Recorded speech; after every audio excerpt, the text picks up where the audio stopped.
Hello.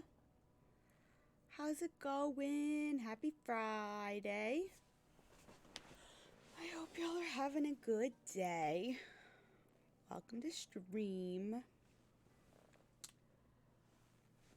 Excuse me. Yeah, I don't know what else to say.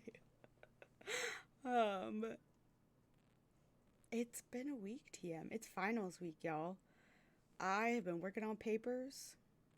I still got basically whole paper to write that I will work on today and tomorrow and Sunday. That's not due till Tuesday, but I don't want to work on it Monday and Tuesday. No desire. So if I can get it turned in by Sunday night, I will be incredibly happy. But tomorrow is turning out to be a very busy day, so I imagine I'm going to write most of it on Sunday, which is fine. I've written whole papers for this class in a day. I can do it. Pardon. But anyway. What else do I have? I'll talk about schedule stuff when more people are here. If more people show up, which is fine. Because I kind of mapped out a good chunk of the year in terms of what we're playing and how we're playing it. There's flexibility in it, but anyway, I'll talk about it more later. What else that I want to talk about? I don't know. I got spaghetti brain as usual. Mashed potato brain. Whatever you want to call it. My glasses are filthy. I literally just cleaned them like a minute ago. What the fuck? And I just I just made it worse. My finger slipped. Smudged the lens. Can I, wash these glasses cleaning towels, or will it just ruin them? Because this is one of the only ones I have that actually works. The rest of them are like, yeah, we clean glasses. No, we don't. We just mush the smush, we mush the smush around. We mush the mess around. Like, for example, I have this one that I got in Alcrate. Now, it says it's like a computer cleaning cloth, but still, like, it's super pretty. Is it upside down? It is. It's upside down. Got this character on the front. Do I know what character this is? No, I have no memory. And then this quote: "A witch is just a girl who has realized her power is her own." I don't know what character this is. With the blue arms? Like, the blue arms make me think of Strange the Dreamer. But that quote doesn't fit with that, I don't think. And who's this white lady? Pretty sure there's not a blonde white girl in Strange the Dreamer.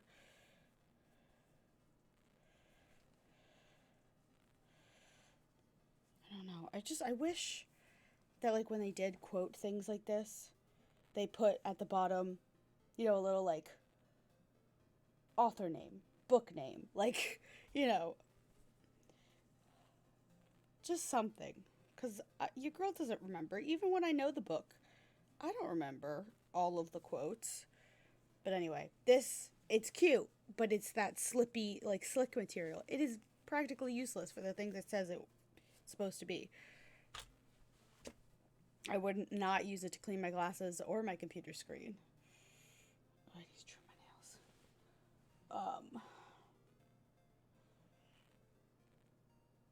Excuse me. Oh God, excuse me. I just ate dinner, so I'm, like, very full. Do I have anything else to ramble about? Should I just hop into it? Yeah, why not? Let's just get right into the game.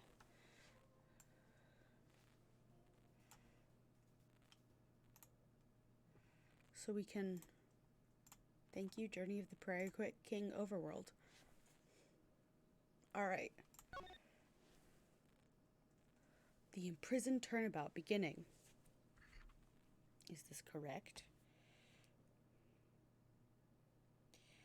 Yes. This one seems... How many chapters? It's only 4 parts. Granted, 2 parts last time took us 4 hours, so like... you know... Whatever. I'm hoping to get through a chapter, an episode. And then we only have to... There's only 5 chapters. Maybe we can finish this in 5 weeks. Oh god.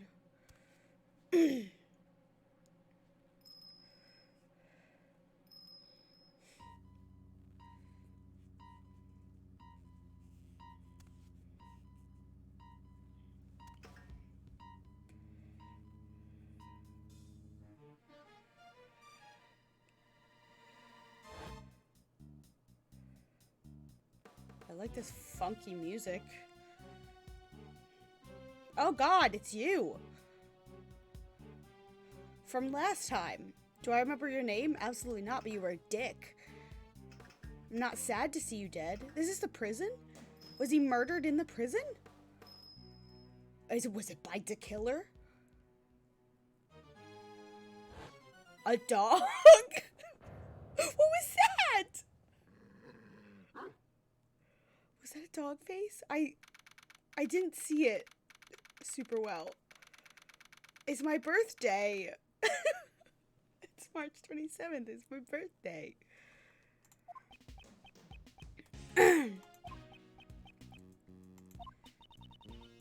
He's not coming.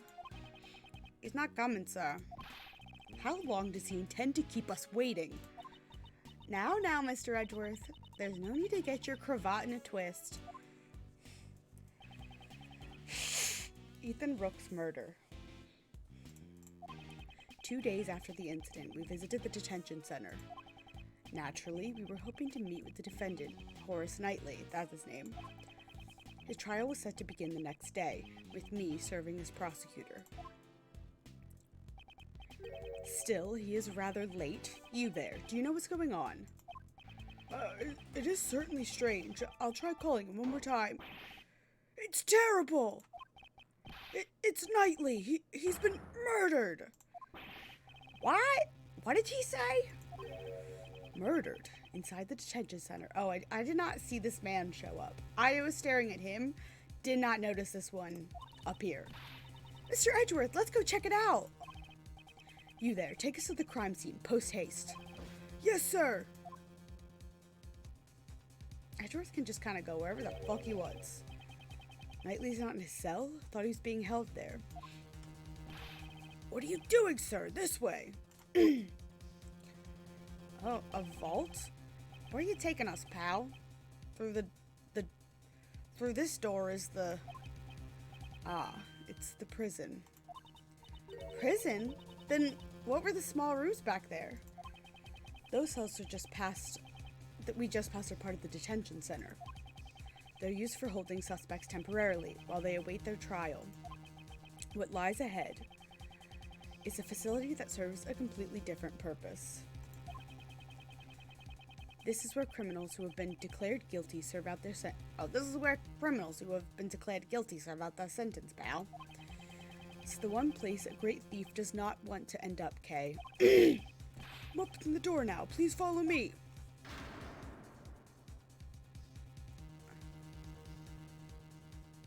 What in the whole fuck? What is this fucking place? Is this like a dog grooming Is this like a dog grooming studio? Hold up. There's no mistaking it. Knightley's dead. Moreover, he was murdered inside the prison walls. How exactly did this happen? Edgeworth, I'm pretty sure people get murdered in prison all the time. Unfortunately, but still. I can't believe something like this would happen to Mr. Knightley. Yes, I can't believe it either. But the scene you see before you is the unmistakable reality. Besides, wasn't Mr. Knightley supposed to be in the detention center? Indeed, he was. Knightley hadn't had his trial yet. Before a suspect is found guilty, they're detained in the detention center's holding cells. They only enter the prison after they have received a guilty verdict. Knightley should not have been moved in here. I really question the setup of this place, but it's okay. I think he passed through those giant doors that we went through earlier, sir. Huge metal doors and a long passageway separate the prison and the detention center. Okay. As a suspect, Knightley wouldn't have been able to pass through. Okay. What happened to Knightley? In order to solve this mystery, we must first investigate the crime scene. Alright. Let's investigate. What's this shit? The section of the room is covered in dirt. The dirt is soft and has footprints on it, so there are too many footprints. It won't be easy to identify them all. Until the forensics arrive, we probably shouldn't tamper with this area. Detective, please don't trip and fall in the dirt. I'll be careful, sir. Don't worry, or I don't want to get my favorite coat dirty. I'm more worried that you'll mess up the footprints. As we stand right in the middle of it. Is that a whip? What is happening here? We don't rest until we've stolen every suspicious-looking nook and cranny. Indeed, this is quite a large area to investigate. Press the Y button to switch screens. I won't rest. Okay, yep. Okay, that's not what I wanted, but that's fine. It's a cage inside the cage that is the prison. It's like cageception. I believe the correct term is prison cell. They're the same thing. You need to look more at the essence of things. Actually, it's more important to get the correct information. It's a pulley. Is that used for prison labor too? Looks like it. There's something I want to ask you. Don't even think about dangling on the hook. How did you know that's what I wanted to do? Somehow I had a feeling.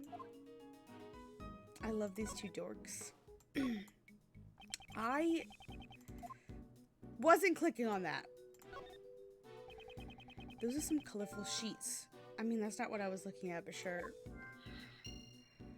Wanted to look at the whip. This is the most eye-catching thing in this room. They don't fit in with the prison. There's a whip placed on top of the sheets. It reminds me of the whip lady. Maybe she left her whip here? I doubt she'd ever leave her whip behind. Interesting. There was a rope near the body as well. By the way, my special talent? If it's about rope escapes, there's no need for that now. Aww. Does she want to show off her that badly? Okay. Did I... It's a pulley. Is that used for prison? Okay. Nope. Not what I was trying to click on. Just make sure there's nothing else here. Okay, doesn't seem to be. Nope.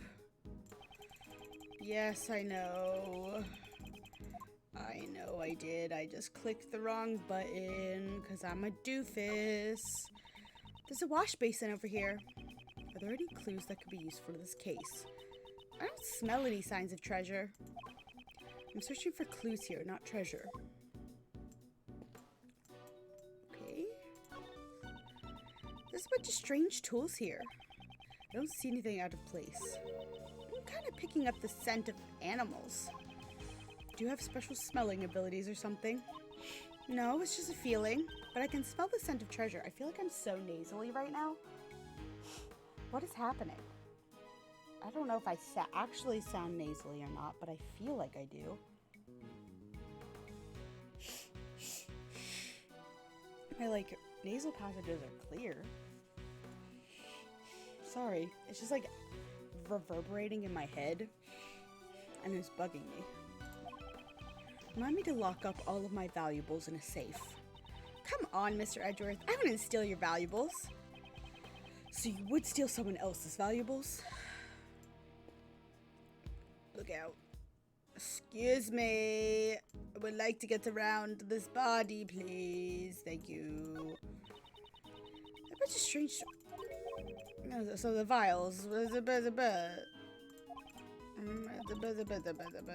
I wanted to look at these vials that are on this table. Like, are those not different? Nope. Okay, let's just look at the body.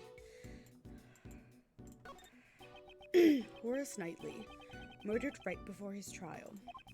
Let me take a closer look. Alright, I keep clicking right on the, like, cursor thing, because I want to, like, drag it. But I need to click away from the cursor. It's covered with a dirty sheet. There's a rope on top of the sheet. Was Knightley tied up with this rope? Okay. Let's take a look under the sheet. We might be able to find something. Yikes! This sheet is bright red. Okay. These appear to be blood stains.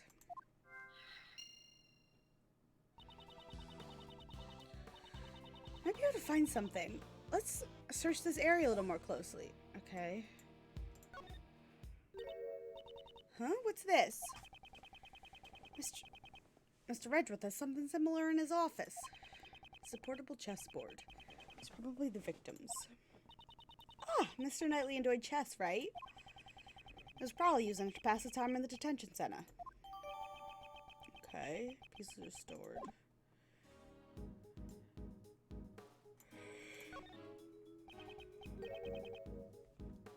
This is a rubber glove.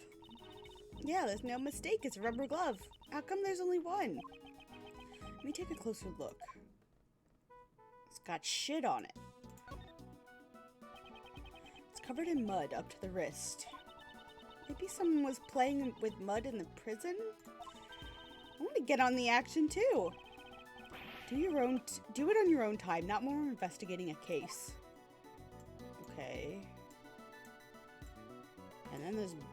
What the fuck? For inmate use. Okay. The fingers of the glove are covered in blood.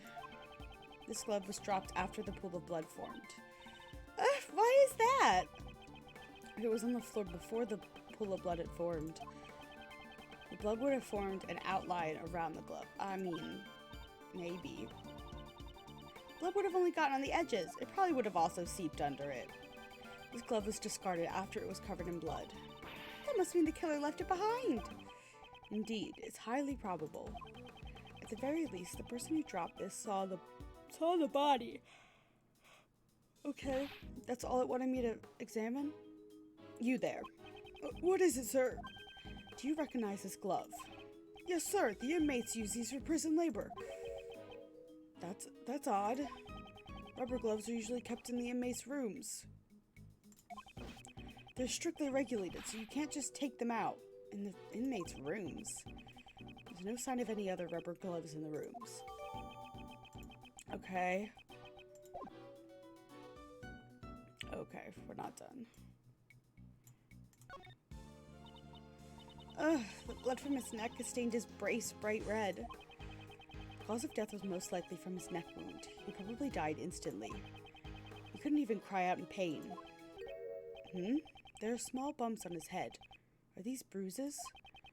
Maybe after he was stabbed in the neck, he fell back and hit his head. I wonder. At this point in time, there are too many unknowns. Kay, do you have your digital camera with you? I'd like the detective to take a photo of the body. Would you let him borrow it? Sure thing. Here, Gummy. Thanks, pal. Alright, I'm taking the picture, sir. Still, he's wearing some awfully dirty clothes. There appears to be dirt stains in several places. Interesting. Why was he so filthy? He's wearing those clothes even though they're dirty. He's just like me, sir. Detective, I hope you realize that not everyone shares your lack of hygiene. Okay, I'm gonna do a little logic with those. Or not. Oh, I can do that. There we go. That's what I wanted. I wanted to deduce, but that wasn't right. The sheets stacked here have a very distinctive pattern. It's the same as the bloodstained sheet. That's right. Okay, don't steal my lines like that. Mr. Edgeworth, you shouldn't get caught off guard like that. I'll never lose my edge as the great thief.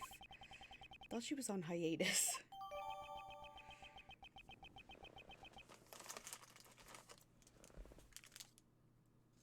Mango, pina colada. I'm having a haichu.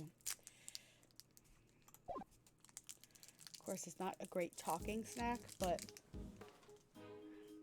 Oh, it's hard. Oh, God. I'm gonna break a tooth on that. Holy shit.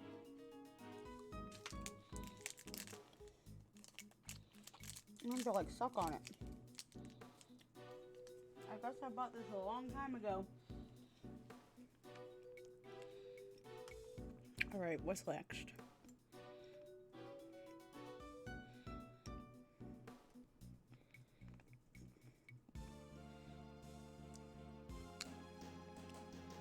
I don't think I missed anything here.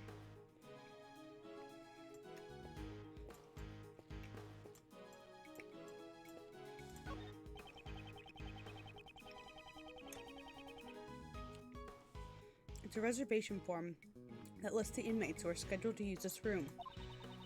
There are numbers written here. Probably their prison numbers. I'd hate to be called a number, like T4137.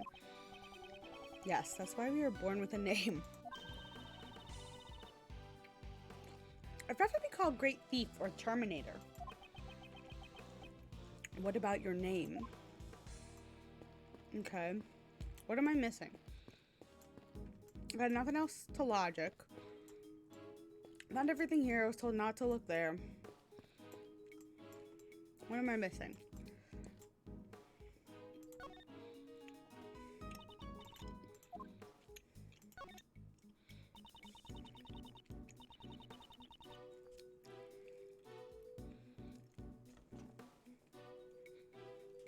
So this is what prison is like. It's been very educational.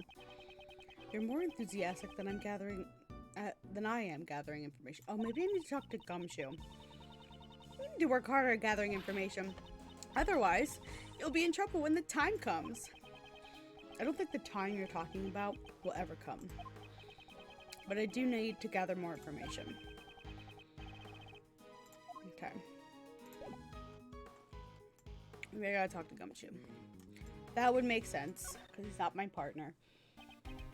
Yes, sir.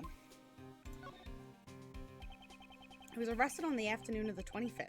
Was killed on the morning of the 27th. I never expected the criminal would become the victim, sir. Who's texting me? Excuse me? I know I have a doctor's appointment on Friday, May 5th. Thank you so much. Thank you so much for the heads up. Yes, it doesn't leave a good taste in your mouth. Maybe to kill nightly. Couldn't let anyone who had seen his true identity live. Or something like that. Are you talking about Shelley the Killer? If he was the killer, then he would have left his calling card behind. Besides, didn't we also see his true identity as well? That's right. And we're still alive, sir. Still, to commit murder in such a place is not an easy task. How did the criminal murder Knightley?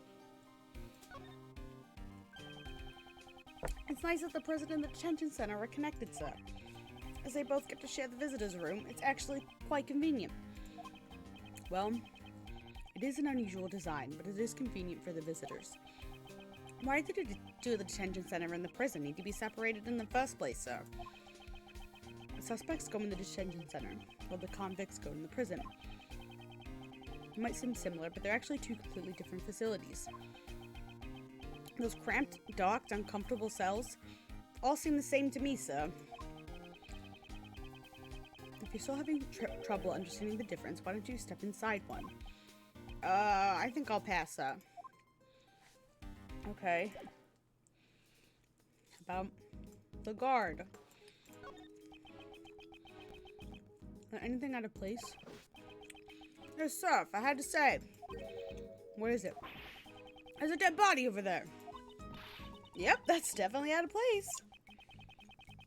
If you notice anything else out of place, please be sure to tell me. Okay, what am I missing? Again, thank you so much, doctor's office. I appreciate it so much. I will be at my appointment. Don't you worry. That's not something to examine. This is nothing. These are both the same. I seem to have gotten everything from that. I'm looking it up.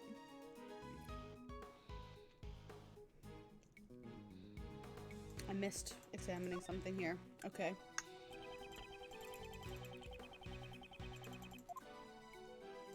I thought this was something, but then it didn't change, so... there's something on his finger. Let's have a closer look. Oh, it looks like an expensive ring. Don't steal it. What? I didn't do anything yet. Okay, there we go. Well, we've collected quite a bit of evidence. With the three of us here, it's a piece of cake, right, Gummy? That's right, pal. We're the invincible trio. It's too early to start celebrating. There's still something we haven't found yet. Eh? What haven't we found yet, sir? What is missing from this crime scene? Bloodstains, footprints, the murder... Well, there's both of those, so it's gotta be the murder weapon. Their murder weapon that took the victim's life has not been found yet. Now that you mention it, you're absolutely right, sir. Detective, get your act together. Isn't that the most basic of basics? I'm sorry, sir. Don't worry about it, Gummy. I didn't notice it either. That's not much of a consolation. In this prison, dangerous objects that could be used as weapons are strictly regulated. It'd be quite dangerous if the inmates got their hands on them. Obtaining a murder weapon and carrying it around is not an easy task. I see. You have a point. What was the murder weapon, and where did it go? That could be the key to solving this case. Huh? There are visitors here already? Who's this? I've seen pictures of this man. Oh god, I gotta give him a good voice. He reminds me of like a character from Lupin. Lupin the Third? Is that what his name is? Not that I've seen that anime/movie, though I really want to. Oh god. What is this guy's voice gonna be? Oh no. Oh god, this one's hard as a rock too.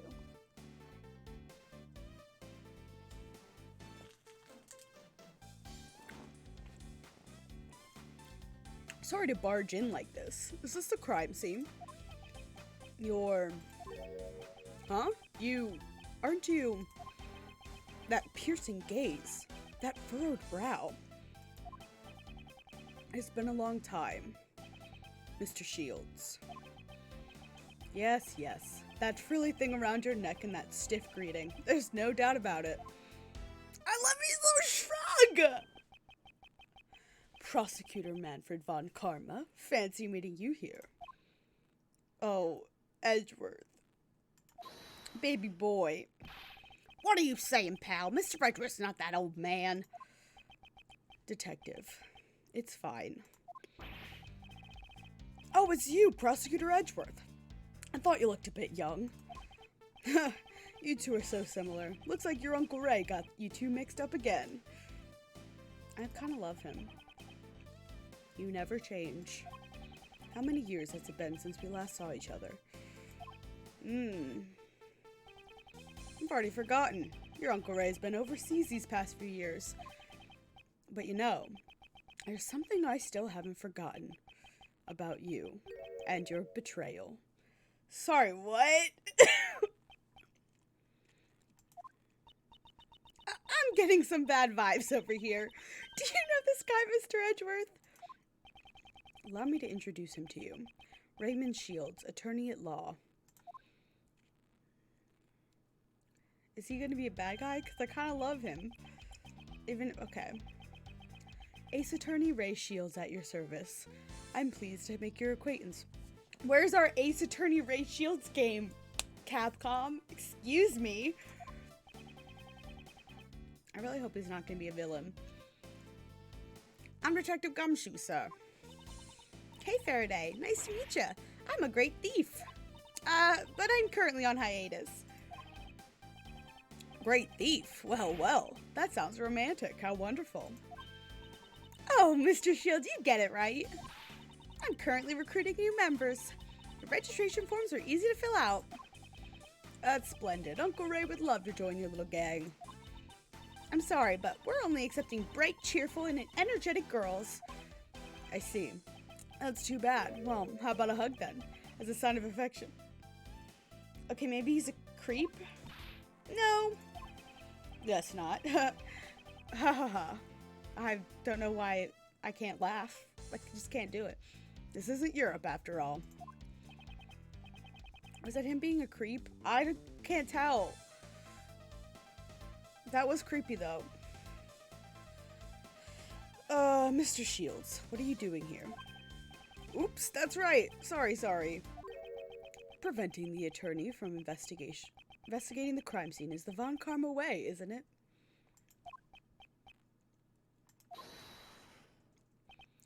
Hey, you've been going on about Von Karma, this and Von Karma that. What's your problem, pal? Hold it.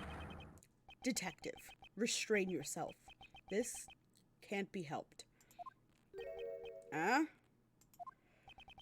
Mr. Shields, are you the defense attorney for Horace Knightley? That's right. Or should I say, I was his defense attorney. Mr. Shields is a defense attorney. If Knightley had not been murdered, I would have been going up against him in court. I should listen to what he has to say. Okay. Let's chat.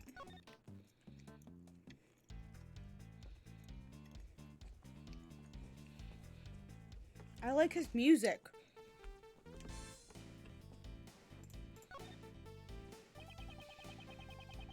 Since you received the request to represent the victim, that must mean... Yep, your Uncle Ray is supposed to meet with Knightley, boy. As was I. I had planned to meet with him, but then we heard the report of the dead body. I want to like him! I even brought him a California roll. Mr. Shields, you can't bring food into the detention center. Ah, is that right? Well, then would you like it? No thanks. Still, to think that Prosecutor Edgeworth actually meets with the defendants. All defendants are guilty. Wasn't that the Von Karma way? I can understand him having a problem with Von Karma. I also have a problem with Von Karma.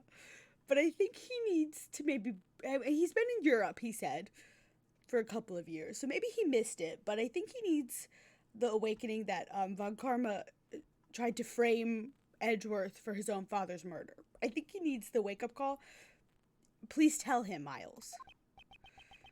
That is a thing of the past. Is that right?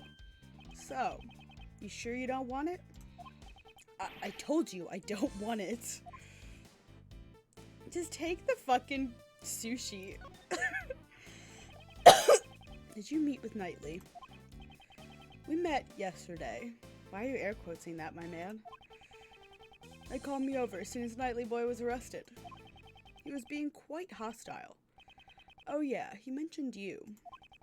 Talked about how you interfered with his plans. Probably said some nasty things about me. Even if he hates me, I'm fine with it. Yeah, I don't know why Edgeworth would care. It's like, I don't care if he said some mean shit about me. You know, doesn't matter to me. Man, the two of us had a great time talking about you. Mr. Shields, you also talked about me? I frequent the visitor's room here quite often. It's been a while since I had such a good time. Hey, so you're a regular at this prison? Hey now, don't get the wrong idea. I'm not here as an inmate. I'm here to visit an old acquaintance of mine. We usually meet in the visitor's room, but I've also been in here before. Then I should ask him about this room. This room was where the body was found. Do you know anything about it? This room, eh? It's right behind us, my man. Here's a pop quiz for our prodigy prosecutor. Which of these three is the name of this room? I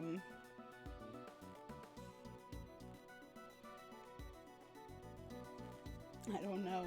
The entertainment room? The morgue? It can't be the morgue. Why is there a cage in the morgue?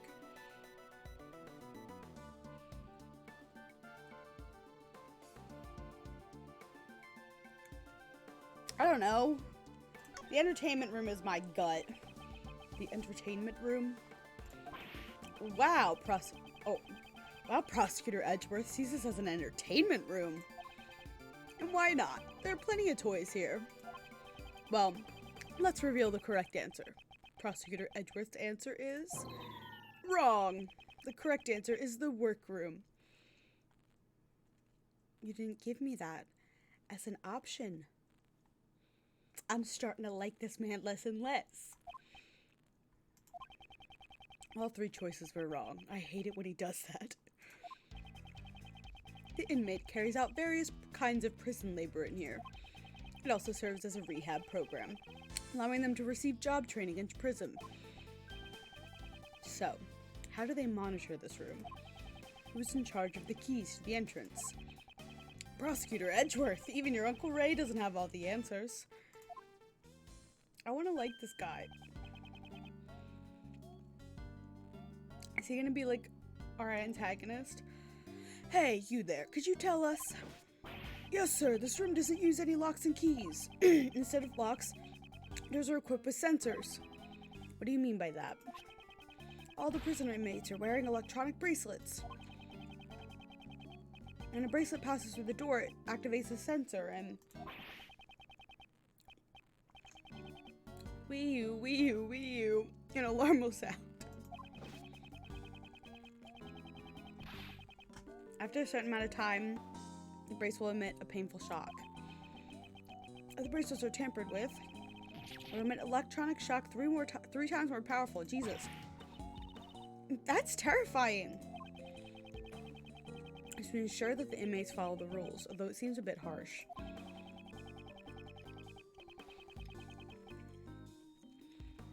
That's whenever an inmate goes to the door, a guard has to accompany them to deactivate the sensor first.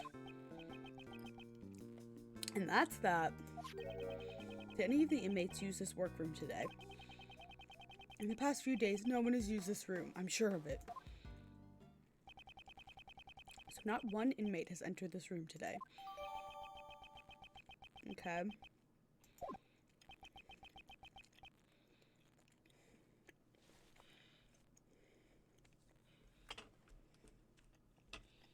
Let me finish eating this. Throw out my trash. Come on. Thank you. If that's the case, it raises a contradiction with the crime scene. There's something in this crime scene that should not exist. Him? Himself? I use my powers of deduction. Inspect the crime scene again. Okay. It's just, I think it's just that he... Can you move out of my way, please? Thank you so much. Moving around with this and a mouse is not great. I think it's just him. I didn't want that. Yeah. I think...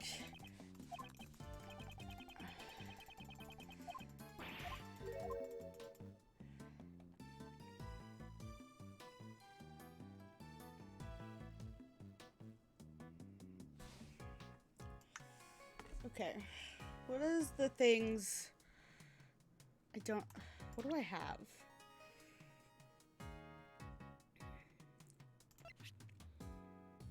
Prisoner's bracelet. I mean, he shouldn't be there, but I don't think that's the answer. Glove. Used for prison labor. Could be the glove.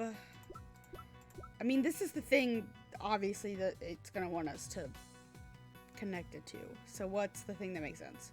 Response to a prisoner's bracelet was installed on the door of the workroom. I don't think it's the sheets. Got instantly covered in bruises, small bumps. Used for prison labor. They're supposed to be in their rooms. I know it doesn't say that, but... So I guess it's the glove?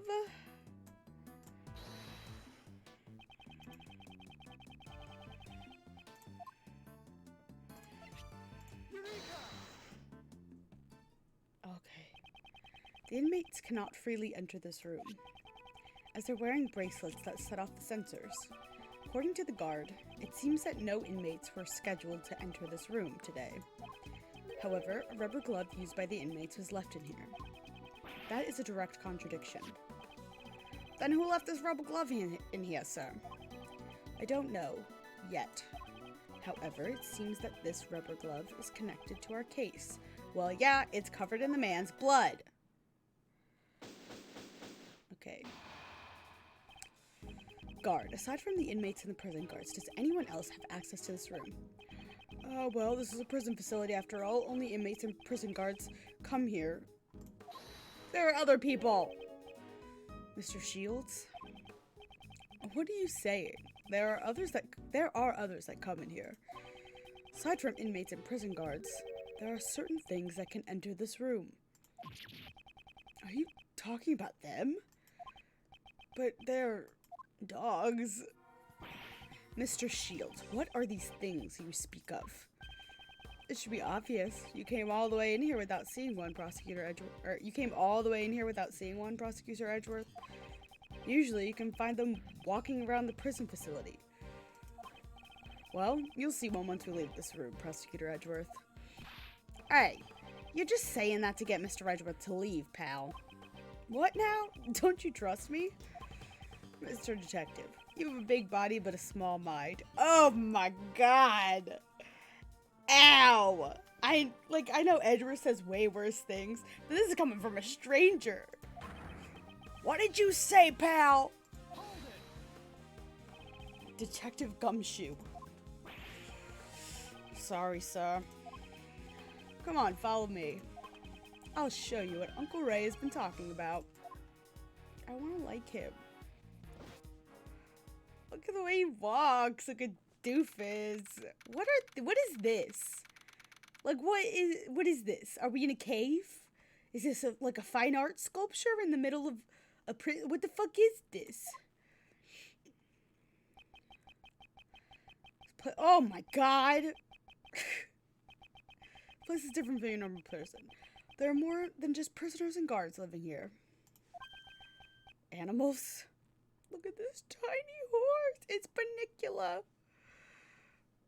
These are very, like, these look almost photorealistic. They kind of, especially this pig, it's kind of jarring against the sprites. And this monkey. Yep, animals. According to the guard. They introduced animal therapy here several years ago. Yeah, I don't think they just let them wander the prison. I don't think that's how it works. Maybe it was the monkey that we saw? Each prisoner is assigned one animal. And in other words, they receive a pet partner. Huh? That seems kind of fun. Plus, learning to take care of their pets is a great qualification to have. So you mean that workroom? Yep, that's where the prisoners practice taking care of their pets. So then the thing you mentioned that could enter the crime scene is... Right, these animals. That doesn't make any sense, pal. Why would an animal leave behind a rubber glove? Quite right. But the fact remains that they could have entered the crime scene. Mr. Edgeworth, can you please talk some sense into this man? Mr. Shields, are the animals allowed to go wherever they please?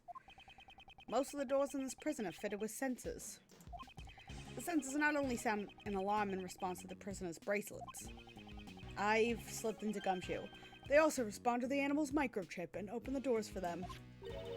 Microchip? It's like a tiny machine embedded under the animal's skin. All it takes is a simple injection. Psh, and the microchip is inserted. What? That sounds painful. I've heard it's not that painful. But anyway, since the animals aren't criminals, they're allowed to move around freely. How ironic. The ones with the most freedom in this prison are the animals. Okay. But still, they can't go out of the prison. The prison's entrance does not have a sensor. Oh? What's that? Is that a bell? What's that? Doggo! This is definitely what might have been what we saw. What's this dog? It has a bell on its collar.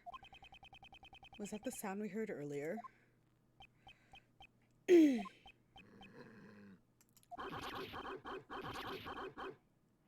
Edgeworth, that doesn't like you. Mr. Edgeworth, why are you glaring at each other? I mustn't lose! What a little piece of shit. Mr. Edgeworth, you're not good with dogs, are you, sir? I'll tame that dog myself. Here, boy, here, boy.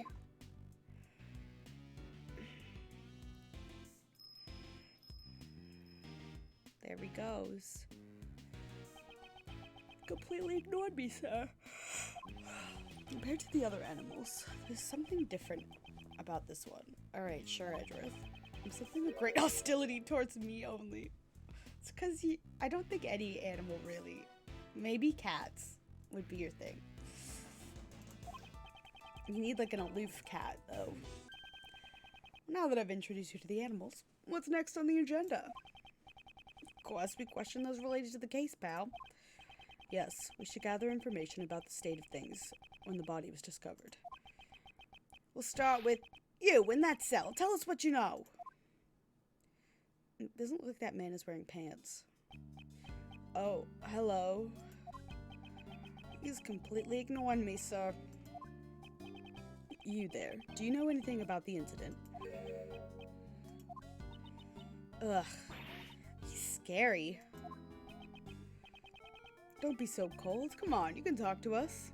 Or how about an introductory hug? It's time. What was that? Sorry, was Uncle Ray's joke a little too much? Oh. Oh. Oh. Hello. Look at a teddy bear. Exercise time. This man is clearly odd. I need to get some answers from him. Your name is? Me? I'm prisoner number D252, J. L. Bird. Gotta raise my metabolism. Can't let my muscles rest. Muscles aside, it looks like you've lost a lot of weight. Half of the match is won even before it has begun. Yeah, gotta make the weight limit. You entering some kind of tournament? Perhaps as a boxer? Yeah, I'm a former boxer, but exercise is just a hobby of mine. Well then, it sure looks like it's the bear's hobby too. He's hanging on like an apron. So cute. This is Rocky the polar bear. He's my partner. He's loosened his tongue. Maybe we can try asking him now. Where were you and Rocky at the time of the incident? I don't know anything. I got nothing to say to you. That's for me to decide. Now answer the question. Didn't I just tell you? I know nothing.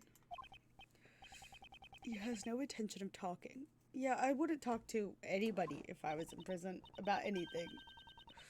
In that case, you've got no choice but to use that. Yes, if he insists he has nothing to do with this, we'll just have to prove— Oh, God, we're gonna do brain chess. You, by all means, you will tell us what you know. Ah, we're doing more brain chess.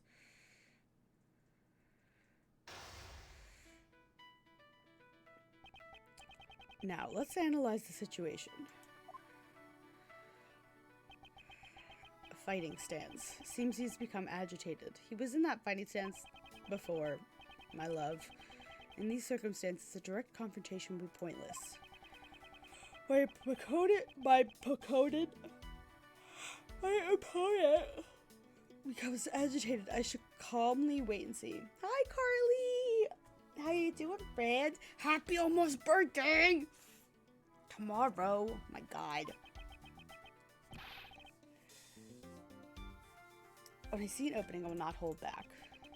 Let's question him about his knowledge of the incident. To start with, I'll ask about his movements today. I have to tire him out before the sound of the bell.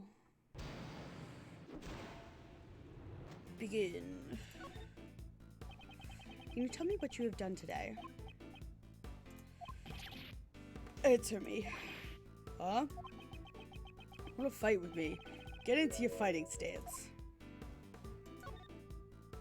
Show you my straight right. Well, you throwing in the towel already? This is not a fist fight. Welcome to the war that is chess.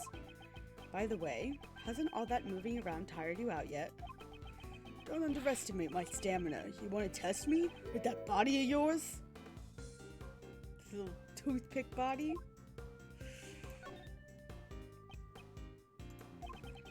I ain't tired at all. Well, first off, I held back in my training today. Just stayed quietly in my cell. Quietly? Then what's with all this sweat? Buzz off. That's all I got to say. I'm getting a little tired. You're a well-trained boxer. However, you need more practice in the art of lying. Getting a little tired? That's not possible. Is whatever's on his chest alive? Yeah, it's like a little bear. This prison has like, they had this explanation of like pet therapy, but the animals are just allowed to like roam around wherever they want, which is frankly bananas. You said that you stayed quietly in your cell just a moment ago.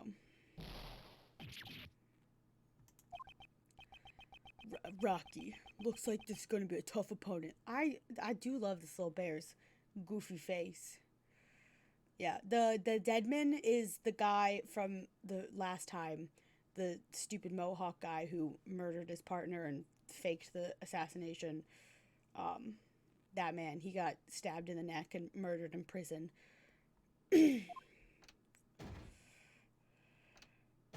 Oh. This man looks like he's still hiding something.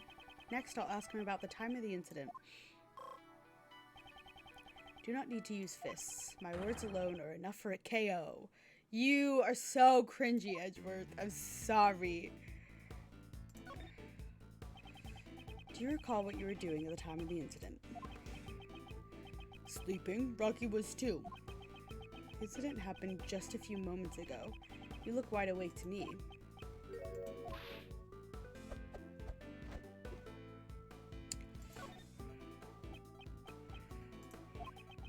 Muscle strength while they're resting. Sleep is important. Did he get stabbed in the neck again? Yeah. Yeah, exactly. Exactly what Cody says. He got stabbed in the neck, but for permanent this time. But for dead this time. Also, hi, Cody.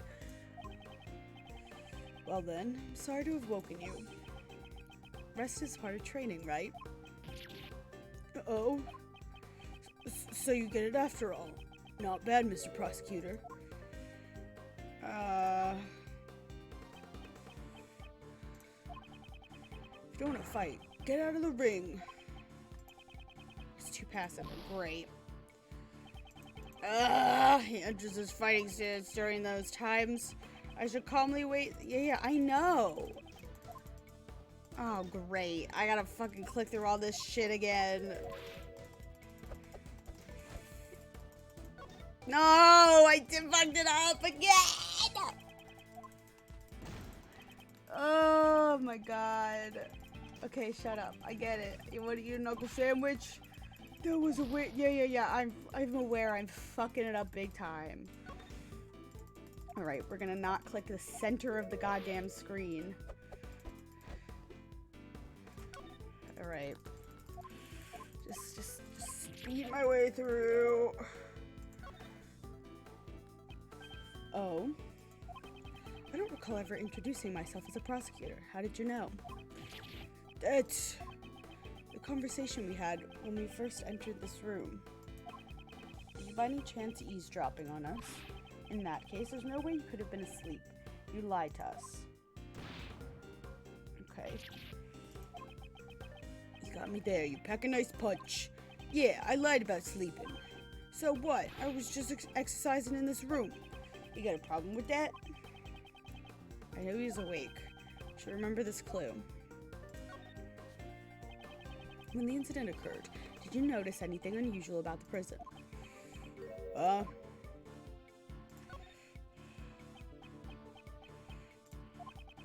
You don't want to fight. There was something I hate everything. This sucks ass. Haven't you realized it yet? I have you cornered. You hearing this? I got no time for jibber jabber. Oh my god. I'm gonna lose. Answering me did not seem like the right choice. But okay. Answer the question. What was the situation like at the time of the incident? Alright. Sorry, but I got no answers for you. I was asleep. Then Rocky was too. Let's try using that clue. Yeah. Stop telling such an obvious lie. Didn't you admit it earlier? You were exercising. I just ate a counter. Your back's against the ropes and there's no way out. Just confess already. Hey, quiet down a bit. If outsiders like you make a racket, you'll frighten the animals again. What do you mean by again?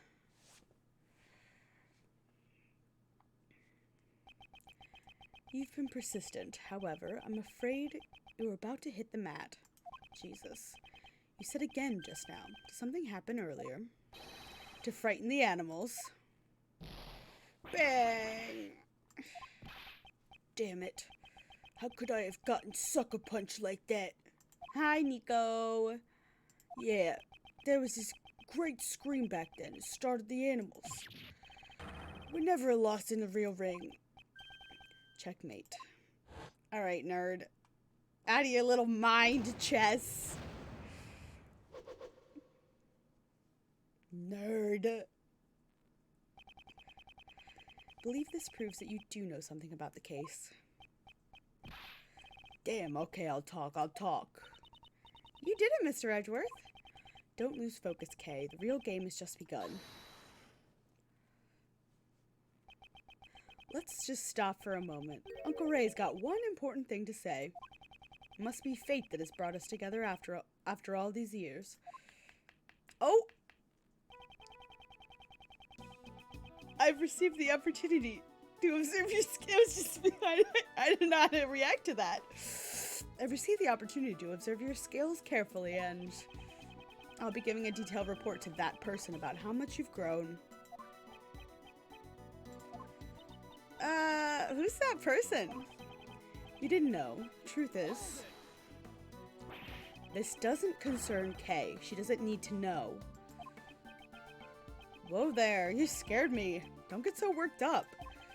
You can do what you like. It doesn't matter to me. How have you been leading your life ever since you were tainted by the Von Karma way? How you have been leading your life ever since you were tainted by the Von Karma way? I'm sure that person would be interested. I feel it's my duty to report to him. Do you think it's his fault? He was like 8 years old, dude. I want to like this man, but I don't. He's making it real hard.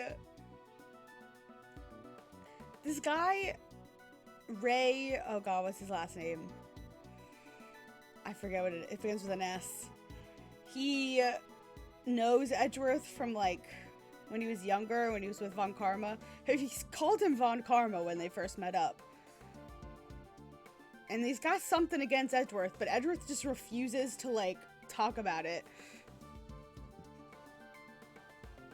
I don't, but he is kind of silly, and that's why I want to, he kind of looks like he'd be in that, what is it, Lupin the Third? I said this earlier. That Lupin the Third show, he looks like a character in that movie, franchise. I've never seen it, so I don't know. He also kind of looks like Danny Sexbang. Just the hair, mostly. And the skinniness. I'll expose your mistakes here, and I won't let you disappoint him any further. Mr. Edgeworth, just what are you guys talking about? Don't concern yourself with it. Our only opponent now is Elbert. Yeah, can we get back to the thing we were fucking doing before? Well then, let's hear it. What do you know about the case? You're gonna be sorry. Anyway. It's bad when I'm facing forward and in a chair. Anyway. Recreation time ended around 10 a.m. I returned to this room and went straight to my training. Just as I counted to 2, I heard a voice shout out, "Ah, I've been stabbed!" Okay. Sounded like someone in pain, calling out for help. But I couldn't do anything since I was locked in my cell. So I went back to my training. Okay. That's odd. You really weren't bothered by that shout. Even if I was, there was nothing I could do. Look out for number 1 before you look out for the others. That's the basic rule in prison. Fair enough. Indeed, even if he wanted to take a look, he'd still be locked in a cell. Is all that trading equipment yours? It seems you have quite a collection. I get them from the supplier. Supplier? You can get just about anything if you put in an order. It's our secret shop. That's quite convenient. So, if Uncle Ray wanted a cute girl, okay, maybe he is a creep. I don't know how to feel about this man. He keeps making, like, give me a hug. That. Oh, dude. Stop being a creep. Because I'm going to knock you down for the count in 1 hit. Edgeworth, please stop. It doesn't work when you say it. It doesn't work when you say it. You sound like an idiot. You gonna KO me? Stop that kidding around. Hey, don't ignore your Uncle Ray. Alright. Ended around 10 a.m. Okay. Recreation time. There are people from the outside who come here and sing and dance to entertain the people on the inside. Okay. That's great. Sounds like fun. Have you participated in this event? There were a few opportunities to mingle with the outsiders. After recreation time ended, I returned to this room, went straight to my training. Okay. So I counted to 2. I heard a voice.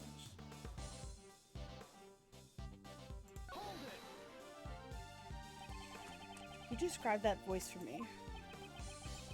The voice of someone whose life was in peril. I could tell. Really? That's no laughing matter. In this voice, you heard it quite clearly? You've never heard the scream of a cornered man before? I told you, the man was screaming for his life. Of course I heard it clearly. Okay.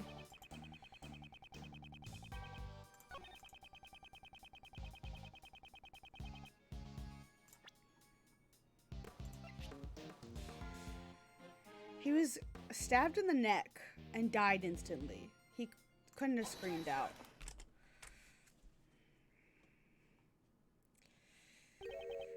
Mr. Elbert, can you hear my voice clearly? Why, you're mocking me? The victim received a fatal blow to the throat, which means he couldn't possibly have screamed. So, what did you hear, or why did you hear a non-existent scream? It should have been a scream. There should have been one. Dang it, I ought to rip that smug look off your face. Yeah, you're right. I never heard a scream. The one who heard it was the guy in the next cell. The next cell? I don't... Okay. Oh, there's a parrot! Is it Polly? I saw him for a second. Yeah, what's up? I heard the scream. Recreation time had just ended. Happened to have to return to our cells. So then I heard that guy. I heard a great scream. I tell that guy.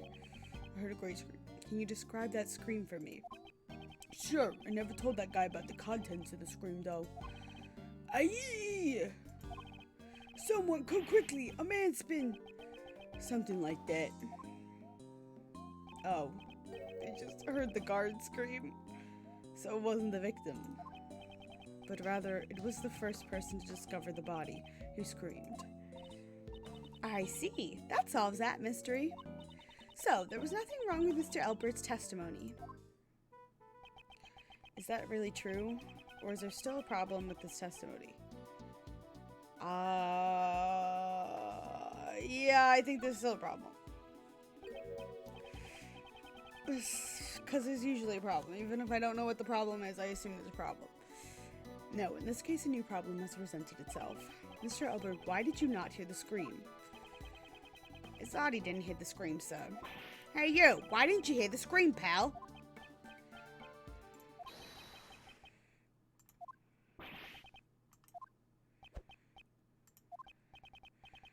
You guys, do you suspect me? I was shut up in this stupid cell the whole time. How could I have killed someone in the workroom? It's a pretty good uppercut. That would be impossible, wouldn't it? Yeah, none of us could have killed him. If we could have killed him, we would have already killed you guys by now. Oh, Jesus. You guys don't think we're gonna get out of this prison alive. Don't think you're gonna get out of this prison alive. Nearly forgot. Despite being locked inside cages, these guys are still dangerous criminals. Looks like we got ourselves a pretty bad situation here. What can I do? I can't talk to them in these circumstances. Who the fuck is that?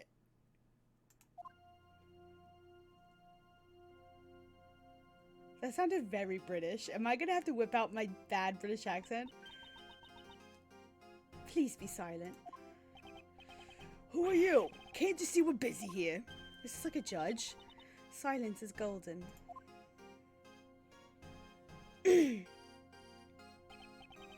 What the? Now, your hands. Is she gonna like break his fingers? You shall remain silent while under the judgment of the law. You should be thankful. You get to live your life without the need of money. You are to receive the blessings of the goddess of law. What is happening? God, if you would please. British. Congratulations, you get to spend the night in the disciplinary room. Eh? That's... No, not there. Anywhere but there. Accept this wonderful blessing. Let your heart be reborn. Cast away your sins. Stop it. No! O goddess of law, give these men your blessings. I thank thee. Who the fuck is this woman? You are... I do like her little lightning bolt hair. My name is Justine Courtney. I am privileged to be a judge, an emissary of the strength of the law. A judge, you say? Why are you here? Prosecutor Edgeworth, I came to meet with you personally. I convey the will of the Prosecutorial Investigation Committee. That is my appointed task. Prosecutorial Investigation Committee? What's that? Do not use that name so lightly. Those are the sacred words of the goddess of law. Since little Kay doesn't know, Uncle Ray will explain it for her. The PIC is an assembly comprised of 11 members. Their job is to check if prosecutors are doing their jobs properly. If I'm not mistaken, its members are elected from politicians and those of the legal profession. So, I take it you are one of those members? Indeed, I am thankful they judged me worthy of such a task. I too am thankful that I was able to meet you here. How about a hug of thankfulness? Stop being a creep! See, that's definitely British. The Prosecutorial Investigation Committee also shares deep ties with the Bar Association. Hey, I was just kidding. No need to make such a scary face. So your job is to find bad prosecutors and punish them? Why didn't you ever find Von Karma? Well said. May you be blessed by the goddess of law. Our job is to remove problematic prosecutors from their cases. And so, those people not fit to be prosecutors will be stripped of their prosecutor's badge. What business does this whatchamacallit committee have with Mr. Edgeworth, pal? We're in the middle of an investigation here. Objection! Who are you? Oh God! Wow, you're thick. Seriously, how thick-headed can you be? And just who do you think you are, Pat? This is so many voices to be doing at the same time. Me, I'm a prosecutor. Sebastian de Best is my name. Jesus Christ. Haven't you heard of me? At the prosecutor's office, everyone calls me the best. He's British too now, because I don't know why. I'm so beloved there. Yeah, where are these people coming from? I've never heard of you. Hey you, Mr. Flatfoot. You've heard of me, right? Look at this fucking face. This is the first time, pal. Oh well, it can't be helped. There's no way someone who's so thick on the intake could have good ears. Don't you mean slow on the uptake? I suppose it's only natural as Sebastian only became a prosecutor last month. Oh my god. He's just a rookie prosecutor? Right, the best rookie prosecutor in the office. Or so he plans to be. Mr. Edgeworth, I'm here to clean up the mess you made. What do you mean? The PIC intends to have me replaced. That much is clear. Mr. de Best, I know what you're trying to say. However, I have not been informed of this. Your Honor, I would like an explanation. Very well. This judgment has been passed under the name of the Goddess of Law. The incident at the President's welcoming event and the murder of Horace Knightley. The Prosecutorial Investigation Committee has decreed that you will be taken off this case, and Sebastian has been appointed to take over the case. That is all. What do you bang that on? What? You can't just take him off the case like that, pal. Your Honor, I thought I asked for an explanation. The judgment is guilty. The Goddess of Law's verdict is absolute. I have done nothing to warrant being taken off this case. You don't remember? Very well. In that case, I shall remind you of your past crimes. You boarded the President's plane, which was protected by extraterritorial rights. Oh, I'm not doing the right voice. And then, of all things, you ordered a search of the President's personnel. A single mistake could have sparked an international incident. Oh, geez. Oh, boy! You crossed the line as a prosecutor. You've gravely overstepped your authority. I'll admit my actions may have gone against the rules. However, if I had not taken that risk, I'm certain the truth would never have been found. I have never considered my actions as a mistake. So, you're saying that as long as the ends justify the means, it's all right to ignore the rules. That is an extremely dangerous way of thinking. No one is above the rules. That is the spirit of law. I'm sorry, but I cannot accept your way of thinking. I see. That is a shame. Even so. The gavel must slam down at the conclusion of a trial. That was really bad. even if you, or the defense attorney, or the suspect do not consent to the verdict. All you can do is accept the blessings of the goddess of law. Or will you fight it, or risk losing your badge, and risk losing your badge, which means to take my badge if I don't obey. Aw, that's too bad. Seems you understand. Now then, guards, please proceed. Hold it right there. Hey, what are you doing? Aren't you... Oh. Hey, what are you doing? Aren't you supposed to be on our side? You should listen to the new prosecutor in charge. I don't want to work for you, pal. But isn't that the job of a flatfoot? We're at an overwhelming disadvantage here. It's useless to resist any longer. Detective Gumshoe, you are now under Mr. DeBest's authority. But that's... Your Honor. Yes, what is it? This does not mean I have accepted your decision. We will meet again. Certainly. I look forward to that day. Let's go, Kay. Yeah. Wait, don't forget. I'll be reporting today's events to that person.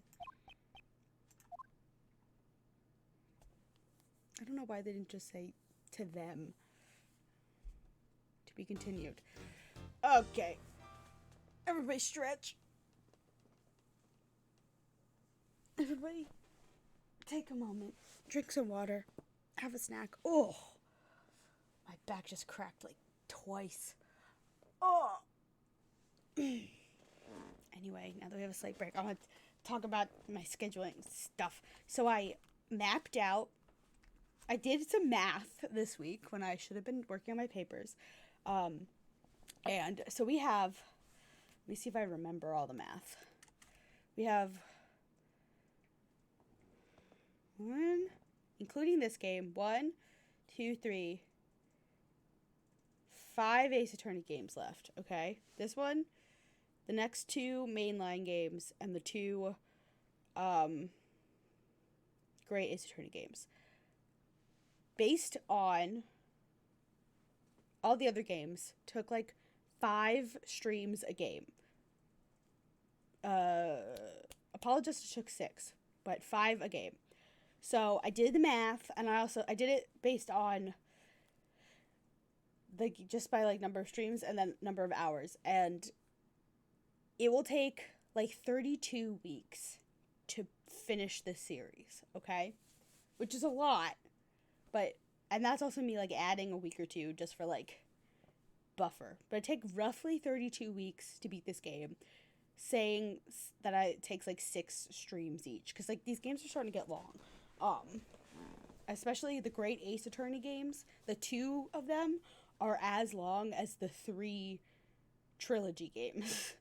And maybe even slightly longer. So like those bitches are long. But anyway, that's okay. So I mapped that out.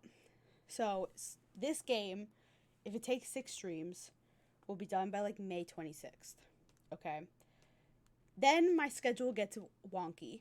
I'll have a stream on June 2nd, which will either be, if for some reason we didn't finish it in the 6 streams, finishing this game or doing like a one-off. Then I am in a wedding the 9th, so I will not be streaming the 9th. Maybe I'll stream over the weekend at some point, but I don't know. This far out, that's a whole month away, so I'm not thinking about that now. Then I'll be back for a week. The 16th will be a one-off of some kind. Somewhere in there, Maya and I want to play some more mystery co-op games together, so maybe her and I can schedule something in there. That would be great.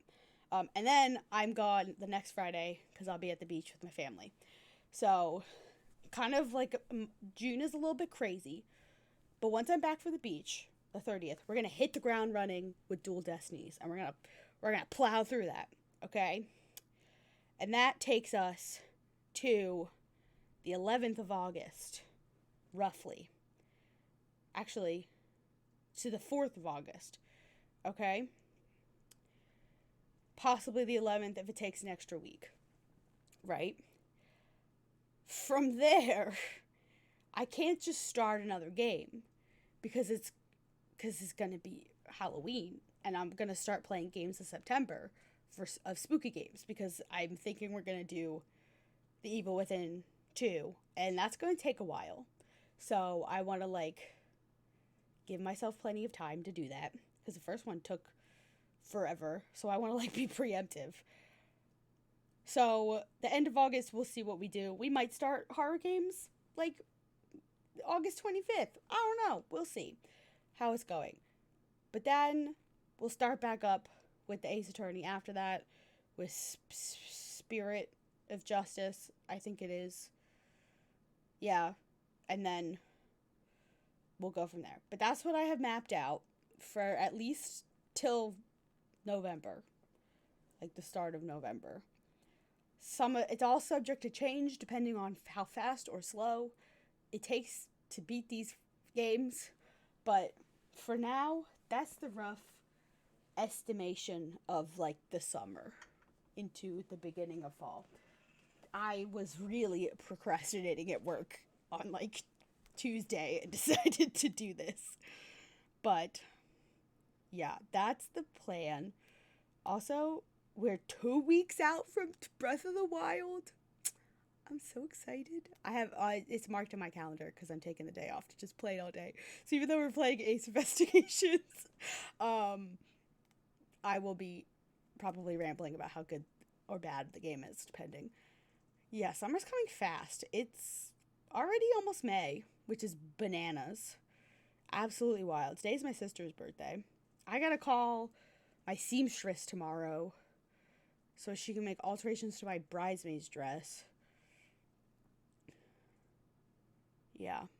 But we're gonna beat this fucking franchise. It will take until 2024. But we're gonna do it. And it's gonna be great. I'm excited. Anyway, interlude, rambling over. For now. March 28th, no longer my birthday.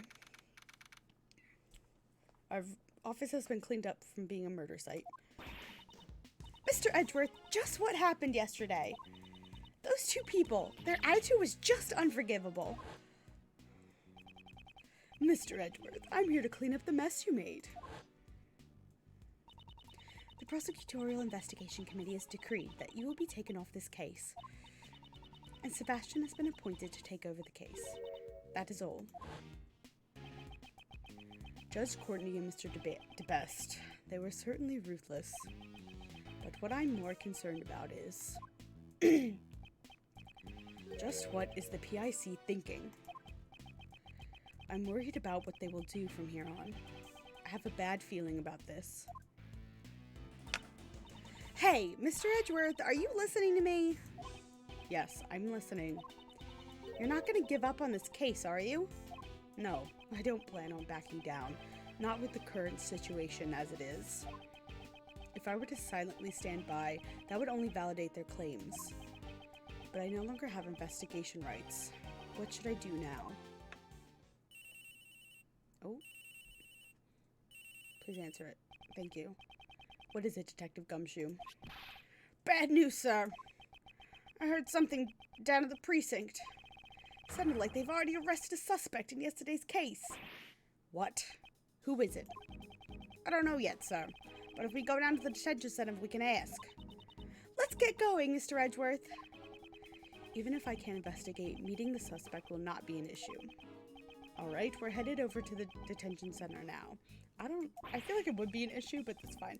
I'll also head over on the double, sir. Detective, won't that interfere with your job? I gotta investigate the scene of the crime anyway, so it should be okay, sir. He's very angry in this portrait. Alright, we'll meet up with you there. Roger, sir. Let's go, let's go, Kay. I thought Kay was talking. Okay! He's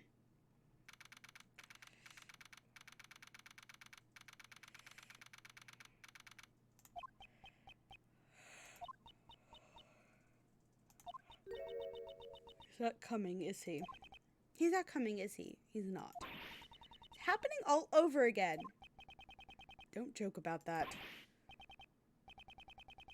No way, I mean it. It's not happening. Yes, it's happening, all right. There's just someone here to talk to you. It's gonna be Maggie Bird. Sounds like a pretty screechy voice, huh? Is it gonna be Old Bag? Who is this? No way, no way, no way! Don't be stubborn. Who is this? Our prosecutor's like crazy scary or something? I always give you a death glare. Pardon me, but do you happen to be the suspect? Ah, I knew it. Okay, why does this man? Oh, is this a man? Seems so distraught. Well, because you're you. It doesn't help me at all. Hello, hello, Mr. Suspect. Is this a man? Okay, that's fine. Would you mind talking to us for a little bit? Who are you? I don't know what voice to give this character. I can't do like a high-pitched man voice because it's just gonna be me. Who is this person? I'm Mr. Edgeworth's assistant, McKay Faraday. Well, it's just a part-time job. I'm taking a vacation for my real job. I guess I'm gonna stick with that screechy voice I was doing. I don't remember hiring you. This is Mr. Edgeworth. He's a prosecutor, but he's not as scary as he looks, so it's okay. How rude. Really? Okay, we'll do that. Really, really? Really? Anyway, can you tell us your name, Mr. Suspect?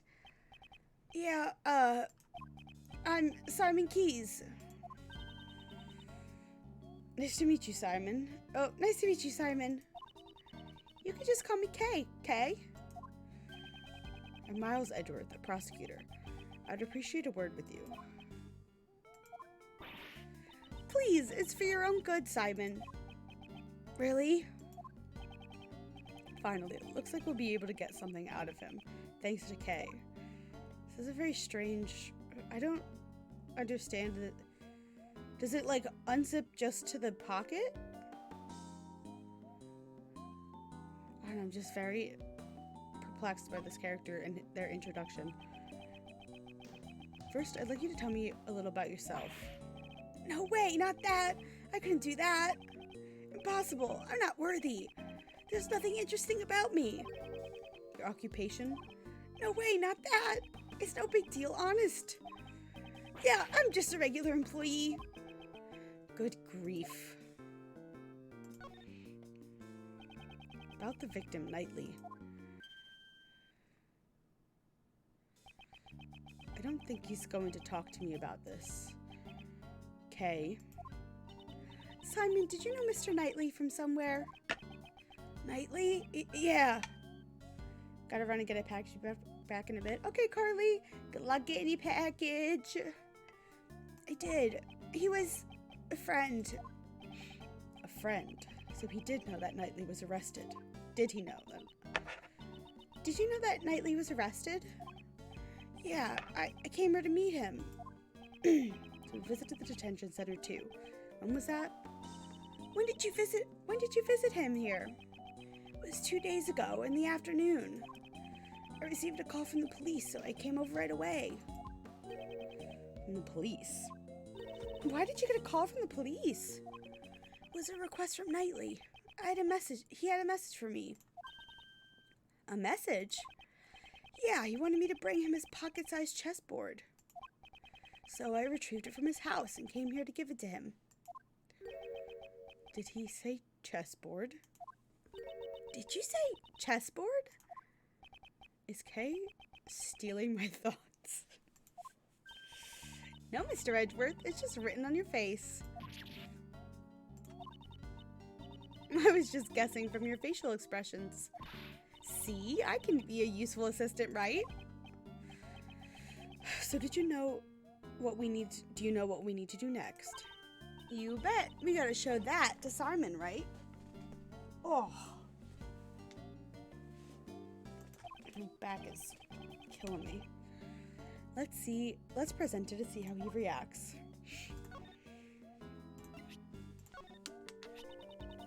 Do you recognize his chessboard? Ah, that's Knightley's. I'm gonna forget that this is the voice I did next week. Just as I thought. If they're in the next one. I don't know. They're all these cases are intertwined. This was found near Mr. Knightley's corpse. What a way to put it. He always carried a chessboard with him. It's just like him to have one until his last breath. Sounds like you two were really close, Simon. Yeah, we were best friends. At least, I thought we were. But maybe I was wrong. Huh? Because I never imagined he would murder someone. Having someone close to you turn out to be a murderer. Reality can be so cruel. It's not something most people can easily accept. And I never imagined we would part ways like this. Mr. Edgeworth, something's definitely strange here. There's no way Simon could have killed Mr. Knightley. Indeed, I certainly can't see a motive at all. However, the fact remains that he was the one who was arrested on that charge. Just what was the justification for doing so? So, why were you arrested? I guess he still won't respond to me. Well, I don't know. Looks like he's finally warming up to you. That's a great help. This morning, a police officer barged into my house. And before I knew it, he had brought me here. Was there a prosecutor accompanying him at the time? I remember a prosecutor called Best or something was there too. So it was that rookie prosecutor. Then I guess the police haven't dragged you into questioning yet, huh? Are the police going to interrogate me? Yep, that's right, because you're the suspect. No way. Aren't detectives like crazy abusive or something? Anyways, always bossing you around with their big bodies? Detective Gumshoe was on the scene. Ah! I knew it! I knew that was gonna happen. Don't beat me with your thick arms. I can't take it anymore. Someone call the police.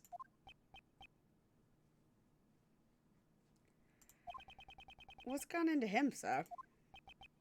Well, it's because you're you, Detective. Huh? I don't get it, sir.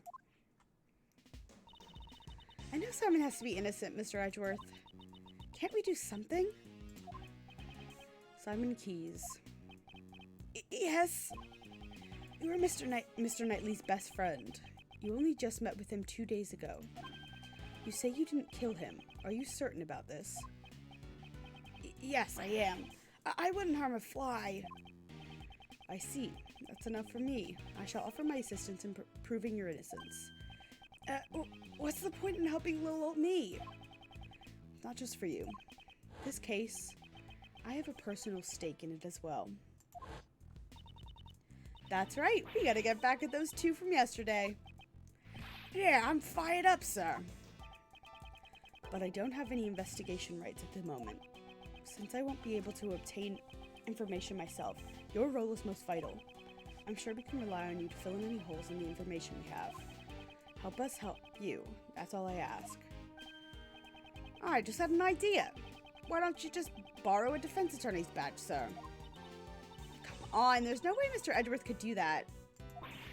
This isn't the time to be joking around. But I wasn't joking. Helping the suspect is a defense attorney's job, pal. I'm pretty sure Phoenix would froth at the mouth to lend you his attorney's badge, Miles. He's done it once before. I think he'll happily do it again. Jeez, don't worry about that. It doesn't matter what Mr. Edgeworth's job is. All we gotta do is find the real murderer. So, let's get moving. Okay, pal. Oh? I'm sure you understand, but if the investigation result proves you are the murderer, no hard feelings, pal.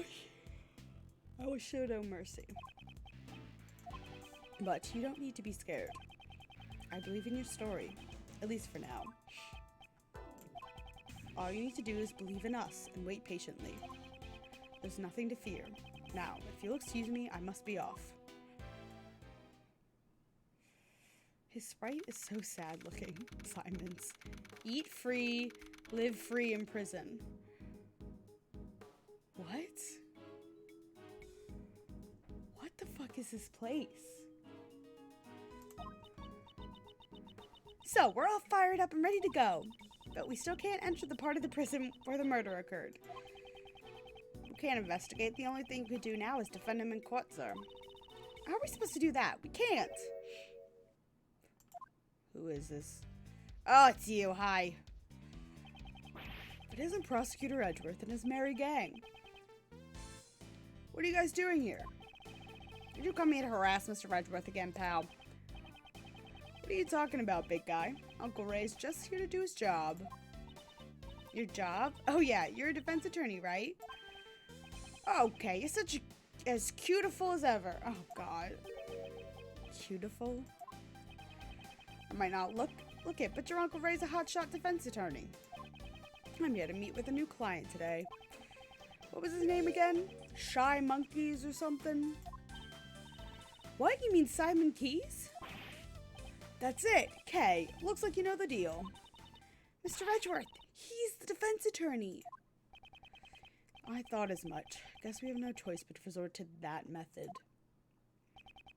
In the past, whenever I had to investigate cases I was not placed in charge of, I was able to gain access by becoming a subordinate to whomever was in charge.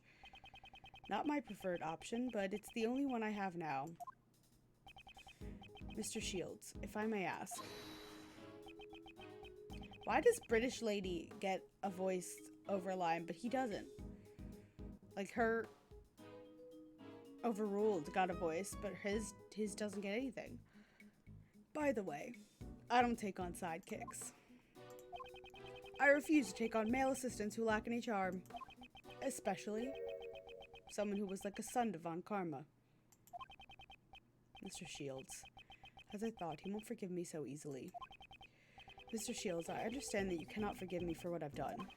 I'm also fully aware of your hatred towards those involved with Von Karma. I don't know if you'll believe me, but I am no longer the same as I was back then. Back when I idolized Von Karma.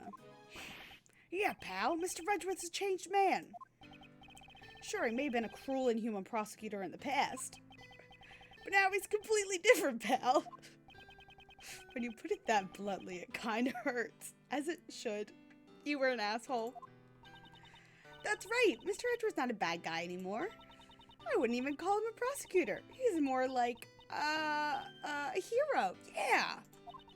He even helped me out in that big case last month. A hero? That's some pretty big talk there, Missy. He's a magnificent hero, although he'd be no match for a great thief like me. Mr. Shields, don't the actions of the PIC appear strange to you? I believe there may be something else hidden behind this case. I can't afford to quit at this juncture. Please, let me help you with the investigation. I am begging you. Jeez, that's big talk from Edgeworth. The man does not beg. I never expected you to grovel like that. It sure looks like you changed, alright. And I'm kinda interested in the cause of all this. It was because Von Karma framed him for murder.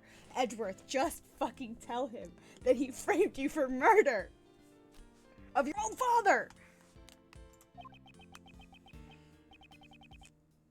Ugh. You're interested in what changed me? If I had to say, it would probably be the courtroom itself. No, it's because... Fucking idiot. Just tell him about the DI-6 incident. Or whatever it was called. All the experiences I've had and all the people I've met inside the courtroom. And perhaps reuniting with my old friends and boyfriend. Never expected you of all people to change. Who would have thought that you'd lay open your heart like that?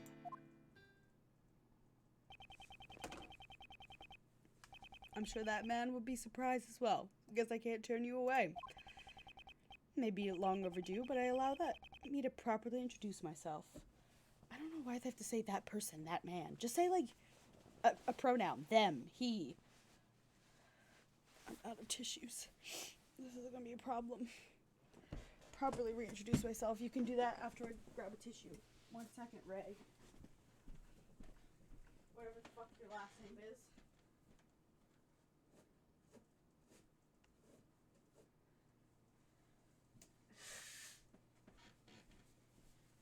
I'm gonna trip and fall on that. One of Minnie's balls is just laying in the middle of that path, and I could have very easily, like, tripped and hurt myself on that.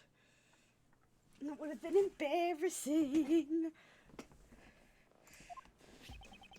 If you would be so kind as to read this.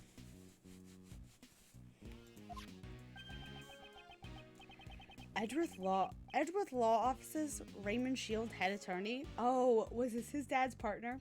That's probably what it is. I had like a feeling it was something with that, but Edgeworth. Mr. Shields was an assistant to my deceased father, Gregory Edgeworth. Really? Your father was a defense attorney? So that means that man Mr. Shields talked about is...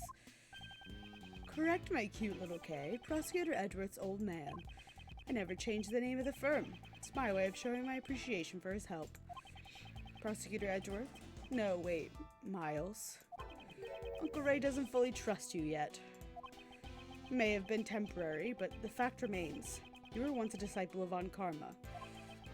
You say that you've changed, but you'll never need to prove it to me with your... But you'll need to prove it to me with your actions. He was like 8 years old, and he got taken by the man who murdered his father to be raised.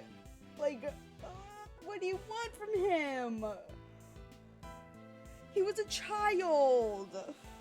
Did you try to, like, get him and raise him? Even your old man would have wanted it this way. Yes, I understand.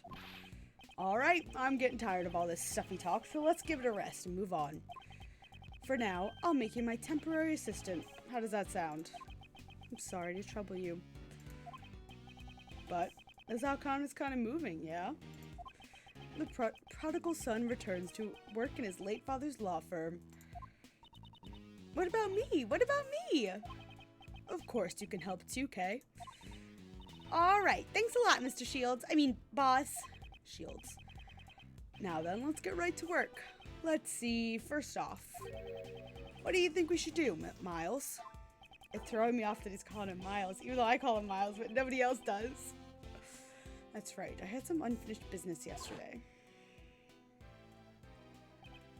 So wasn't the victim. The first person to discover the body you screamed. Yep. Why don't we find them and listen to what they have to say? Yeah, that's it. Uncle Ray thinks so too. Upbeat as always. Okay, with that decided, let's hurry up and grill him. Sir, what am I supposed to do? Detectives can't help defense attorneys. Can't just leave him be. Detective, I will give you a special assignment. I want you to assist Mr. DeBest in his investigation. Follow his orders. And then, if you discover anything useful, I want you to share it with us. Detective, this is a job that only you can do. Can we count on you? Yes, sir. Leave it to me. I'm really good at leaking investigation reports to defense attorneys. Excuse me. Yes, you are, Gumshoe. Yes, you are. Normally that would be a problem for me, but it might come in handy this time. What a good line. What a good line. Really good at leaking reports to defense attorneys. Alright, let's get moving, shall we? Time to go to jail. Spit on my screen and that. It was fucking funny. That horse is just standing there. There he is! There's Polly! I'm sure it's not actually Polly, but Now then, where's the person who first discovered the body? Now all we can do is ask around. Hold it right there. Oh my god. Who is this woman? Yeah, Edgeworth. What is this music too? Excuse me, but... Oh, you simply are irresistible. Do you mean me? Very nice indeed. What an elegant mustache. We're going with the old bag voice. It's a pleasure to meet you, mademoiselle. Defense attorney Ray Shields at your service. How about we exchange greetings with a hug? Oh, but of course. Oh, he got his hug. Oh, okay. He got a smooch. He's gotta recover. Uncle Ray's lips. Oh God. Proper greeting should be with a hug and a kiss. It's almost like it was stolen from him. Yes, a remarkable feat of quickness that would put a great thief to shame. Maybe he deserved that for his creepiness. I don't know. I feel that close contact is very important. Look at this fox! This goes for my family here in my home as well. Quite a splendid way of thinking there. I'm the warden, Patricia Rowland. But please, just call me Patty. The warden. So she's in charge of the prison and the detention center. Nice to meet you. I'm Miles Edgeworth. I'm Mr. Shields' assistant. Pardon me for asking, but were you here in the prison yesterday? But of course, yesterday was the day I wouldn't have missed for the world. Wouldn't have missed for the world? Did you have some kind of important meeting? Oh my god. This game is so fucking loud. Is the audio too loud? Like for you, it was very loud in my ears. I had to turn it down for myself, but let me know if I need to turn the desktop audio down even more. Oh, heavens no. I despise meetings. It was the animal show, of course. A wonderful spectacle featuring animals dancing and flying through the air. This is awful. I always see it along with everyone else in our home. We're one big happy family. Are you calling the prison your home? We built a special stage in the courtyard just for the performance.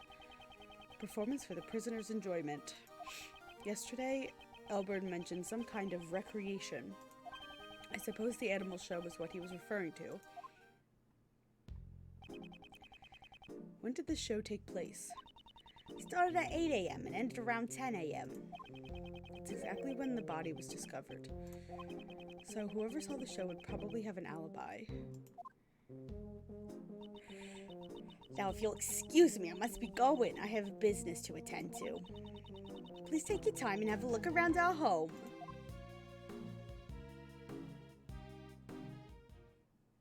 That is a large coat. So where should we start, Mr. Edgeworth?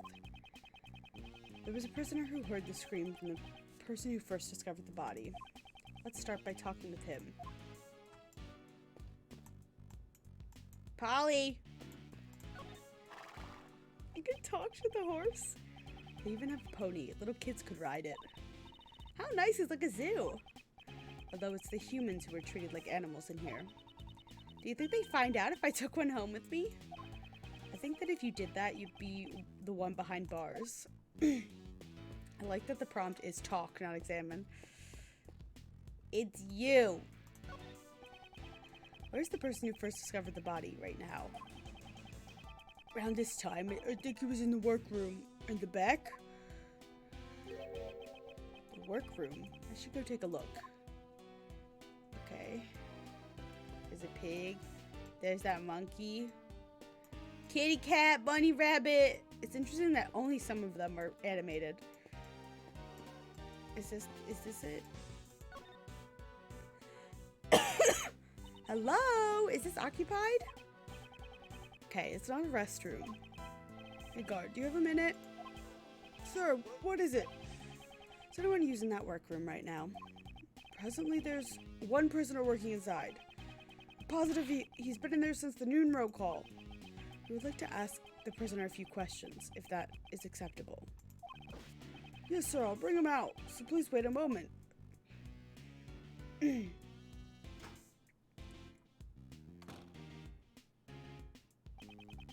I'll leave this to you, Miles.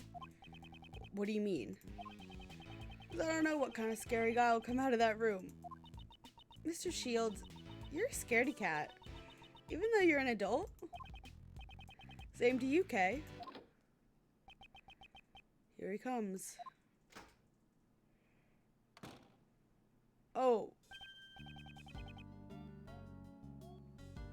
He looks familiar. Do we know him from something?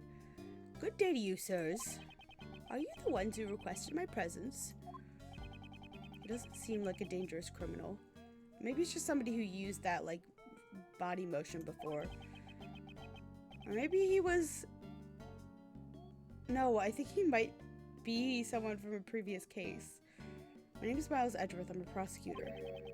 Prosecutor? Is that right?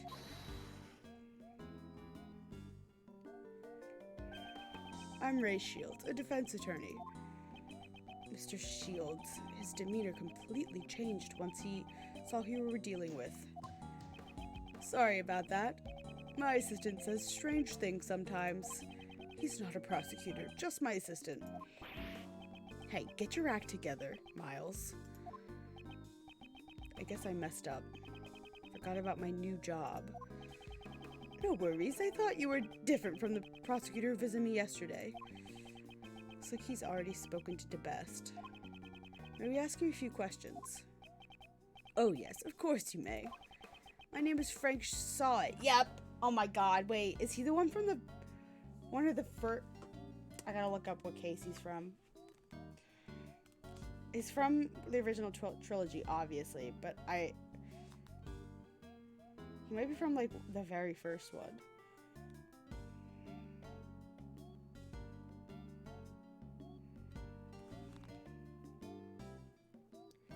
Sole witness of the murder of Cindy Stone. Yep, he's the very, very first case.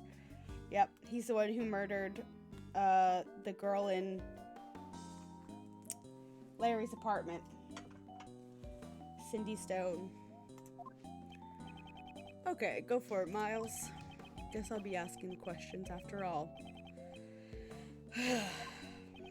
Mr. Sawit, you're aware of the murder that occurred here yesterday, correct? Where were you when the body was discovered? I was in this room, where I've been working. I forgot the voice that I gave him. What kind of work? Well, my goal is to become a pet groomer. An animal beautician, so to speak. Oh yes, I was cultivating my skills. In any other prison, such training would be unheard of. That was all, honestly. I didn't see a thing. Why would he say that? I haven't even asked him anything yet. Which is why, sad to say, I won't be any help to you. Hold it. Mr. Sawit, I haven't asked you anything yet. No, wait, that's... Even if you were to ask, I would not... You know something, don't you? Am I going to have to do chess with this man? Oh, that's... Seems he's indeed hiding something. Let's try to press it out of him. I'm going to do chess. I don't want to do chess. I kind of hate the chess. I'm not good at it. But his part of his condition is... Oh, God, there's 3 of them. I'm afraid I didn't see a thing. So I won't be any help to you. This man's expressions do not change much. It's a true poker face.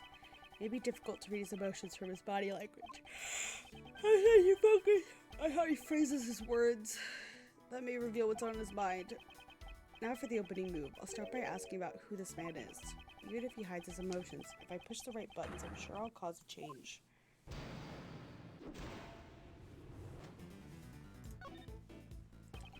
Are you involved with this case? Are you referring to the murder that occurred inside this prison? I had nothing to do with that at all. Is that true?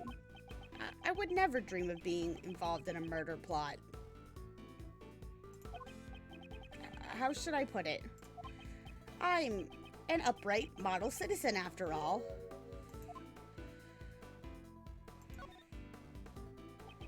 Common sense tells me an upright model citizen would have never ended up behind bars.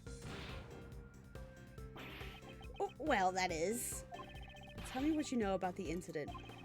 I already told you. I don't know a damn thing. Or, I really don't know anything.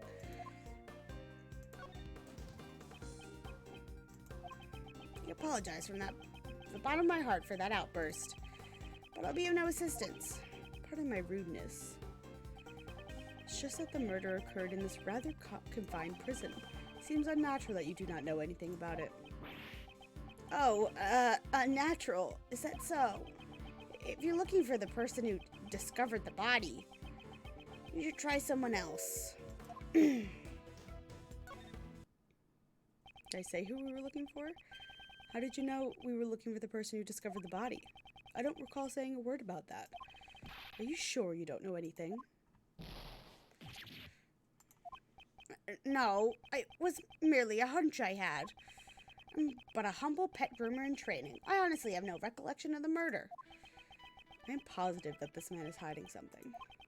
For my next move, I'll ask him about his movements on the day of the murder. This man has suppressed his emotions. I will expose his true nature hidden beneath a suspicious smile. Let's talk about what happened on the day of the murder. You truly had nothing to do with it. There shouldn't be a problem, correct? Oh, well, on the day of the murder, there was a lot going on.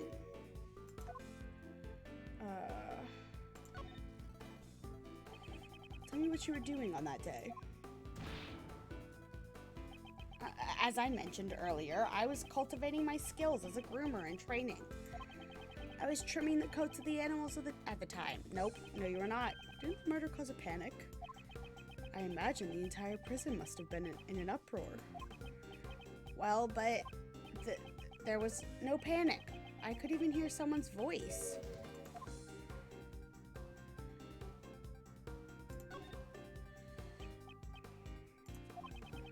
You have no more use for me. May I leave now? Okay, that wasn't it. I pushed the right buttons and yeah, I get it.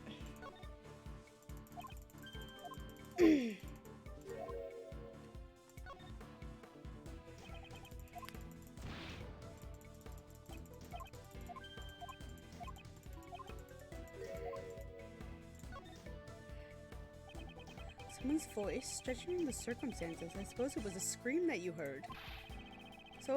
So you do have recollection of the murder. You kept insisting that you knew absolutely nothing about the murder, but you do not give credence to your claims.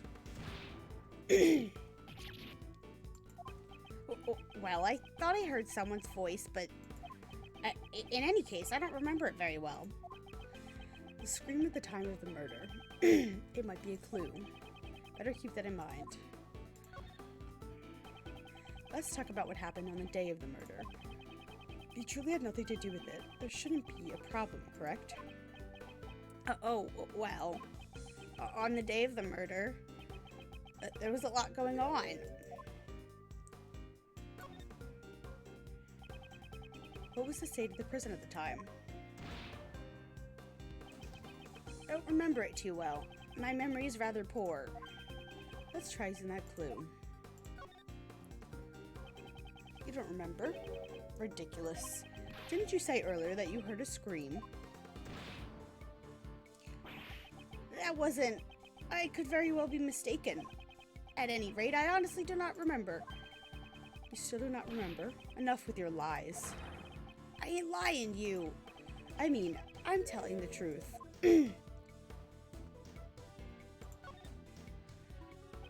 Haven't you realized it yet? I have you cornered. Yeah, that was not the right thing to do. I realized it as soon as I clicked it.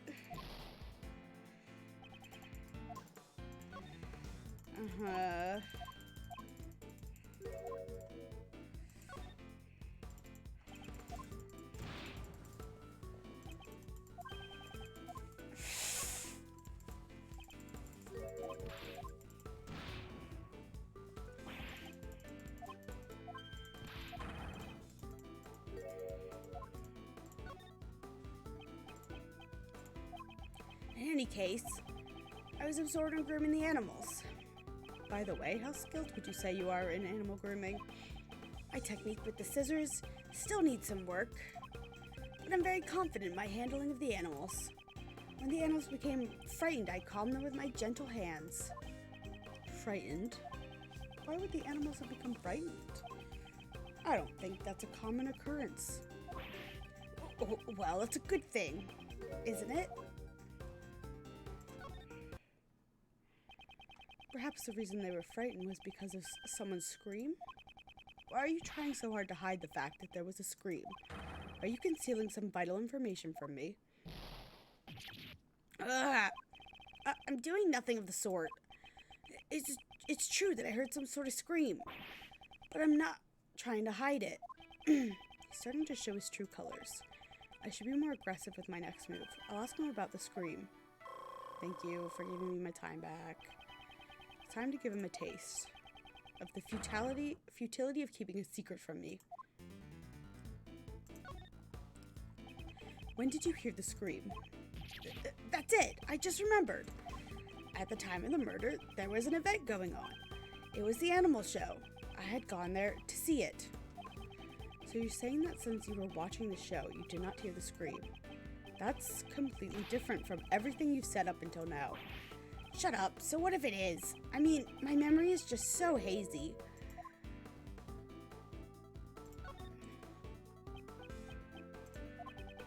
The animal show is very enjoyable. What kind of animals performed at the show? Well, I believe I saw a whale. You liar. You didn't see the animal show at all. Oh, well, that is... I sort of saw it, and I sort of didn't. You didn't see the show. This could be a clue. Do you know who the scream belonged to? Well, I was mistaken. When the incident occurred, I just happened to be in the courtyard. That's why I did not hear the scream. Let's try using that clue. Just how deep are you going to dig your pit of lies? It's obvious that you did not see the animal show. Ugh. There's no way out of this. Tell me what really happened. Confess everything you know about the scream. I cannot answer what I cannot answer. I didn't hear the scream from the person who discovered the body. That's strange. Normally, if you hear a scream during a murder, it's usually the victim. Why would you think the scream is from the person who discovered the body? Oh, my mistake. How? How did you know the scream was from the person who discovered the body? Well, that's because... You're the one who got murdered, Jesus. Allow me to answer for you.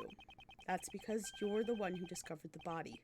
And the scream that was heard when the murder occurred didn't come from the victim. It came from you when you discovered the body. Deliver the grand remark while yawning. Just who do you think you are? It's just as you say, but what gives you the right to do this? Checkmate. Okay, no more chess, thank you. But now we have to interrogate him. It's now clear who discovered the body. You have no more reason to withhold your testimony, correct? Very well, I'll tell you. But I doubt my testimony is worth hearing. It's just another step to get to testimony, which is very annoying. Whether or not it's worth hearing is for me to decide. I'll expose the truth in my own hands. That is my sole duty. You think you're a little off there. I think you're a little off there, Mr. Edgeworth. What do you mean? We're not trying to expose the truth. We're trying to save Simon. Isn't that our goal? Isn't our goal to help out our clients? I mean, you're not a prosecutor right now. You're a defense attorney's assistant. Well said there, Kay. She's right on the money, Miles. The official task of the Edgeworth Law Office is to defend our clients. Your old man who founded the firm truly valued the bonds he had with his clients. So, if you're not willing to do the same, maybe you aren't cut out for this job. I don't want to fire you on the spot either, so have a heart, okay? Heart of a defense attorney, huh? Your boyfriend. In any case, it's important we hear the testimony of the person who discovered the body. Start talking, Mr. Sawit. Tell me what happened when you found the body. I was in the workroom over there practicing my skills. By some chance, I got curious about the adjacent workroom and went up to the door. I peeked through the small window in the door, and I saw him lying there. A man, not moving, dead. I quailed in fright and found myself letting out a scream. If I may confirm one thing. You were in the room, right next to the one where the dead body was found. Within the prison, we call it workroom B. And you were in there the whole time on the day of the murder. Yes, after the 7 a.m. roll call, I imagine I remained inside the whole time. In this prison, we have roll call 3 times a day. 7 a.m., noon, and 9 p.m. And they check the workrooms during those times too, right? Exactly. I see. So during the 7 a.m. roll call, there was nothing amiss. And Knightley's body was not in the workroom yet. Okay.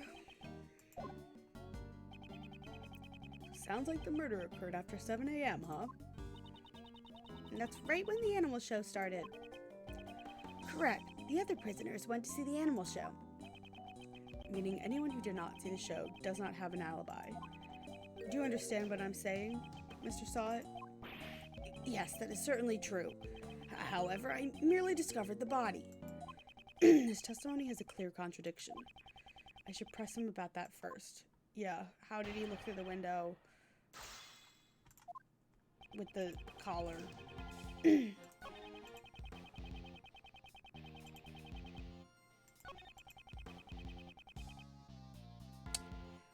I think it's this, but it might be the previous statement.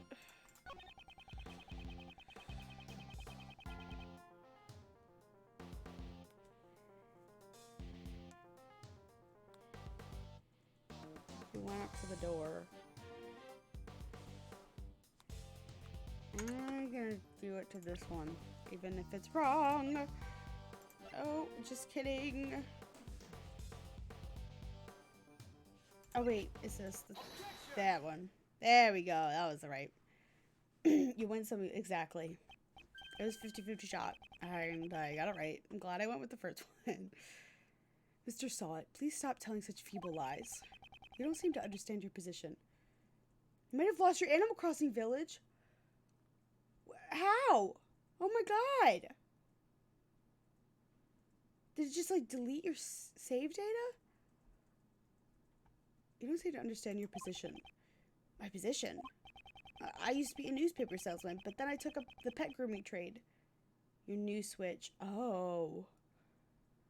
But there is a way to transfer it. I don't remember how, but there is a way to transfer it. Hold it. Tried to transfer save data, it didn't work. Oh my god. Is it still on your other switch, or did it delete it?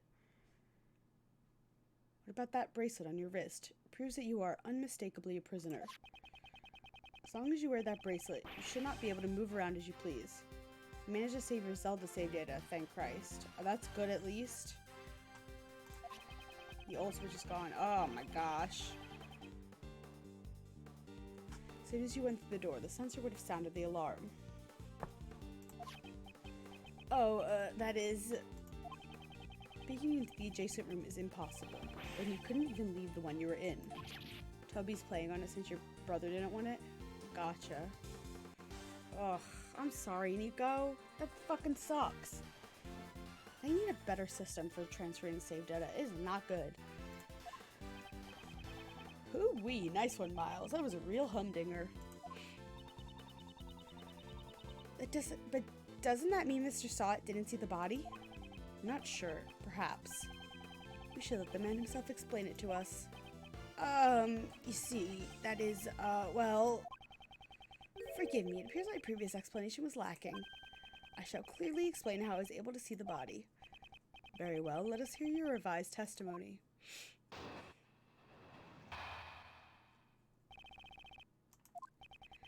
There's a rather well-known technique among the prisoners here. If the hand with the bracelet stays in the room, you can step out without sounding the alarm. That's how I was able to peek into the adjacent room. The moment I realized that the man inside was dead, I let out a scream. So that means...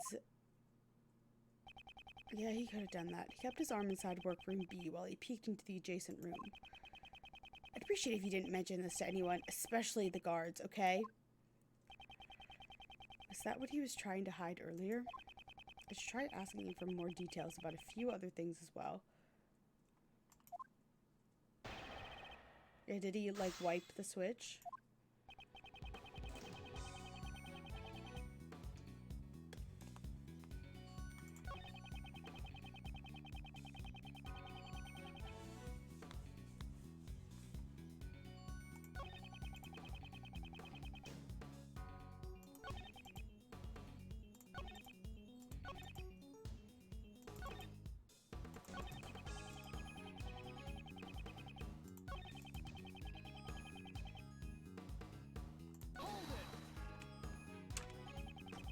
Why would you do something so troublesome and potentially dangerous? Oh, you did it yourself. Oof. I heard a noise coming from the adjacent room. It seemed odd to me as there should not have been anyone inside. You don't know about other games besides Breath of the Wild and Animal Crossing? I'm sorry, Nico.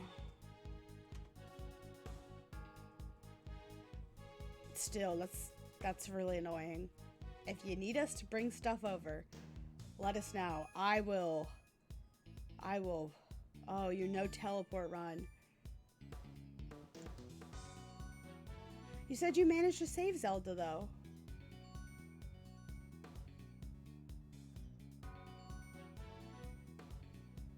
So your no teleport run might be okay. God, I hope. I was saying something before. Oh, yeah, I will boot up Animal Crossing, bring you over as much stuff as you want.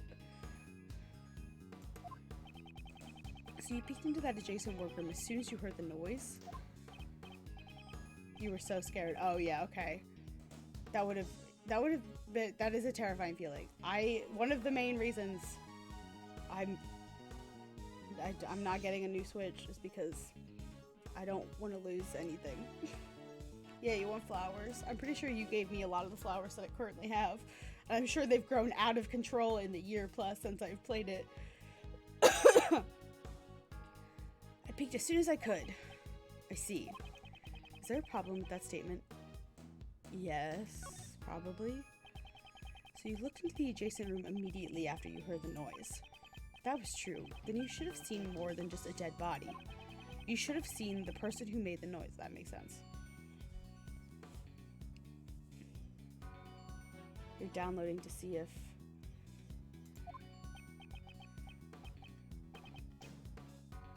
you might have... So wait, are you not sure if it transferred? I really hope it did. Why do you think it didn't? He looks really shaken. Mr. Saw It, answer me. What did you really see? Oh, 7 minutes left on the download. Oh my god.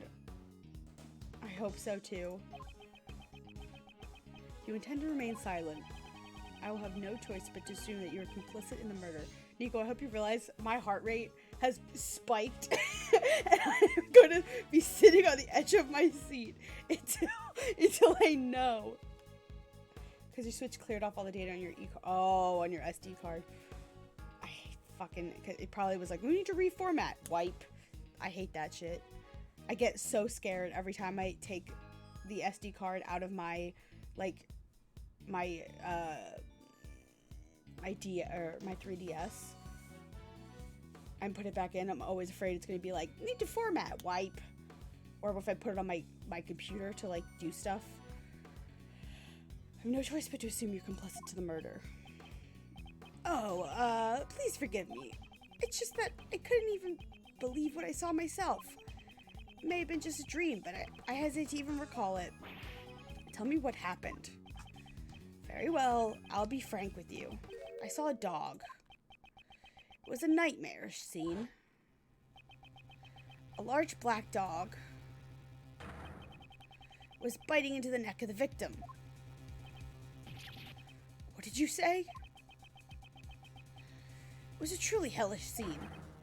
That dog, that killed him. Oh, I think I'm gonna be sick. That's some grade A trauma right there. It was chilled to my very core and let out a shriek. A man-eating dog inside the zoo of a prison.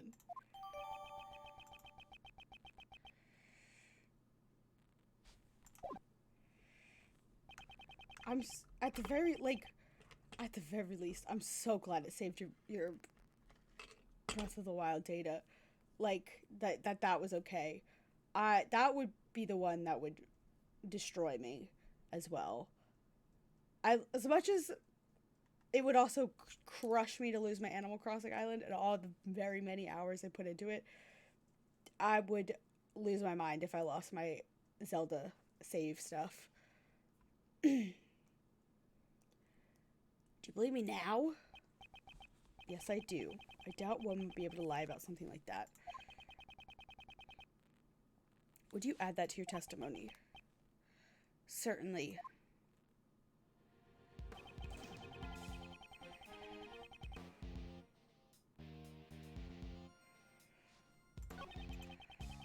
There's a black dog biting his neck. Black dog was biting the victim's neck. Yes, blood came pouring out, and as a result, the dog's mouth became stained with it. Stop. You don't need to go into that detail. All that time, was the victim... Ah! Mr. Edgeworth, why'd you ask him that? Okay, why'd you hit Uncle Ray? The man did not even flinch. Oh, he must have already been dead. Okay. But the blood continued to gush from his neck. Most likely had passed away already. His hands moved nary an inch. Maybe the dog was trying to stop the blood? Way too much detail. Are you doing this on purpose? Certainly not. I'm just trying to give an accurate testimony. Mr. Edgeworth, shall I add that to my statement? If you would. It was terrifying. A truly terrifying sight. Already passed. His hands moved nary an inch. The ring with the snowflake insignia glimmered, but no purpose. Oh, God. Okay. Oh, the dog is being kept here in the prison. I find that hard to believe. Say pets take after their owners, yeah? Doesn't have to take after them that much. This completely defeats the purpose of the animal therapy. I think it's gotta be the second one. Yeah. The last statement. I didn't realize it was the very last one. Okay. Probably need to present something to this, but what am I presenting? Something about this fucking ring. Present? Okay, what are we presenting? Not that. Not that. Multiple chessboard brought at his request. Prison labor covered in blood and mud. Probably not that.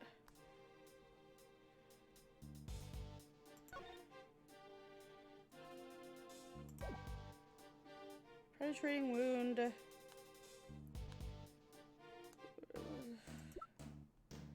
Blood stain sheet. Door sensor.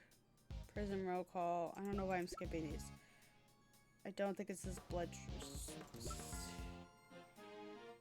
Prisoner's bracelet. Prison roll call. The black dog.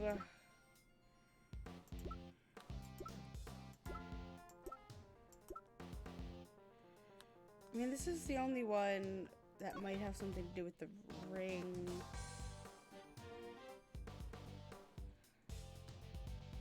Oh wait, his hand is covered. So how could he see the ring? Probably. Okay, that's just dumb enough logic for for this game. Yes. Ring with the snowflake insignia? Yes, that's correct. It was clearly engraved on the surface. I see. Your testimony is very accurate, but it's a little too accurate if you ask me. And what's wrong with being accurate? You state you saw a ring with the snowflake insignia engraved into it. And it is true that the victim was wearing such a ring. See, was I not correct? That is not the issue I have with your testimony. Take a look at this picture. As you can see, the right hand is covered by a sheet. Should not have been possible for you to see the engraving on the ring. I'm itchy, if you couldn't tell. I don't know why, I just got the itchy scratchies.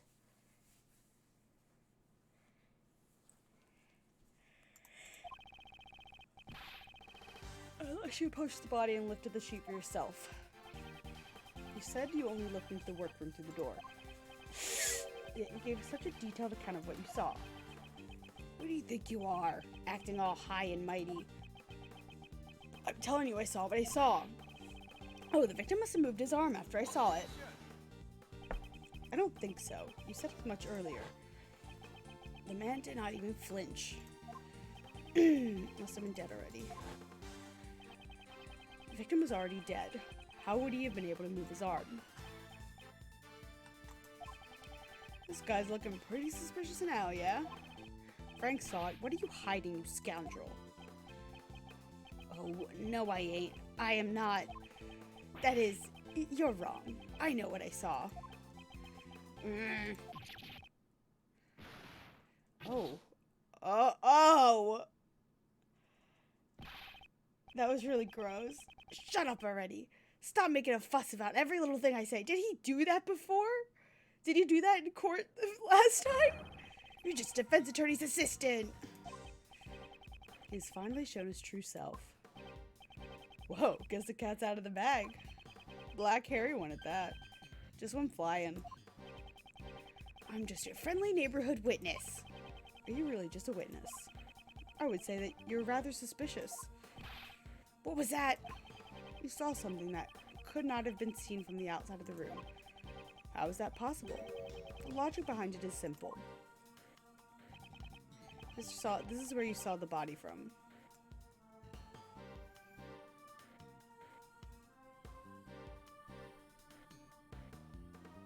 Which one did the murder happen in? I feel like it was workroom B, right?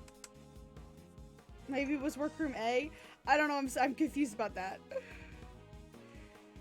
Did he say he was in B and then, I think we're in B, we went up to B to get him out.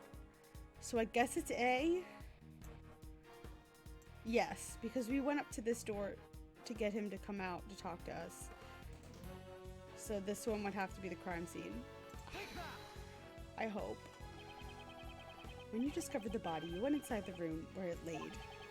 Since you saw the engraving on the ring, that's the only possibility. Even if you say that, you ain't got no evidence, do ya? Where's the evidence that shows I was in the room?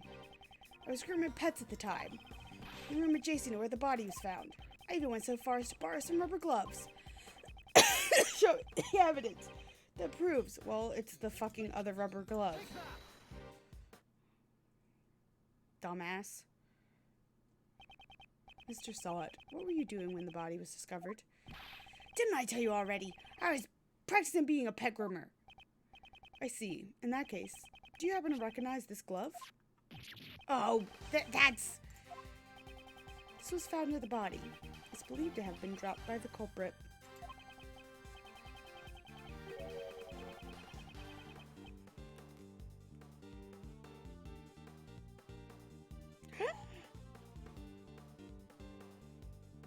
Oh no, Nico.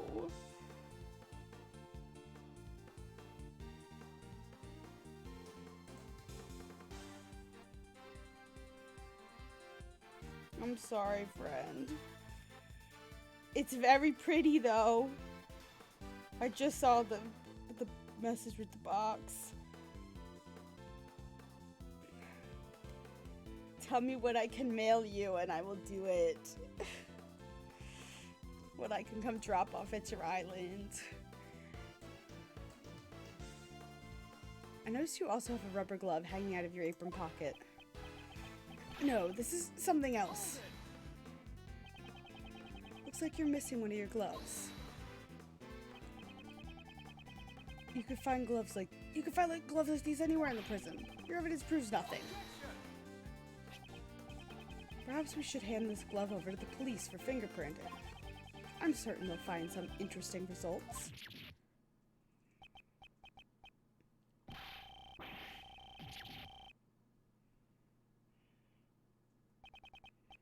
It's over. Objection. Oh, Jesus. What is that? Pretty cool, right? My objection voice. That's your voice? Can anybody reboot my island? I will let you know what my availability is. Because I have to work on my last final this weekend.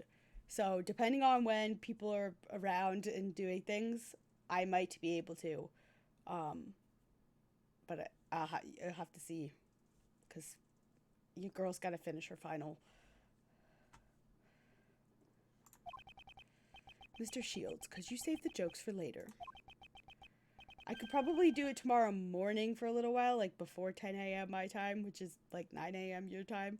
But I gotta take Minnie to the groomer, and then I gotta run an errand, and then I have virtual D&D, which has been like planned for like over a month, and then I gotta work on my papers. Not joking, because it's not over yet. That's still something else. Something that's clearly odd. He do have voice like Carmel. That guy's a prisoner, you know? He's got the bracelet and all. That's right. How did he get into the other workroom? The sensor would have set off the alarm, right? He's right. That's the only thing we don't know yet. And so fast, Mr. Prisoner. Could you fill us in? It's pretty weird. The bracelet should have been his last line of defense. Defense? That's right, Kay. It was useful evidence for Mr. Prisoner here. He could have claimed that due to the bracelet, he wasn't able to enter the room. But he didn't say a word about it. I do love his, like, shrugging animation. Is that why... Is there any reason why you didn't? Silent treatment, eh? Well, the judge yesterday did say that silence is golden. Wow, you really are a hotshot defense attorney, Mr. Shields. Defense attorneys always remain calm in a pinch, and a smile in the face of danger. That's what your old man taught me. The defense attorney's creed, yeah? So what's the deal? Why didn't you mention anything about the bracelet? The truth is, it's broken. Broken? Some time ago, I took a spill and the bracelet hit the floor with a loud bang. Ever since then, it has not been able to activate the sensor. Forgive me. It was so convenient, I didn't want to report it. I see. So the bracelet was broken. But did it really break so easily? If that is the problem, if that's true, then there's a problem with the prison security.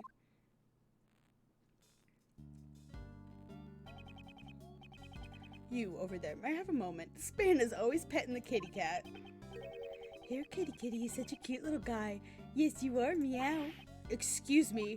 Yes, what can I do for you? For meow. This prisoner's bracelet appears to be broken. What? Really? That's not good at all. I'll contact the person in charge and have it replaced immediately. Thank you. I'll be holding on to the broken bracelet for the time being. Okay. Yes, sir. Please take care of it.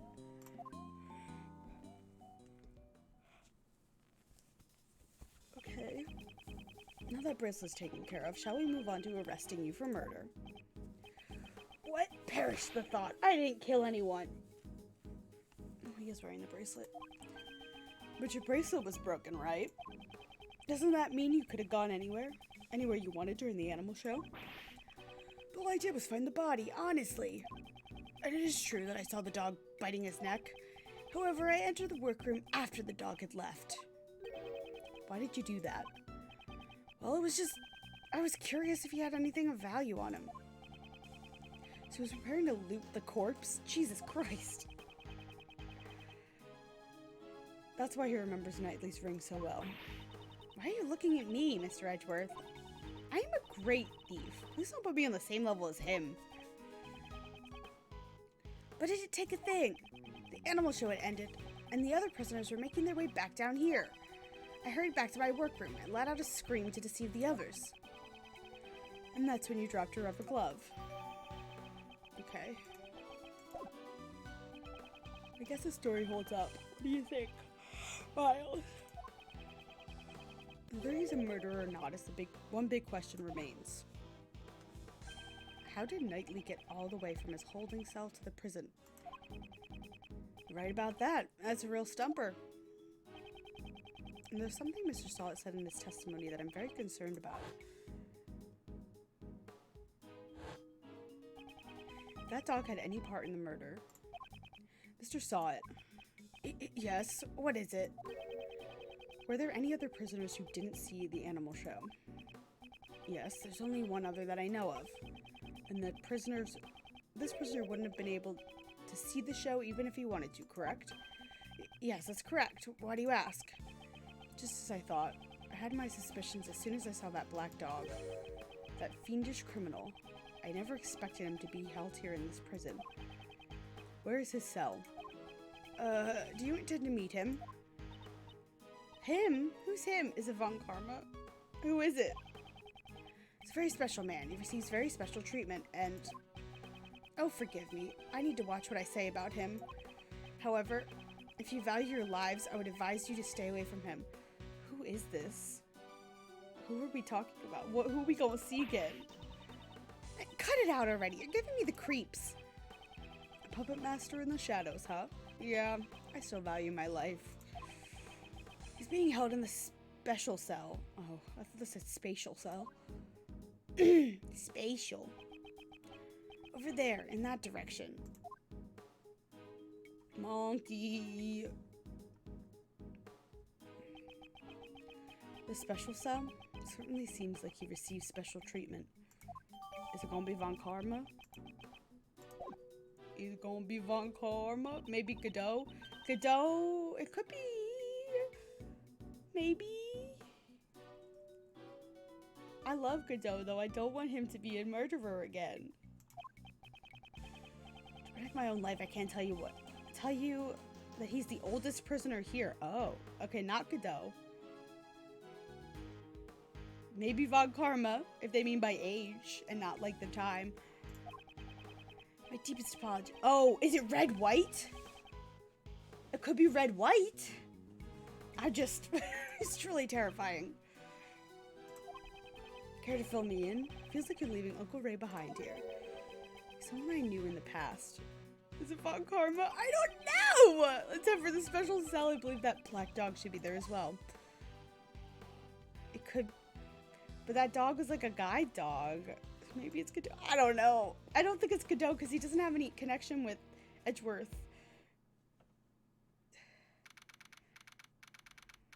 I just need... Come on, just... Yeah, get through it. I gotta know. Hey, it's pitch black in there. I can't see a thing at all. Aren't you always talking about how the Yatakarasu is able to flap even in the darkest night? Even in the depths of night, when no other bird dares to take flight. One alone soars to shine in the light of righteousness and the world's blight. And that one is me, for I am the great thief Yatakarasu. Oh, that was pretty cool. But still, I can't see what I can't see. I'm still just a human.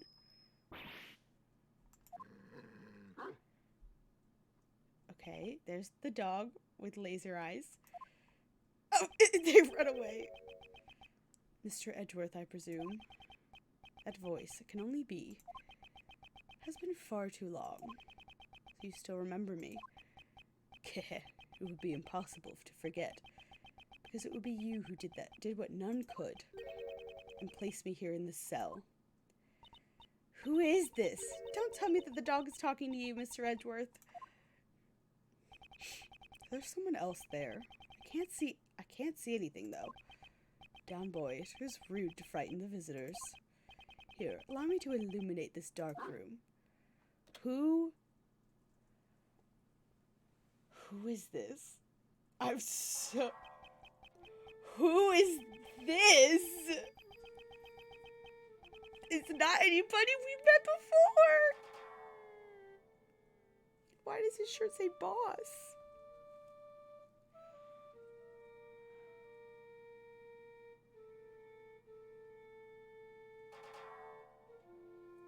Who is this? Such nosy visitors from the voices and footsteps. 2 more in the back. It would be rude not to introduce myself. I am called Sirhan Dogan. Mr. Edgeworth and I, we are old acquaintances. This man is a former assassin. The blind assassin, Sirhan Dogan. Okay. His weapons are sharp knives and a ferocious dog. His appearance is always accompanied by the sound of a bell. It's said that the ringing of his bell in the darkness is the last sound his victims hear. Yeah, I got excited to see somebody we've seen before, but this man is scary. Would you be so kind as to share the reason why you've come, Mr. Edgeworth? That will not be necessary. You are already well aware of why we're here. It seems we know each other quite well. Excuse me. Oh, doggy kisses. I love that the dog is just standing on his shoulder. We suspect your dog of committing the murder. The witness who discovered the body saw him biting it. There must be some mistake. My boy is obedient. He would never do such a thing. Right, Anubis? Maybe he was pulling the knife out of the wound? I don't know. Good boy, good boy, good boy. Anubis may be your guide dog, but you raised him to be a vicious killer. He was one of the weapons you used as an assassin. Yeah, but his throat wasn't, like, ripped out. To begin with, is the witness of a reliable sort. It's true that Saad is also one of the suspects, and it's difficult to say if we can trust his testimony. In any case, I think you have the wrong dog. Right, Anubis? Right, boy? I wonder if he knows who the witness is. I would like to hear your alibi from 8 a.m. to 10 a.m. yesterday morning. During the animal show, I was in my humble cell the entire time. Humble? With like a solid gold statue of yourself? I took up whittling recently. My focus was solely on the wood and chisel in my hands. The prisoners have free access to chisels here? Normally that's not allowed. That's a lot of chisels, my man. And a mallet. The warden is a kind soul. She has given me special permission. Kind? Ridiculous. Even 5 metal chisels would become deadly weapons in his hands. Okay, Nico. Enjoy your foods. And drive safe, please. I started out by carving these Buddha statues, but I moved on to other shapes after the 674th. Really? That many? All it takes is time, which I have plenty of. Here's what I'm working on now. I was about to say, I did not know that you played chess. Do you play well, Mr. Edgeworth? I'd like to test your wits in a game sometime. I only started playing since my arrival here, so I'm still inexperienced. What is this piece? It's a 3-headed dog? Cerberus? Just for the fun of it, I carved this hound piece. Chess is a game of war, pawns, knights, and castles. Each side pushing their forces to the limits to take the life of the enemy's king. However, I found the absence of dogs to be strange. Hounds are an indispensable part of warfare. But it is nothing more than folly. I still play by all the normal rules of chess. Isn't it difficult for you to find opponents here in prison? I always play correspondence chess. Correspondence chess? So you play chess through the mail? Prisoners are allowed to send and receive letters, although they are subject to inspection. At the moment, I'm waiting for my opponent's next move. Foster's left the cats on the counter. And I'm just like, okay, but how do I cook anything? Yeah, that's not great. I wish I knew how to help you train them to not do that. My cat growing up never went on the counters, so I don't know how my parents did that. That is... I wouldn't want them up there. One, because I would make cooking a nightmare, but two, like, I don't want them getting into anything that I might have up there that might be bad for them. Also, I don't want their little dirty feet on my food surfaces.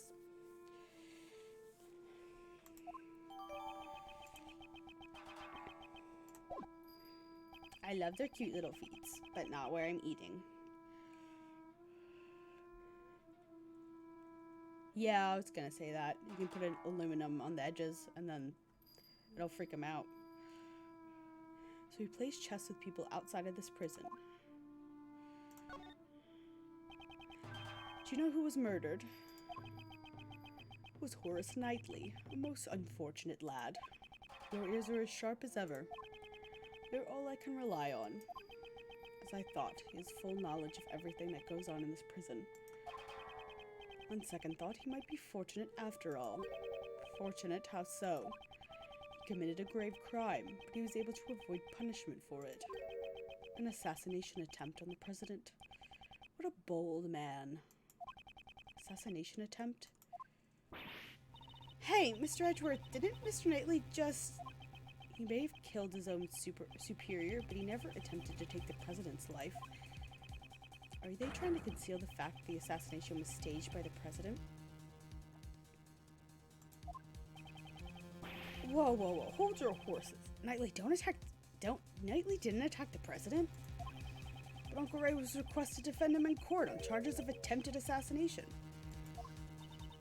You didn't know either, Uncle Ray? So, they're trying to pin the whole thing on Mr. Knightley. Now I see why PIC is taking action. So that's why they removed you from the case. That DePest guy is going to indict him on charges of attempted assassination. And in doing so, they would have twisted the truth. I suspected it was a false charge. I heard about it from one of the guards. About Knightley. He kept desperately insisting I didn't assassinate anyone. But the courts are supposed to bring the truth to light. I may not be well versed in law, but I can say one thing for certain. Some of the prisoners here were convicted on false charges. That's the reality of it. Right, Anubis? Right, boy? Leaving the truth in the care of the court can be dangerous. Yeah. Leaving the truth in the care of the court is dangerous, huh? There was someone who said the exact same thing before. That investigator from Interpol who doesn't trust prosecutors. And Sneak goes, boy. Isn't that right, white boy? Did he? I didn't notice that. Have to roll back the tapes later.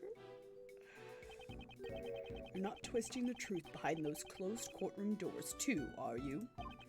Fueled by those ideas, is it any wonder that courts produce nothing but falsities and lies? Rest assured, the next time we meet, I won't be so forgiving.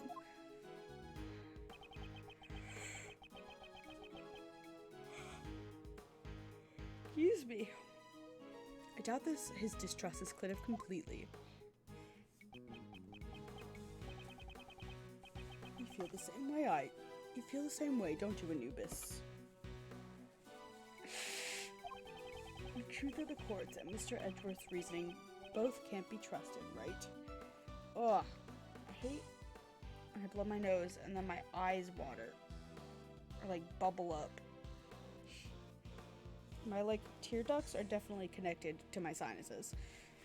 At least the right eye is absolutely. The truth of the courts and Mr. Edgeworth's reasoning both can't be trusted, right? It's nothing to be upset about. You're not the only one who suspects me.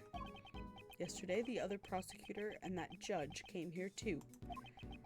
They brought the warden along. How they despise me.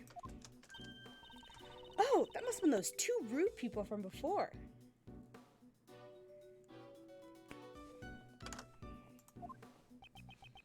Prosecutor DeBest and Judge Courtney. They thoroughly inspected my room but left without finding a thing. Seems they were searching for the murder weapon. 'Tis a shame. They searched the other prisoners' cells too, not just mine. Yet they were still unable to find anything. All that hard work was for naught.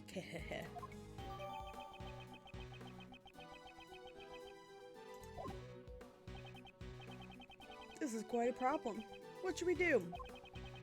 Saw's testimony alone won't hold up. In order to confront him, we'll need evidence. Now, if my guest would be so kind as to leave. Right, Anubis? Show them the way out. How did that dog get out? Oh, okay, there's a little thingy. Does that mean what I think it means? Well, let's get going.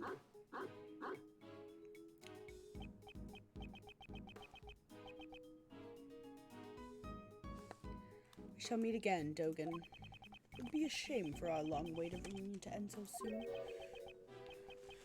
I'll be waiting.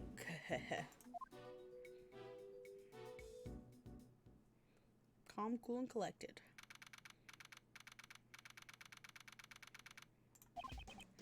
Now then, we still need to find that murder weapon. Mr. Edgeworth! Oh! She went all the way up there? It's fine now, Kay. Come down from there. Where's Mr. Shields? Beats me. He just took off running like death was after him. Good grief. That man. What should we do now, Mr. Edgeworth? We'll continue investigating. First, we should start by solving that one mystery. Knightley's body was found in a workroom inside the prison. However, he was supposed to be in the detention center's holding cell. How did he get into the prison under such tight security?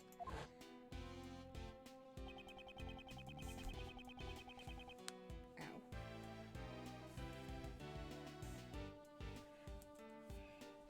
Let's go investigate the holding cell of the detention center. Here, Mr. Knightley. Holy shit. It was held, right? But what about Uncle Ray? I think the main reason they did it because they'd left food out all day but have a dog. That makes sense. They had to leave it on the counter. You don't know if they've eaten any of it. It's normal for animals to take a couple days to eat in a new environment. When we would dog sit, the first couple times that we would have had our friends' dogs, they did not eat for most of the week. Or at least the first 2 or 3 days. They just didn't eat anything. Until they've finally settled in. So that's pretty normal. If you can try and hand feed them something, that's probably not a terrible idea, but sometimes animals just don't want to eat until they feel settled and safe. I thought we were supposed to be his assistants though.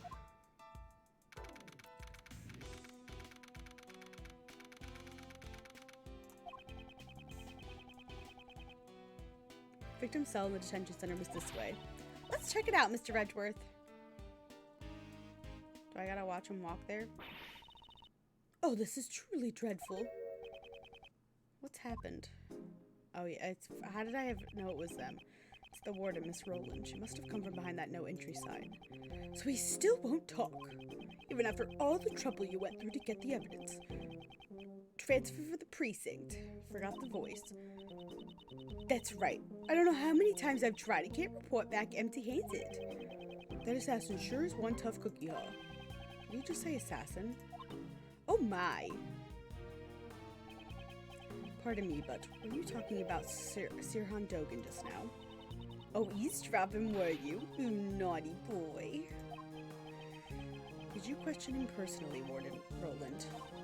Not just him. I tried to have a heart-to-heart with all the prisoners and suspects. My home, we're all family here. I love this little fucking fox and the little Arm movements. It's so cute. It's only fair I invite them to the warden's office. I hope it's live. It seems like it is. It almost certainly is. Its ears are wiggling. The warden's office. This is the warden of the prison. Oh, have you taken an interest in my room as well? Just down this hallway, but outsiders are not allowed past this point. Down the hallway. So around there. What is this room? Offices? Ooh, it's such a lovely room. People do so enjoy being invited back there. I always show them the splendid view of my precious courtyard. Oh, it's the courtyard. The courtyard of this animal-filled prison. I'd sure love to see it. Damn, she like cold or something? This is what it looks like where you work. I imagine prisons are a pretty cold place. Delighted that you want to see it, however, I cannot invite you. What? You're not a child of our home. If you want to come to my room, you'll have to be convicted first. It's a rather high hurdle to clear. Goodness me, look at how long we've been talking. We're just about to feed Allie her lunch. Allie? She's my favorite little angel. Look at him. Now, if you'll excuse me, I must be off to the courtyard. Toodaloo.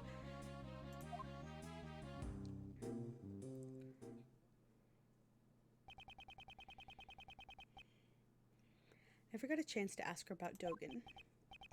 Well, let's head over to Knightley's cell. Hopefully, if you're feeding them on the ground, they will get used to their food then being on the ground, and they'll be less tempted to jump on the counter, like looking for stuff. I don't know. Look up Jackson Galaxy videos, maybe. He usually has some good tips.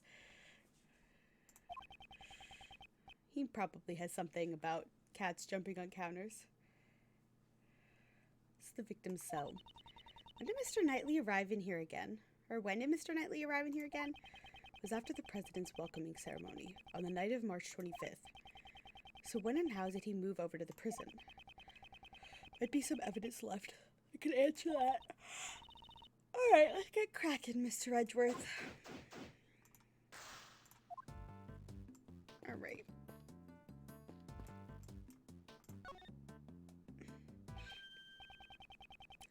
The reflection in the mirror. It's a security camera. Great thieves' arch enemy. Guess I don't take too kindly to thieves here. There's no reason for a detention center to be kind to thieves. Guard.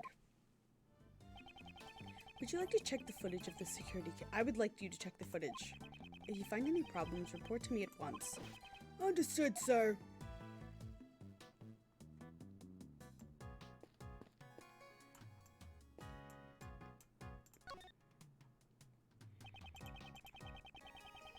Is that a food menu?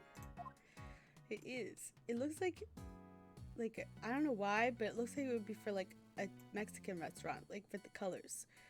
I don't know why my brain went to that. Also, why is it in a little cage? Is this a dining menu? You choose your daily meals in this detention center. However, unless you have the money, you won't be able to choose what you want to eat. In the end, the world revolves around money. Doesn't this mean the rich won't have to reflect on their crimes? Yes, well, those who come here haven't been declared guilty yet. There are a few good people who don't need to reflect, probably. Sounds like you're just making excuses for them, Mr. Edgeworth. Why should I have to come up with excuses for the detention center? The Great Escape in 80 Days. Crime and establishment. Punish. Prison life for dummies. Animal hacks. Animals hack. The Hound Whistler. The Wonderful Warden of Curs?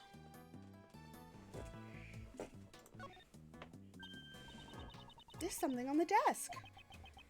Seems like some kind of memo. Let me take a closer look. Next move is bishop to That's not... This is chest notation. It's probably the victims.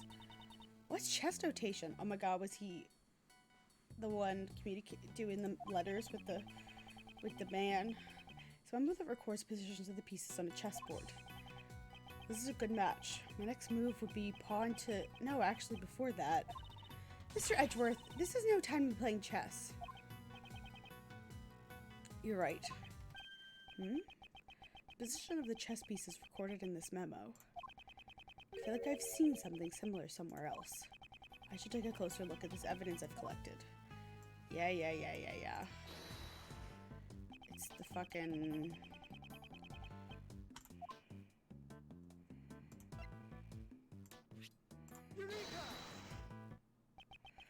This chess notation. I've seen it before. You're still thinking about chess. Focus on the investigation. Focus! Chess is quite important to this investigation. Okay, have a look at this. Are these chess pieces from Dogen's cell? I don't know much about the rules of chess. Rules of chess are not important here.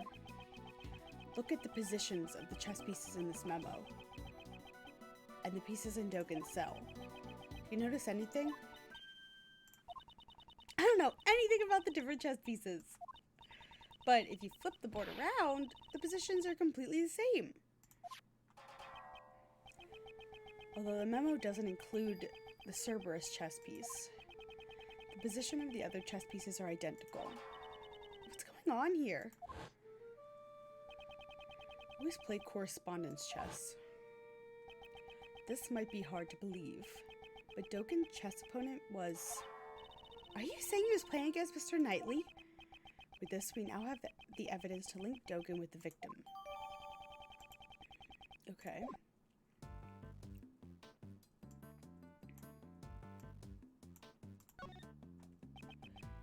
Okay. I wasn't sure if the circle was gonna be something. There are a lot of books here. What's this? The Wonderful Warden of Hours. Hound Whistler, the Animal Shack Redemption. Oh my god. Animal Shack Redemption. Mr. Knightley was a surprisingly good person. No, the detention center provides these books for the visitor's own edification. These books are supposed to help you grow as a human being. Prison Life for Dummies. These books were written by model prisoners and former inmates. There's a helpful book, The Great Escape in 80 Days, based on a true story. Check this one out. Crime and Establishment, How to Make Money in Prison. The problem with this detention center may run deeper than I thought. Okay, so that's that.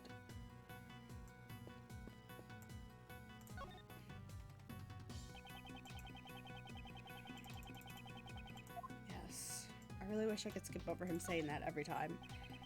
It's Horace Knightley's suit. According to the results of my investigation, what did you find out? A man who looks good in a suit leaves a more favorable impression with the ladies. Ah! Next time I'll investigate men who look good in frills. Please don't bother. This newspaper. It's missing a few pages. They appear to be torn out. Why would someone tear out the pages from a newspaper? Maybe they used to clean the cell instead of a rag. Clean the cell? It's quite possible. Looks like something seems off. The floor here is clean. Was it mopped recently?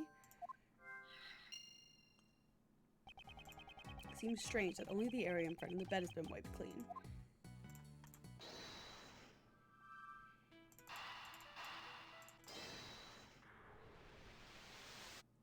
Shebang! I was just wondering, it's been a long time since we logicked something. The floor here is clean. It was probably wiped down with something. Did someone spill grape juice here? I don't know exactly what was wiped away, but I can imagine what was used to wipe it. It's very likely it was a torn up newspaper. Couldn't he have asked one of the guards if he could borrow a cleaning rag? Perhaps it was something he didn't want the guards to see. Okay. Beautiful. I'm glad I didn't have to investigate the toilet. So what our investigation turned up. Seems we found a major connection between the victim and Dogen. This is terrible. What happened? The security camera recorded something terrible. Can you let me see it? Of course, sir. I have a portable playback device right here. Let me see it right away.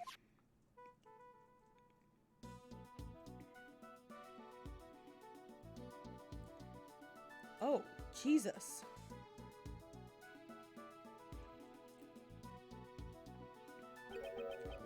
This black thing has got to be that doggy, right? Till this point, I thought the murder took place inside the prison, but it appears I was mistaken. The place where Knightley's attack was. Where we are right now was the detention center. And furthermore, he was attacked by Dogen's dog. This is the decisive evidence. Okay. I mean, we couldn't... It was just like flashes, but sure. Maybe it was the monkey. Knightley was killed in this room. Then this piece of evidence we found is... which piece of evidence takes a new meaning if the murder occurred in the holding cell?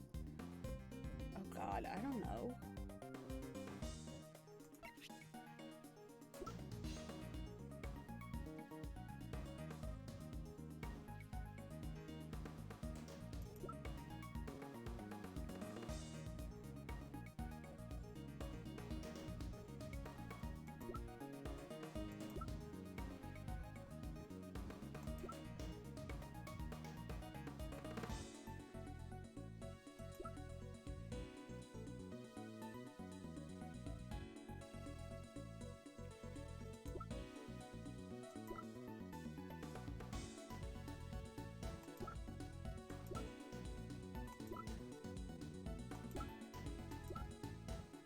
Probably this, right? Because it was like cleaning up his blood. Evidence of an attack. But a dog couldn't do that. For someone wiped the floor. It's possible they were wiping away blood stains. But the dog couldn't do that. So who did it? Thank you for your hard work. I'll have your attention. May I ask for one more favor? What would that be? There should be a detective by the name of Dick Gumshoe in the detention center or the prison. I would like you to give him a message. Tell him to check this room for traces of blood and give the results to me. Yes, sir. Okay. This should corner that old coot. No, not yet. We still don't know how the Knightley and the dog moved here from the prison. That's true, but once we figure it out, we should check out... Where should we check out next, Mr. Edgeworth? The guard here might know something about the murder. Let's see if we can learn any new details from them.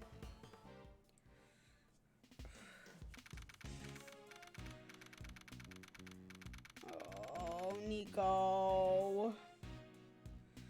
Sorry, this is not your night. Alright, let's continue our... Ah! Oh, Nico, wait! Sorry to intrude.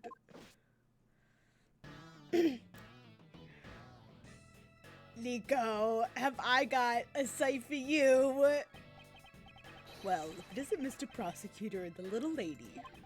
Fancy meeting you here. This man is Shilong Lang, an Interpol agent. About 2 weeks ago, he was in charge of investigating one of my cases. I would have thought he returned to his native country of Zhangfa by now. Agent Lang, what brings you here? Just some boring work, nothing you need to know about. Ha! On top of a black dog, you meet a black wolf. Huh? You came alone today, Agent Lang? Because your assistant was a murderous psychopath? Usually, he'd have a huge police force with him.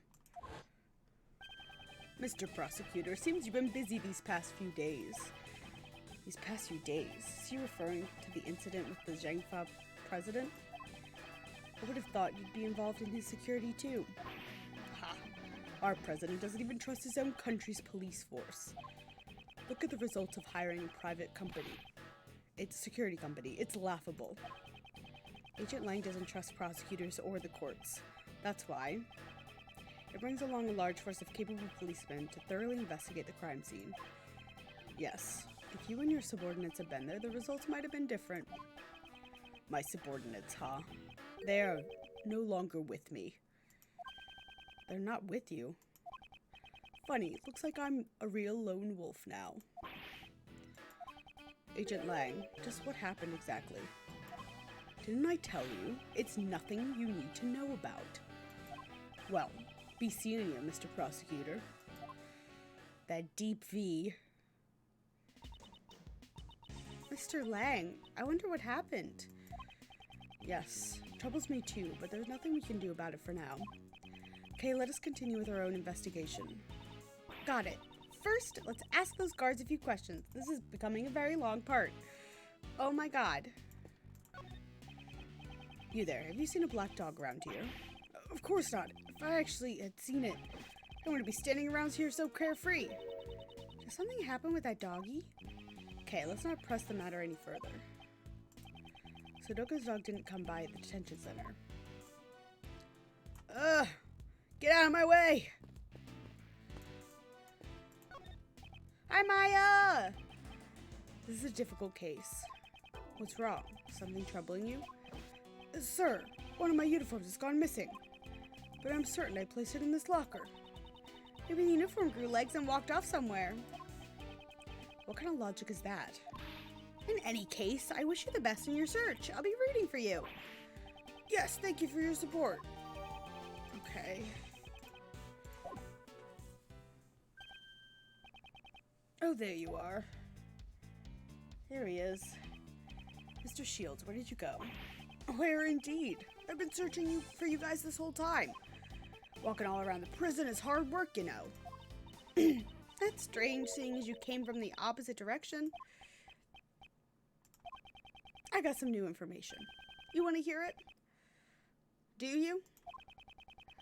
He sure changed the subject quickly. Heard a little something from the guards. Seems Knightley caused a bit of an incident 2 days ago. An incident? You know how Simon said he came to visit Knightley, right? After the visit, when Knightley returned to his cell, naturally, a guard escorted Knightley back to his cell. While the guard was unlocking his handcuffs, all of a sudden Knightley struck the guard and knocked him out. Seems he was going to attempt a jailbreak. By the time the other guards arrived, the key to his cell had disappeared.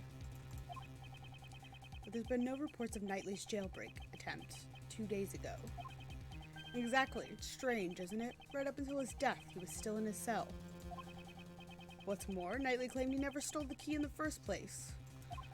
In fact, they searched his cell, and the key was nowhere to be found. I know he left. I'm sad too. He'll probably be back. He was being all mysterious. The guard who was struck have anything to say? No one knows. He was taken to the hospital while he was still unconscious. He's still there now, it seems. So in the end, we still don't know what happened. Oh my god, are we almost fucking done? Oh my god, we're not. We gotta talk to that asshole. It's you! Him. That voice. This asshole. And her. Great, I gotta do my British accent again. What are you still doing hanging around here? Well, you see, this is my assistant. Are you here to object to our investigation to make me a laughingstock? He looks like he's 14.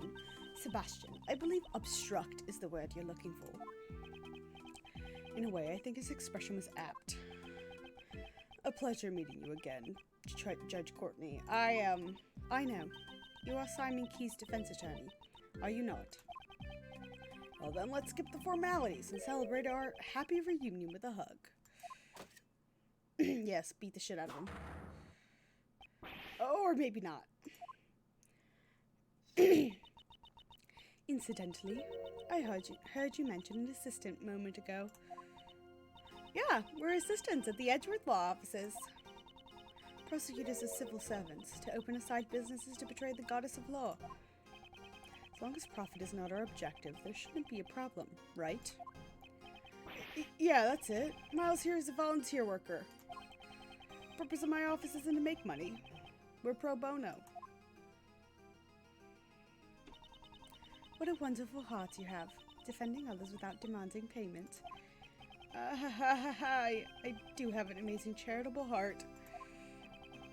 More importantly, I'd like you to explain your reasons for arresting Simon Keyes.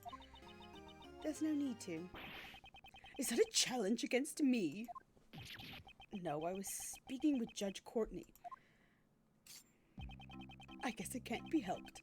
You want to take on the best, you will fail like the rest. I haven't said anything yet, but this is convenient. Then I'll hear you out. What were your reasons for arresting Mr. Keyes? I see no need to inform you. Sebastian, let us... Hehehe. Just watch, Justine. Watch as I run around in circles against this useless prosecutor. I think you mean run circles around me. Yeah, that's what I meant. Prepare yourself, Mr. Edgeworth. God, I don't want to talk to him. I don't want to deal with him. Reasons for arrest. So you want to know my reasons for arresting that man? The answer is simple. Yes, we found traces of that guy over there. Sorry, what? How's that? Perfectly simple, perfectly decisive, right? Of course, I was the first to notice it because I'm the best. What in God's name did that mean? How am I supposed to go about pressing that? The only information was in that second statement. How's that? Got nothing to say? Speechless in my presence? This guy sure talks a lot. So, you're the one who arrested Mr. Keyes, I take it. Mr. DeBest, do you have the right to do such a thing? Well, obviously, it was the police who carried out the arrest. But since I was under my direction, shouldn't it count as my arrest? As I expected. Be difficult to deal with both of them at the same time. However, her silence is troubling me. Just what is she thinking?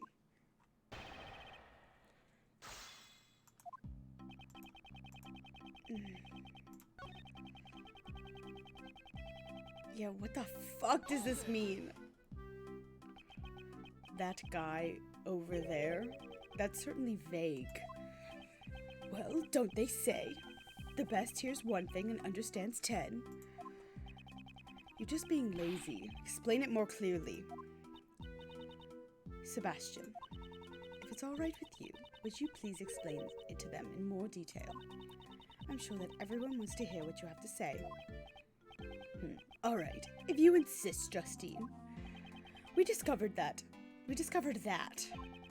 Perhaps you didn't know, but the victim carried a chessboard with him.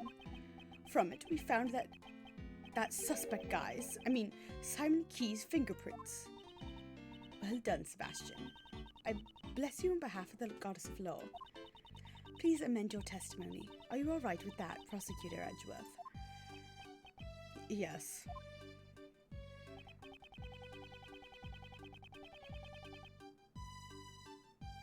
Yeah, 'cause Simon brought it, you dumbass.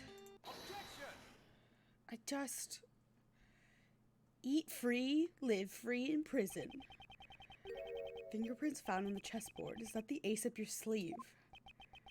Ace in my sleeve? Oh, ace up my sleeve. Yes, the methods I use are always the best. This ace is my trump card. Well then, allow me to show you that it is not, in fact, a trump card at all. Simon Key was the one who sent this chessboard to the victim in the first place. So, it's only natural some of his fingerprints would be left on it. That took way too long. These fingerprints are hardly decisive evidence. Perhaps your arrest was a little too rash. Rash? To begin with, this incident occurred in the detention center and the prison. To suspect Simon just because he isn't a prisoner or a guard is a little unreasonable.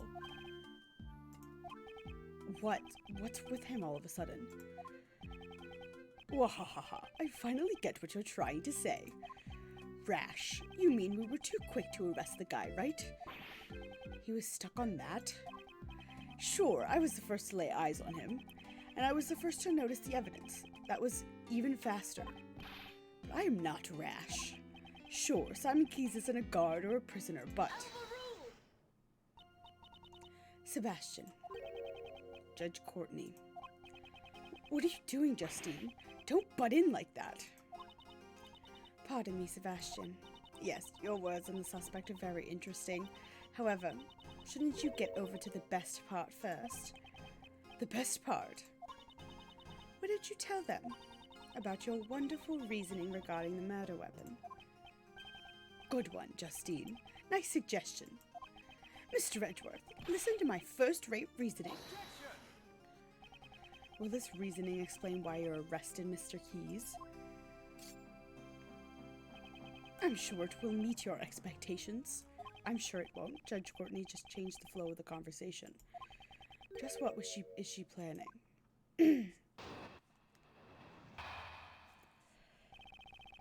Weapons location. It's obvious the murder weapon was a sharp metal object. However, the prison maintains strict control over potentially lethal items. So, that's why I've reasoned that the murder weapon was brought in from the outside. Yes, it was hidden inside that chessboard. It says only the victim and the suspect's fingerprints were found on the chessboard. Isn't it obvious who brought and used the murder weapon? At least it's clearer than his last testimony. It's the best reasoning you can get from Prosecutor the Best. How do you like it? Now he's mixing up the best in his own name. But could someone really hide a weapon inside a gift sent to a prisoner? You'll find a good place if you examine the inside of the chessboard. Inside the chessboard? Is there some place to hide a weapon? Okay, cool. I thought there were only chess pieces inside. Wow, what an annoying laugh. Inside the chessboard, huh? Perhaps I should examine it a bit further.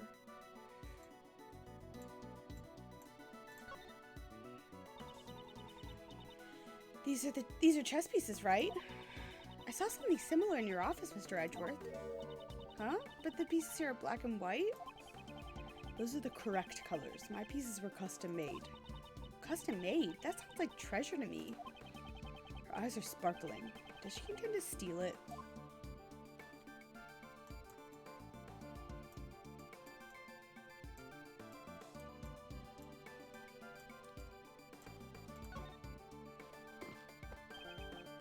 The top panel is removable.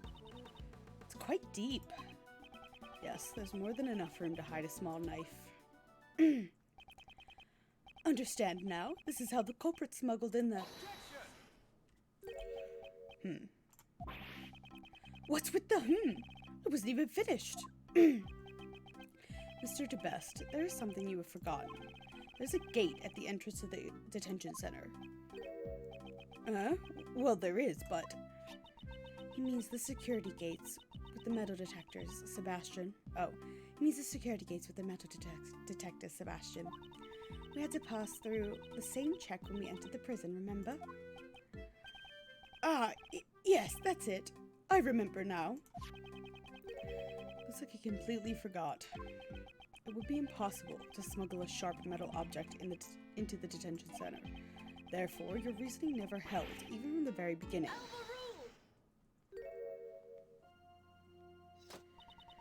That gate is only used on people. In other words, packages sent to the detention center undergo a simpler check.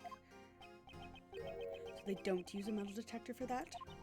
This never should have happened. It seems the guards were too careless. Okay. Okay. Right, Justine. Thanks for the assist. You're welcome. Now then, Prosecutor Edgeworth, your cross-examination, if you please. Cross-examination. It's as if we're in the courtroom. Very well, his reasoning.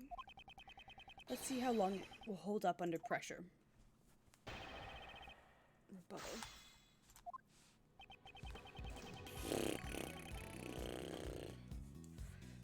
It's obvious it was the murder weapon. However, the prison maintains strict control over potential lethal items. That's why I've reasoned it was brought in. It was hidden inside that chessboard. Since only the victim and the suspect fingerprints were found on the chessboard.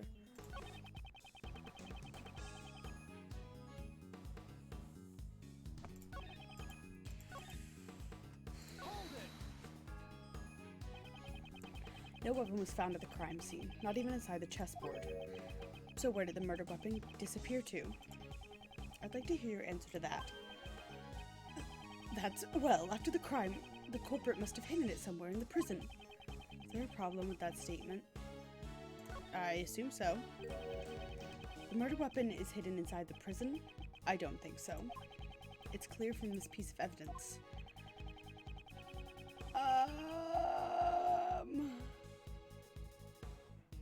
I don't know. Floor plans, rope, chessboard, rubber glove, not this, not this, not that, not the roll call, probably not the dog. No. Oh, the whole prison was searched. That'll do it. Have you completely forgotten your own actions? You, along with Warden Roland, conducted a search of the prison. But you did not find the murder weapon, right? Ooh, he just whipped himself in the face. We must have overlooked something. This guy completely contradicted himself. You carried out such a sloppy investigation. I'm amazed that you call yourself the best. Are you mocking me? Sebastian. Please calm yourself. Don't get caught up in the opposition's pace. I'm fine, Justine. Did you really think the best prosecutor would be shaken by someone miles behind him?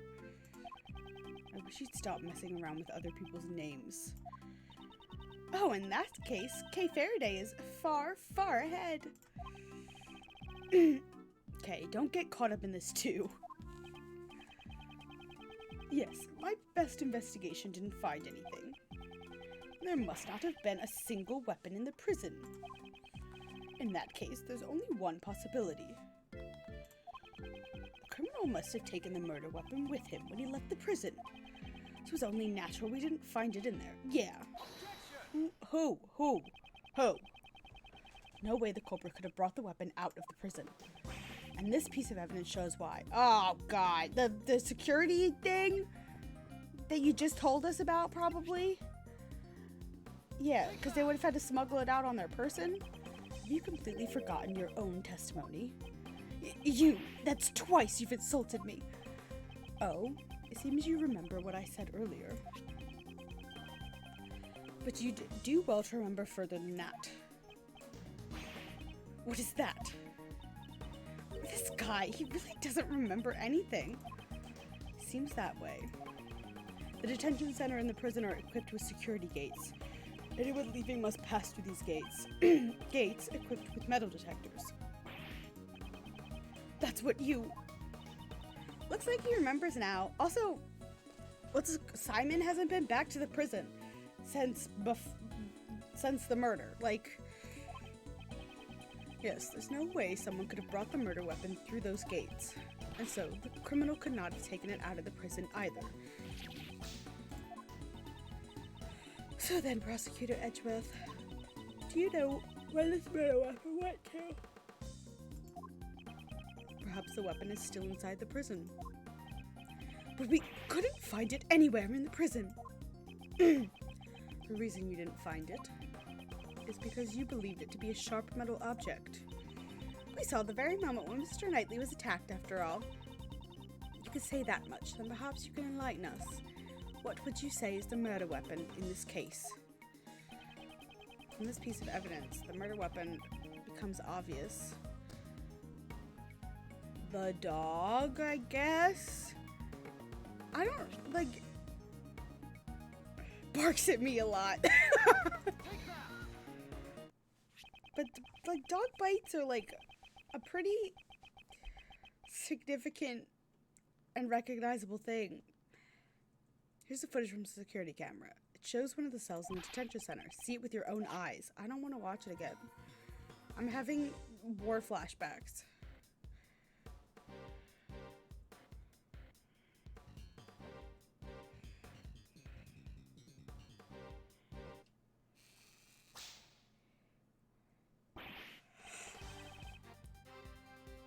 What? It can't be. This tape clearly shows the moment the victim was attacked by a black dog.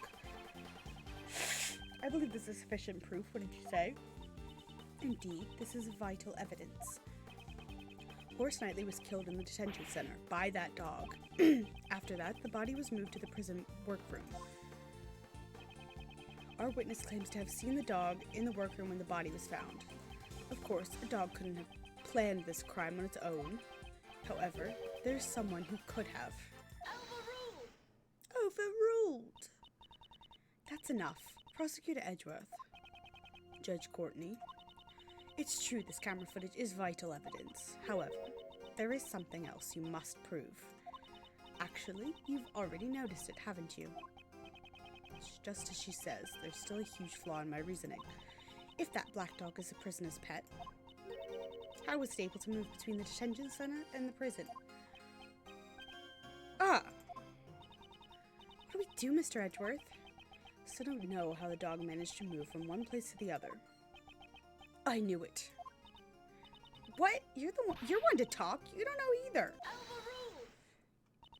If you do not solve this mystery, I'm afraid I cannot accept your logic. If this was a real courtroom, I would call for a recess now. Are we almost at the end of this part? Wait, I'm not finished yet. Court has been adjourned. Leave at once. This isn't a courtroom. Well then, as I said, court is adjourned. I can't prove my argument, but isn't it the same case with Mr. Keyes? Whatever do you mean? Just as I don't know how the dog entered the detention center, you also don't know how Simon Keyes entered the detention center and prison. Although he came to visit the victim, he was an outsider to the prison. Don't you think it would be difficult for him to commit a crime inside the prison? Judge Courtney, now the burden of proof lies with you. Show us evidence that Simon Keyes entered the prison. Oh good, my chat's not working again. I didn't notice it this whole fucking time.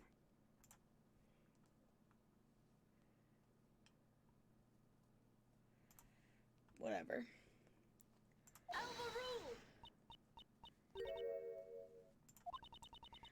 You want me to present evidence? I'm happy to oblige.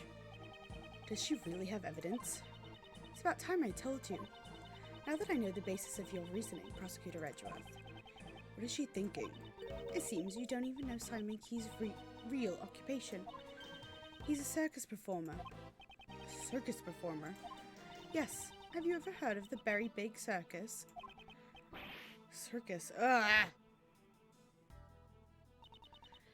But of course, yesterday was a day I wouldn't miss for the world. Did you have some kind of important meeting?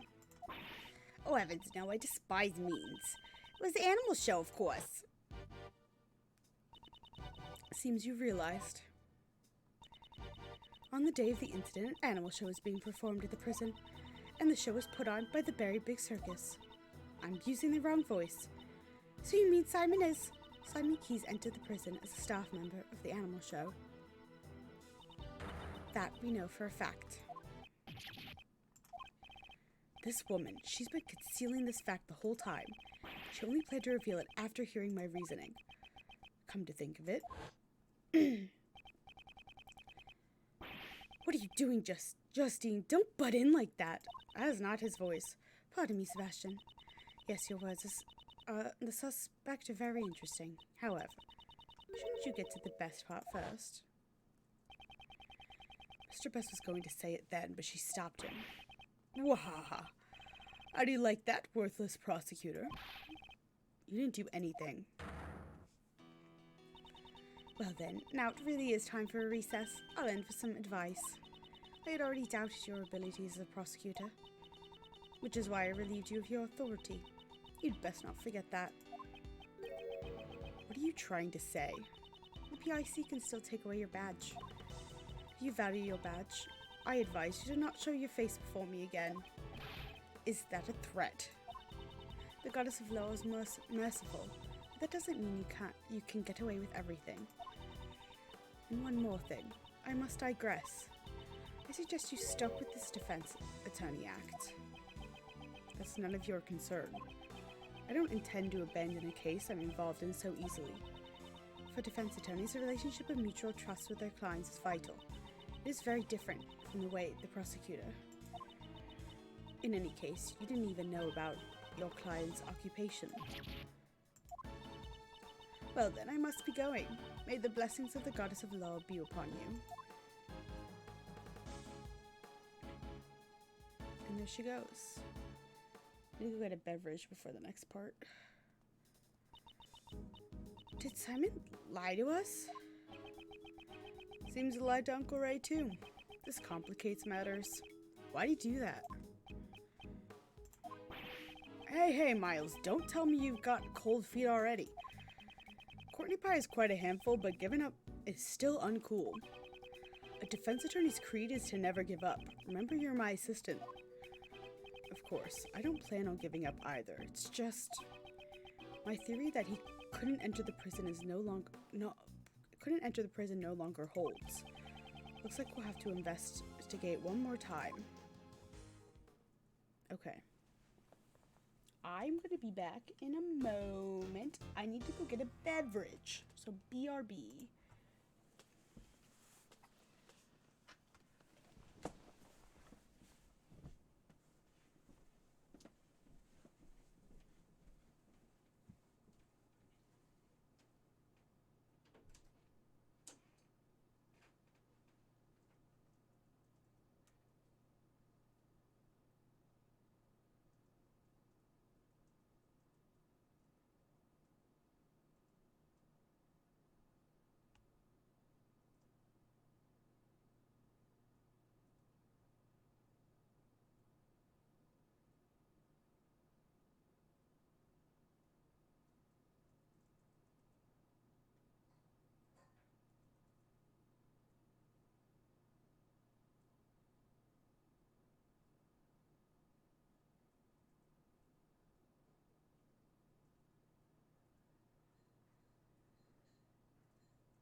returned.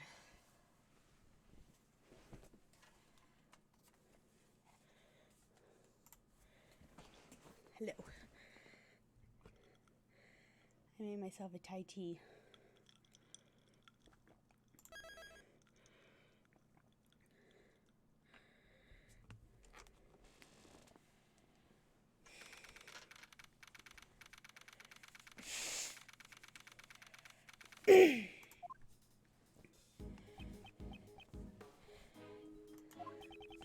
Why did you not mention that beforehand?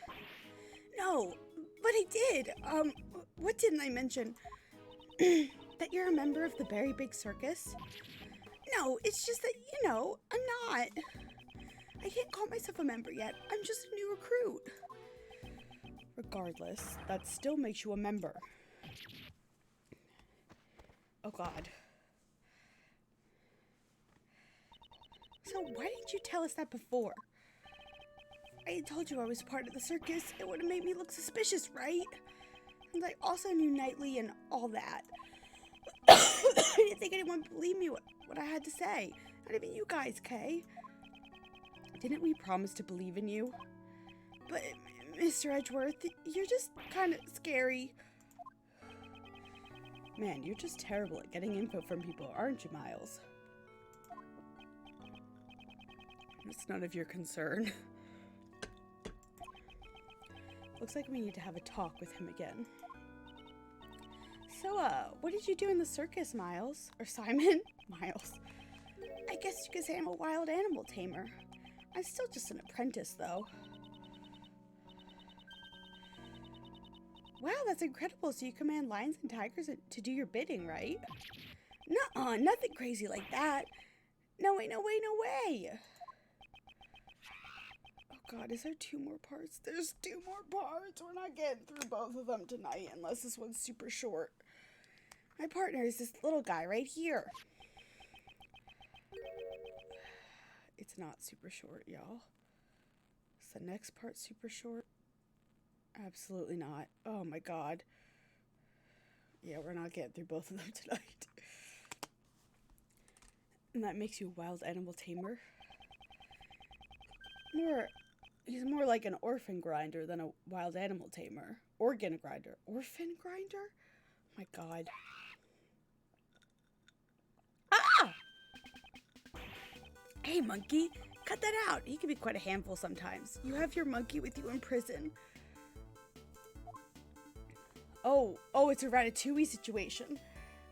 Oh, we've got ourselves a Rakakuni situation. I'm scared. Why isn't my chat working?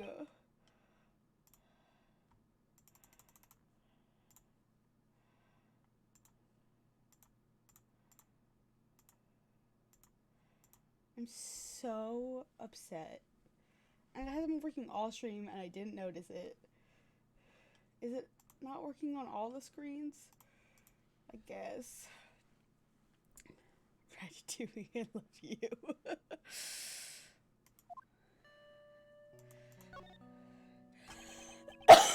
Yesterday you told us you were just a regular employee, correct? God damn it. I don't know what's wrong. I have it set to refresh and everything.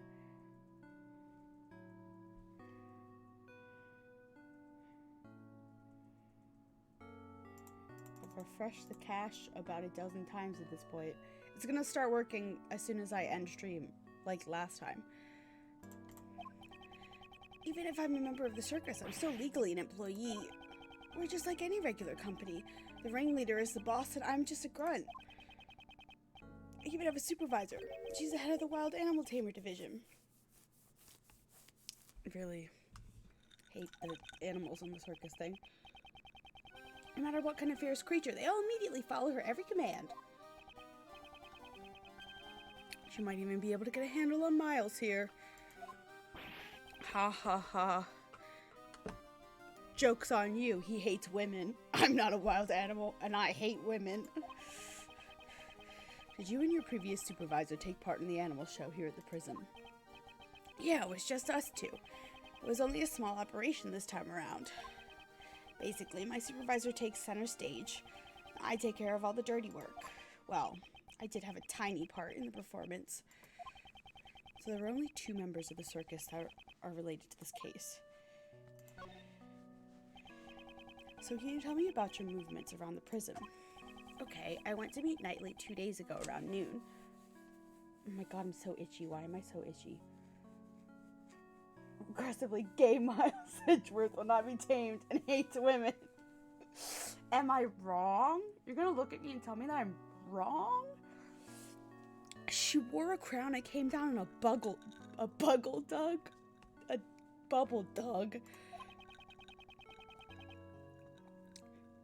That's when you gave him the chessboard.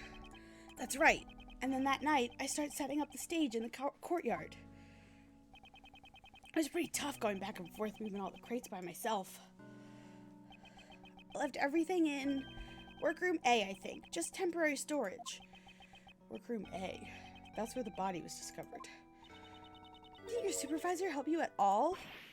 No way, I can't let her do anything like that. That's my job. Why am I so itchy? After I got everything ready, we started rehearsing. Then we left. It was almost midnight. The show is set to start at 8 a.m. the next day and go on until 10 a.m. The only one who went in and out where the body is found is Mr. Keyes. And then the body was found just before the show ended. Do you happen to know why you were arrested? It's weird how it happened so fast. I don't think that DePest guy would have just arrested you on a whim. Wouldn't put it past him, though. Well, maybe it's because of that. When I was moving the crates, I decided to go check up on him. You know, nightly. You went directly into the detention center block? Did you have permission? Oh, I had to sneak in. It wasn't a formal visit or anything. Didn't you already see him 2 days ago? Why would you do such a thing? Well, we're the only friends either of us have had since childhood.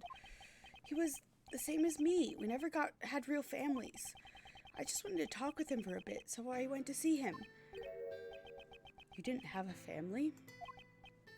Neither did you, Miles. When I was younger, I lost the only family I had, my father. Same as you, Miles. Yeah, I know how well it is. I know all too well how it feels to lose your father at a young age. So you're the same as Mr. Edgeworth and me. This is the Dead Dads Club. Disney has the Dead Moms Club. Ace Attorney has the Dead Dads Club. So it was just the two of you talking at the same time. At the time. Yes, all the other cells were empty and there weren't any guards nearby either. Then you got found out, and that's why they suspected you. What? Did I do something really bad? Something must have happened while Mr. Keyes and Knightley were alone. That's probably the best logic. Seems that we'll need to talk with your supervisor as well. She should be here today too, probably in the courtyard. Oh, I'm sorry it turned out like this, boss. Simon, if there's anything we can do to help, just tell us. What? But I can't do anything in return. Let me jingle around my ice. Don't you worry about that. We're your allies. That's because we're like birds of a feather, right, Mr. Edgeworth? Birds of a feather, huh? I suppose that's true. We have sufficient information about your past. I doubt you had a motive to kill Knightley. Rather, you are probably the most affected by his death. I doubt someone as timid as you could work up the courage to murder someone. Alright, I'll get you out of here. We'll believe in you. Well, what do we have here? Starting to get a hang of the whole defense attorney gig. You sounded a bit like your old man just now. Me? Sound like my father? He would say, the defense attorney's job is to be an ally to the deserted. If you're gonna ride that stallion into the sunrise, wait for me. I went in too. Mr. Shields, I think you mean sunset. Yeah, of course. It was just a joke. Want some candy? What the fuck? No, thank you. I don't like sweets. Oh, really? What a shame. This man is very weird. What's wrong with the sunrise? The legendary Yatagarasu is all about the sun, since the sunlight always exposes the truth. Good grief. For now, let's just head to the prison courtyard and see what we can find there.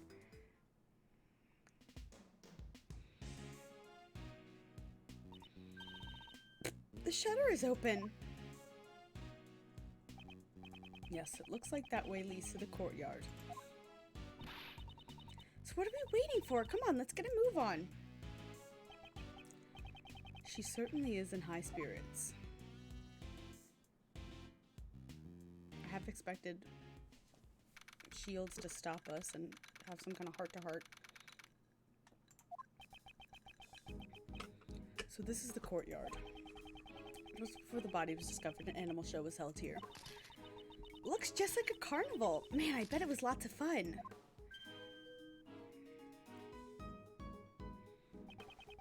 The prisoners were gathered here when the body was found. So that means whoever saw the show has an alibi. Okay. We should start by checking the area for... Eek! Okay. I like that he holds his hat when he runs. Cut it out, you! Help me, Mr. Edgeworth! You there, stop this instant. It's an elephant. It's not gonna listen. Why don't you just back away, Kay? Someone help! Ow! Down. Astique, down. Who are you? Oh, hello? Is it you? Grown up? Looks like you found a new playmate. Good for you, Astique. It wasn't playing around. It was about to eat me. Huh? No way. That's impossible. This child doesn't bite. Often. Is this the same one? Often, huh? People normally never get to play with an elephant up close. Isn't it wonderful? No, it's not.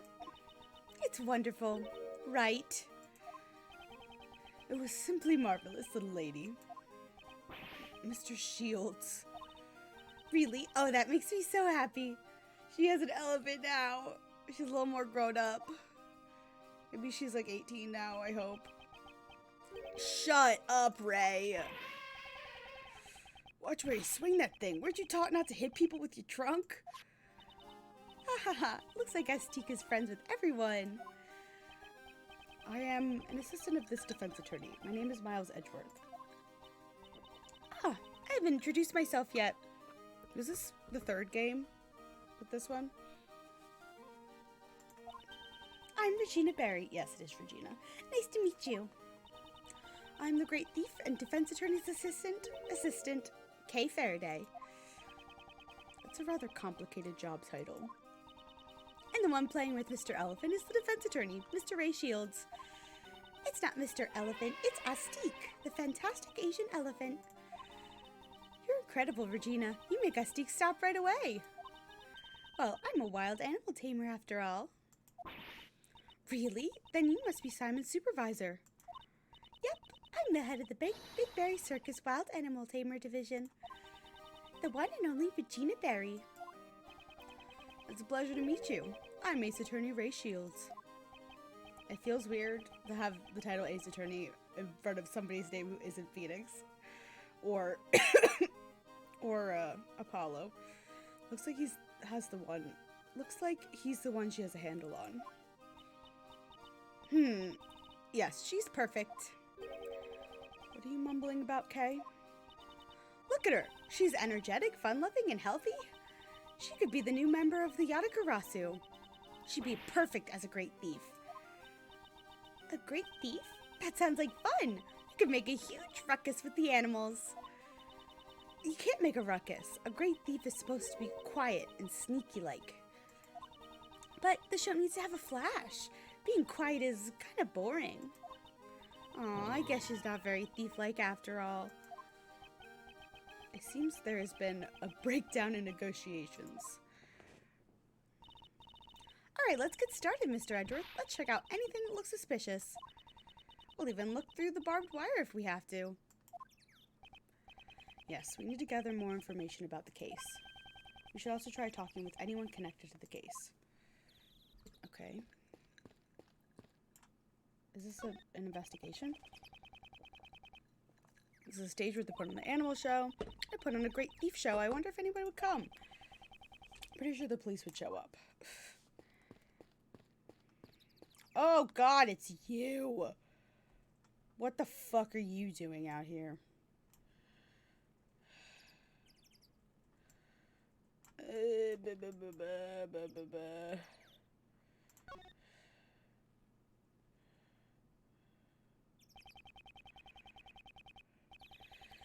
Crude looking well, seems handcrafted, but is it built by the inmates? There's a bunch of tools lying around as well. Long piece of rope and a heavy looking weight. Weighs 33 pounds, says so right here. There's even a couple of pulleys. And those towels. Please stop touching other people's things. Stingy pants! I'm just checking stuff out. It's not like I'm going to take them home with me. Wait. Still, these tools. What were they used for?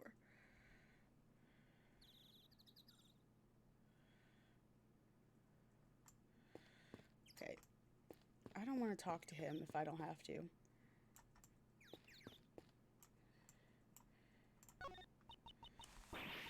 Danger. Danger. High voltage. These signs really do exist. On the other side, you can see what appears to be the detention center's garden. Just as Warden Rowland said, you can see the garden from her office. If it wasn't for this barbed wire, we could take a look at the garden on the other side. That is Warden Rowland's prized garden. I doubt she'd let us in so easily. Alright, let's just talk to her.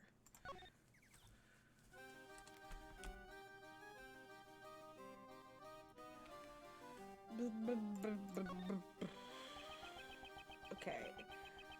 Head tamer of the Wild Animal Division. Are you Mr. Key's supervisor? That's right. The very big circus was created by my daddy. But Daddy died in a murder incident. Your dad is... But after that, our current ringmaster made the circus even bigger. The ringmaster is Daddy's close friend. He's like a funny uncle. Oh, it's the clown guy. Wow, a funny uncle. That's great, Regina. Yep, Uncle Mo established the Wild Animal Tamer, Magic, and Ventriloquist divisions. Only the Wild Animal Tamer and Ventriloquist divisions have subordinates, though. Very Big Circus is going to become even more fabulous. Yes, that sounds amazing.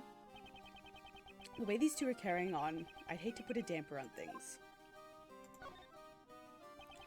Could you tell us about the animal show?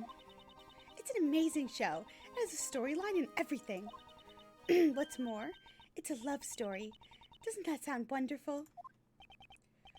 Very nice. Are you the heroine, Regina Pie? Gross. Nope, the heroine of the show is Astique. And her partner is Regent the tiger. It's about the forbidden love between an elephant and a tiger. Elephant and tiger, forbidden love. That's right. It's what they call a love triangle. Isn't it romantic? Sounds amazing, right, Mr. Edgeworth? Her heroine. Astique is a female elephant? Okay, why does that bother you? And so, do you really hate women that much that you're gonna put it on a female elephant? That's a love triangle. Shouldn't there be one more animal involved? Yep, third animal. He's the one who interferes with the love between Astique and Regent. Mr. Edgeworth, what do you think it is? Well, since it's a circus, perhaps a lion. I think a crow would be nice. The third animal is a naughty little monkey. The scale suddenly got smaller. Monkey the monkey, Money the monkey. Monkey the monkey. Nope, the one who plays the role of the monkey is Simon. Jesus. Money's a little too small. He's like the villain who tries to break up the love between Aztec and Regent. How will Aztec and Regent control their own destiny? Isn't it wonderful? I guess. Thought Mr. Keys just did all the grunt work. Wouldn't you feel sorry for Simon if he didn't get to perform on stage? Could you tell me about the preparations for the show? Simon handles everything, so I don't know that much about it. Simon insisted on it. He wanted me to focus on the show. I saw Simon doing something near the well, though. Oh God, itchy again. Maybe my sunburn is peeling or something. I don't know. The well. If I recall, it was behind the stage. I better go take a look at it later. He even moved this giant cage all by himself. Simon's such a nice guy. That sounds like something Simon would do. While crying profusely. During the preparation, Simon went back and forth between the workroom and the courtyard. We were using the workroom to store our equipment. Only Simon entered that room, so I don't know anything about it. The workroom. Wasn't it the one where we found the dead body? So Simon was the only one who entered workroom A. Man, the bad news just keeps on coming. Mr. Lawyer, please promise me you'll help Simon. Don't worry, despite his looks, Mr. Edgeworth is really amazing. Despite my looks, and just what is wrong with the way I look? You got resting bitch face. Oh my. Oh, it's you. There you are, Regina darling. Ah, Miss Rowland. I was looking all over for you. I wanted to have a little chat with you.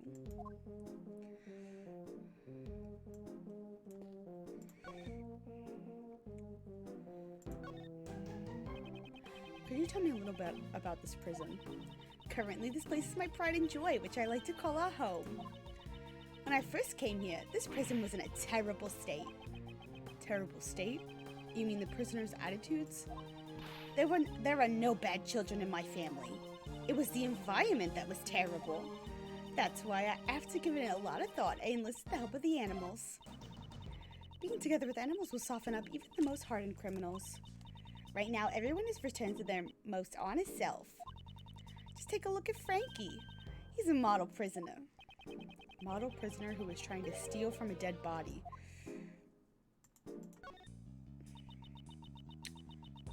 There were a lot of model prisoners, but Frankie is number one. He's proactive with his job training and helps out with the chores. Don't the other model prisoners do job training and chores? Don't be silly. They all do, of course. It's just that Frankie here, he has his sights set on something different. Something feels strange. In any case, he's a very good boy. Please get along with one another. Interesting. I don't like that. Enchanted music, prancing animals, Big Berry Circus is fabulous. If you come here, you can see a show once a month. Really? Then maybe I should. Was she just thinking about committing a crime? Once a month, you said? Is it always the Berry Big Circus? Of course, I'm Regina Darling's biggest fan. My darling Regina, she's just so fabulous. She's such a cutie pie, I could just eat her up. She really likes her darling Regina. That's why I'm worried about poor little Simon. If he is found guilty, Regina Darling will be heartbroken. Mr. Lawyer, please take care of little Simon. If there's anything I can help with, please don't hesitate to ask. Okay. She mentioned Frank, so I probably gotta go talk to this shyster. Mr. Returney, how are we doing today? We're doing... Hey, we just met a few moments ago. Please do forgive me. Ever since I've come here, I've been working on refining my speech. That's not the only thing that needs refining. Right now, I'm helping out with the cleanups after the show. Ah, but if there's anything you need, please let me know. You'll have my full cooperation. I don't remember what this fucking voice is. I'm in the middle of volunteer work right now. As you can see, I'm a model prisoner. I've been reborn inside this prison. Reborn as a thief. That was... The devil made me do it. What? How can you blame the devil? You're a disgrace to thieves. I have nothing to say. I have much to learn. As a thief? But as you can see, I've exchanged my bracelet for a working one. I will continue to devote myself to being a model prisoner. Again with a model prisoner. Give it a rest already. I'm training to pay my debt to society once I become eligible for parole. So you were training instead of watching the animal show. So there are only 2 people who did not watch the show. Saw it and Dogen. Why didn't you say anything about Dogen earlier? Well, if you asked any inmate at this prison, they'd all think twice before telling you. That person is like the ruler of this place. Round here, we call him the supplier. The supplier? If you ask him nicely, he can provide you with anything you want. What? Is that allowed? Normally it's not allowed, but with him, it's another story. He supposedly has a secret route to procure these goods. As the supplier, Dogen would be in a position of power. However, I've put all that behind me. All I care about now is applying mud packs to the animals. Mud packs? I coat the animals' fur with my mineral-rich mud packs to give a beautiful shine. Okay. Top of my training, I give them all to all the animals in prison, each and every one of them. Mud? Huh. Could it be related to that piece of evidence? I should present it to him.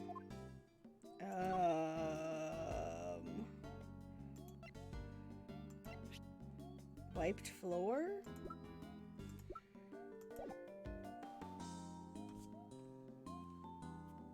Probably the glove, actually. Because that had mud on it. Covered in blood and mud. That's the rubber glove I dropped. Where did the mud in this glove come from? That's the mud from my mud packs. The time when I was practicing applying my mud packs. Could you tell me when this took place in the day of the incident? Since the animal show had started, I'd say it was around 9 a.m. Mud packs turned the animals' bodies pitch black, and my heart was pure white. So it might not have been the dog. I was totally engrossed with covering the animals in mud. Prison life must be taxing on his stress levels. Okay. Thanks to the warden's policies, I can undergo job training here. Why would we cover the animals in mud? We were a debt of gratitude. So it might not have been the fucking... But really, I would have loved to show everyone yesterday.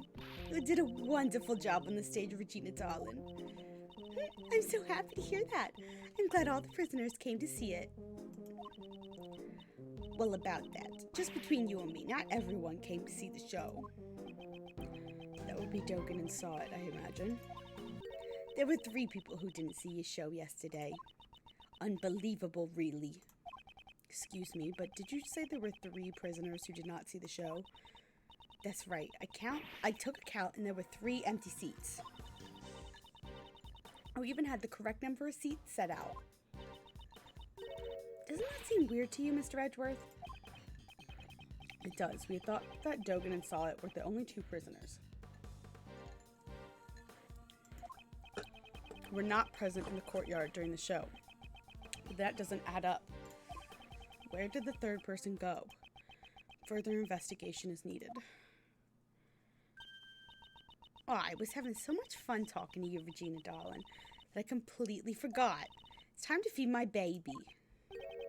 My baby. Her fox, I assume.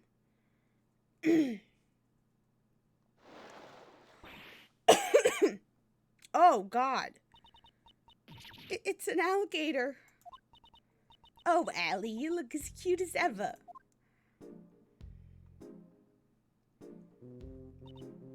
Oh, how cute.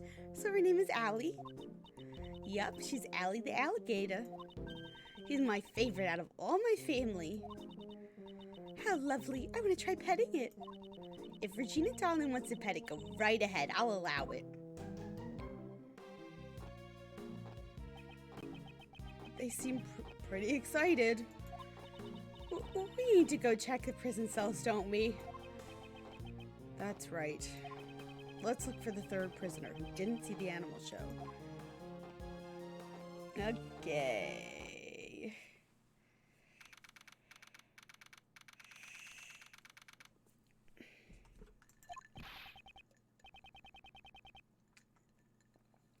Mr. Edgeworth, I finally found you, sir. Oh, there he is. Detective Gumshoe. I take it the investigation is running smoothly. The judge and the prosecutor haven't even shown up yet. Oh yeah, I also got your message, sir. What was the result of the examination of the victim's cell? We had the jackpot, sir. Traces of blood were found in the cell floor. There wasn't a whole lot there, though. This should prove the murder occurred in the holding cell.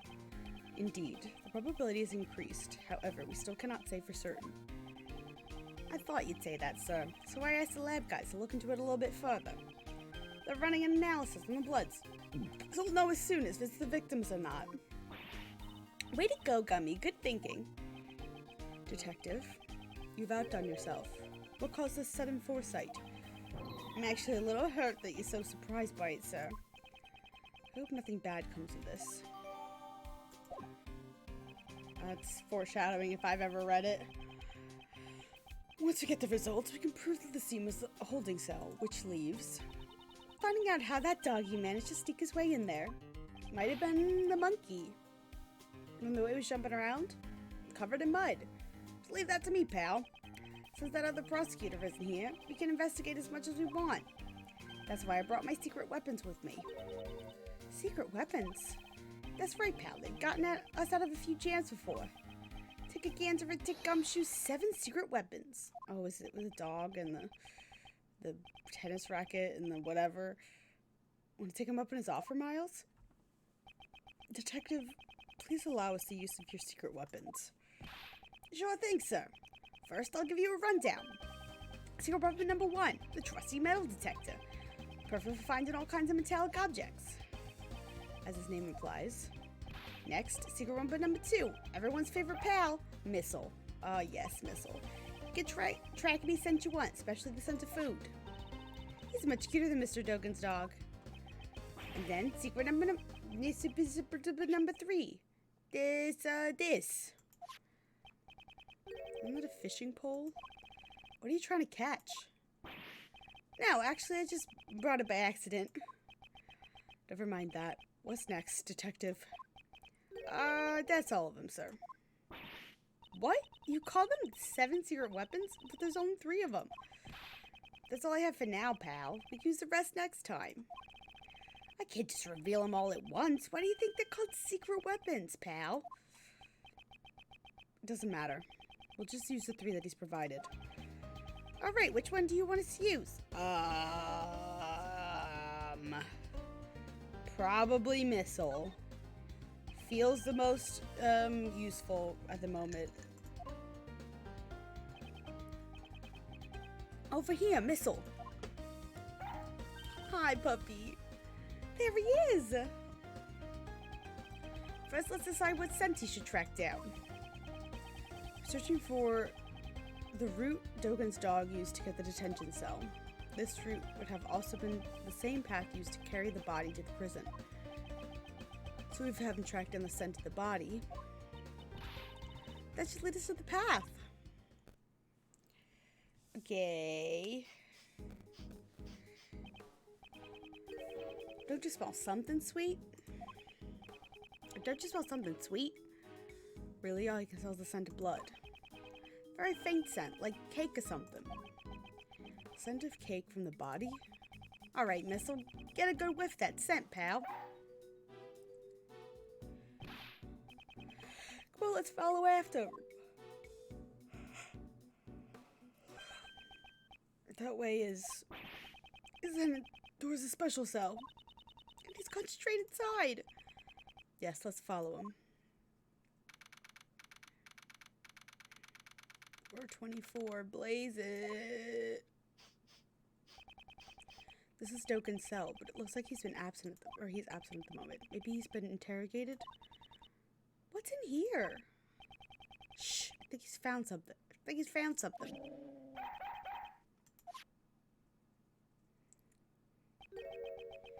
What could there be in this room? Mr. Edgeworth, we better take a look. This is what I have to look at?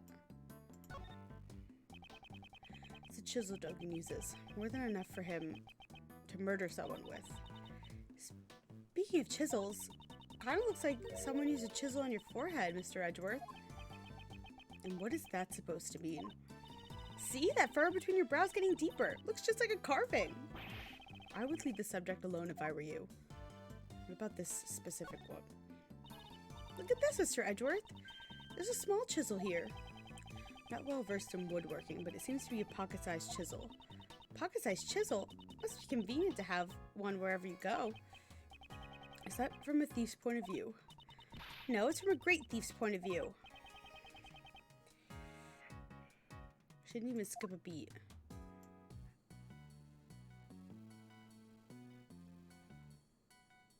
I don't know if this is different. Nope.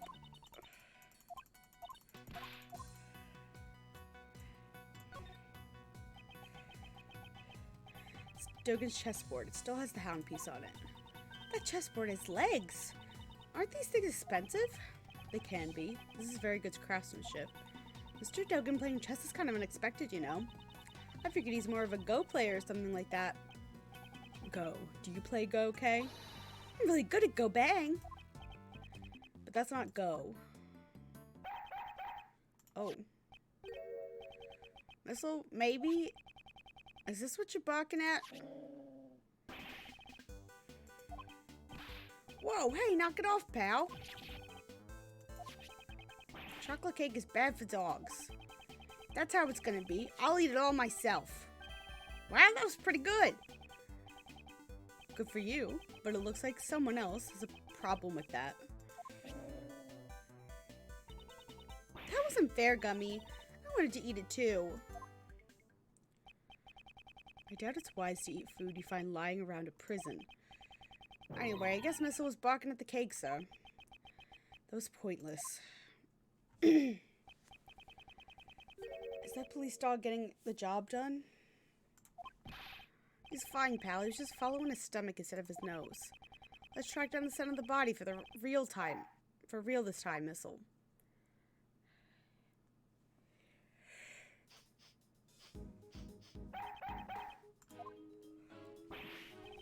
Looks like you found something else, sir.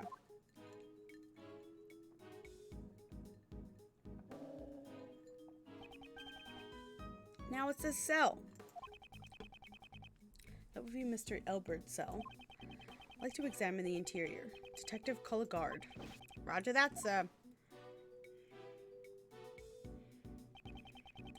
Good work, Detective. By the way, is J. Elbert still being held in the disciplinary room?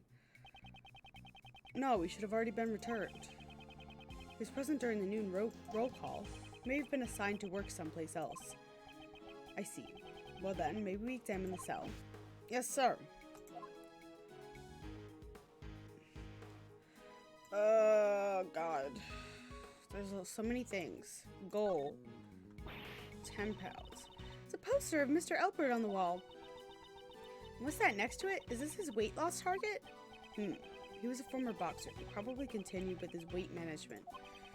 Seems he also takes various protein supplements. Muscle protein, hustle protein, weight loss protein, nothing but protein.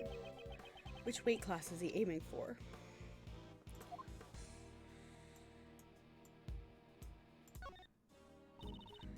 Mr. Edgeworth, how many minutes do you think this hourglass goes for? Albert is a former boxer, so I'd say 3 minutes. In a boxing match, each round lasts for 3 minutes. This is wrong. The correct answer is around 2 minutes. Why? Well, because the glass is cracked and some of the sand is spilled out. What, how could I have missed that? Yeah, I didn't mean to do that. Rocky is written here in messy handwriting. Could this be the bear's toy? This prisoner seems very close to his unusual partner. This takes me back. Did you it was stuff like this when you were a kid? No, I don't recall doing that. Well then, what did you play with when you were younger? Chess, golf, and the flute. Things like that. I drew playing golf. Can you picture that? Because I can't. I think he would hate every second of it. Did you have any friends? Why must you be so concerned about that? He did, and then he was taken away from him by his father's murder. The sandbag shows signs of repeated... Okay. You want a box 2 missile? Look at him go. Can't be. Detective, move the sandbag at once. Yes, sir. Oh, jeez. This is... Hey, missile, come back here. I'm going to. Hold it. I'll stop him, sir. It's too tight for me, sir. Detective. Can't be helped. I'll have to wait for her to contact me.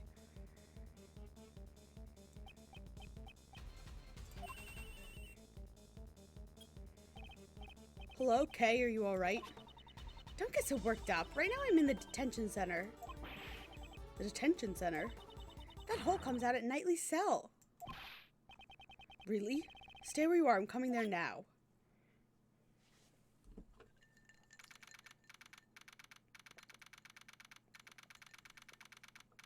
Where? Like, where? Under the bed? Under the toilet? I really helped out, didn't I? Indeed. She didn't appear to be injured. Doesn't appear to be injured. The floorboards have been ripped out from under the bed, sir. Jesus. I see. Seems we found what we were looking for. Passageway between the detention center and the prison is blocked by solid doors. However, there was a secret underground tunnel beneath it.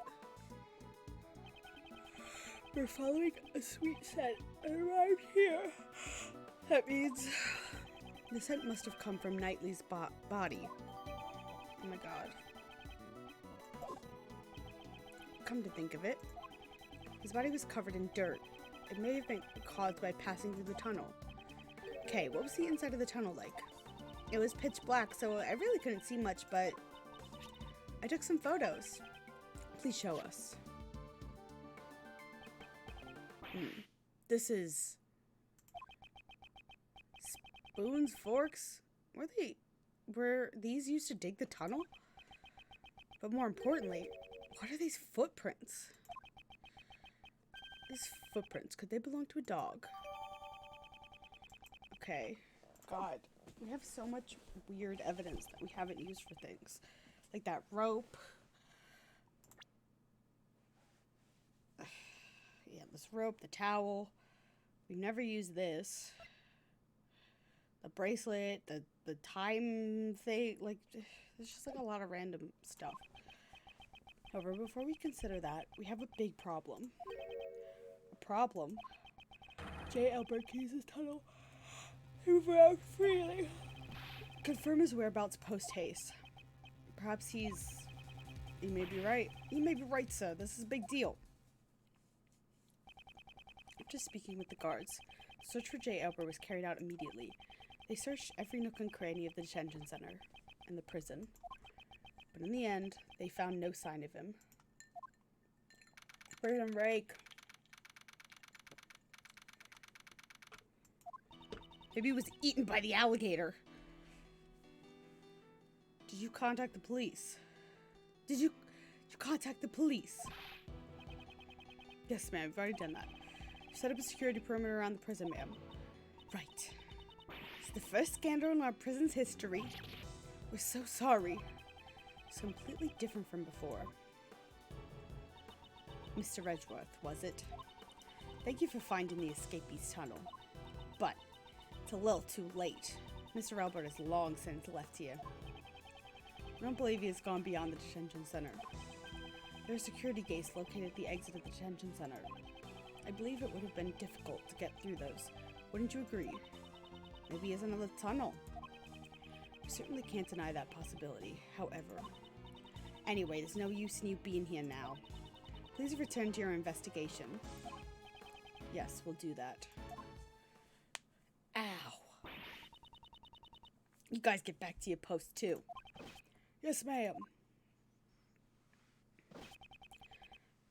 Detective Gumshoe, sir, we've got the results for your blood test you requested. Good work, pal. These are the forensic results and the blood stains found in Knightley's cell. So what's it say, Mr. Edgeworth? Blood is confirmed to have been Knightley's. Right, good to know. Hey now, it's good news. We found the bloodstain in Knightley's cell and discovered the tunnel the dog used. Furthermore, the security camera shows footage of a dog attacking Knightley in his cell. We have all the evidence we need. It's time we ask Dogan a few questions. Dogan, did you say? Please use utmost caution. That man even has henchmen outside the prison. Outside the prison? Is this related to his secret trade routes as a supplier? The police have been searching for Dogan's henchmen for ages. I've also been helping them. But, so that means back then, we still won't talk. Even after all the trouble you went through to get the evidence transferred from the precinct. That's right, I don't know how many times I've tried. He can't report back to empty hands.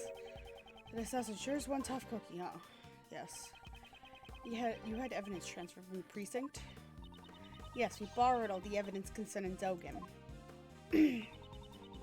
I've been interrogating him personally in my office, but no matter how much evidence we have on him, we can't get a single word out of him. The warden interrogates him herself? Why go that far? Lose your focus and I'll eat you alive. You're the guard. Oh, we're gonna have to chess him. You made Uncle a little nervous.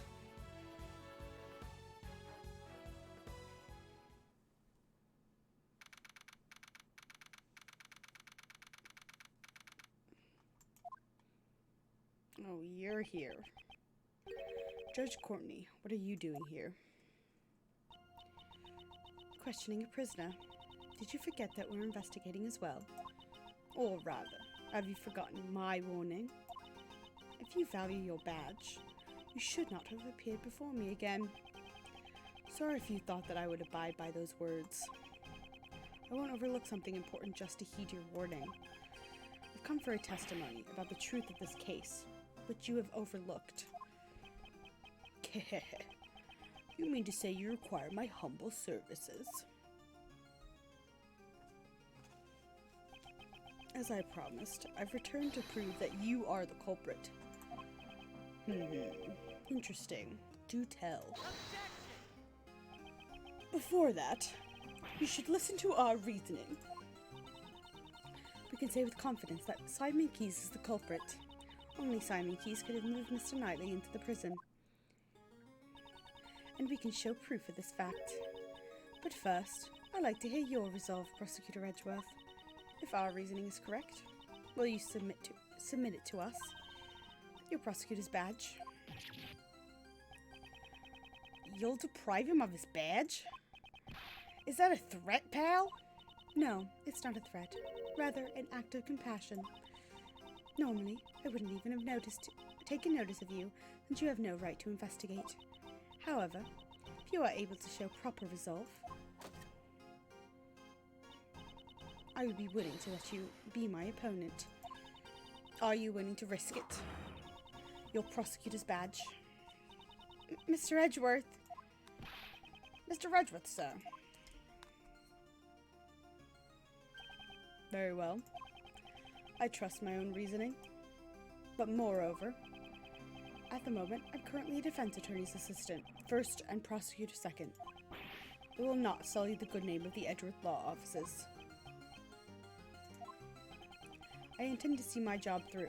I won't yield to your threats. So be it. Is this bravery or simply foolishness? On the goddess of law's behalf, I shall be the judge of that. Sebastian, allow me to. Yeah, I got it. I'm counting on you, Justine. Oh God, I gotta do more of her voice. Sorry to the British. I've apologized to the French. Now I apologize to the British. I presume you know the incident Mr. Knightley caused the day before yesterday. He attacked a guard and stole his keys. Afterwards, Simon Key stopped by his cell with an animal cage from the show. During that time, Mr. Knightley was able to use the stolen key to exit his cell.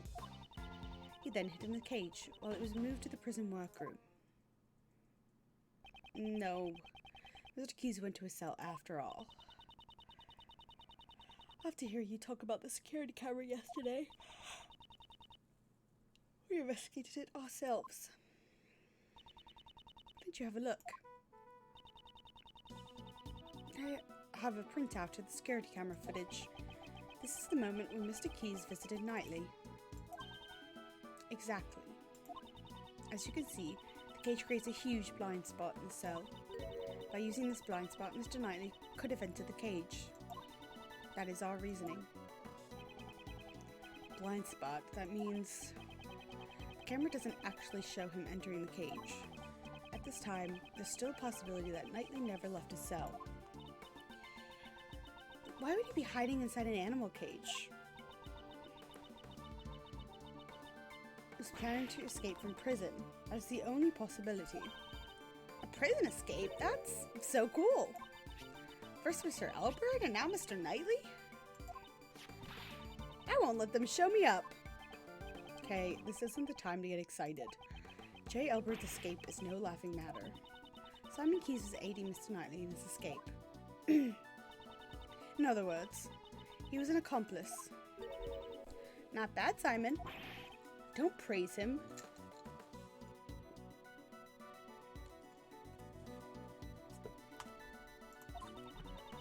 That cage was transported temporarily to the workroom. My glasses are hurting my head. Or my headphones, maybe. I don't know. Originally, Mr. Knightley was to remain hidden at the end of the animal show. He would then be carried out along with the cage. I presume that was the plan. However, midway through, he was betrayed by Simon Keyes and murdered. Judge Courtney's reasoning does appear to make sense. However, there must be a hole somewhere. I must not overlook anything.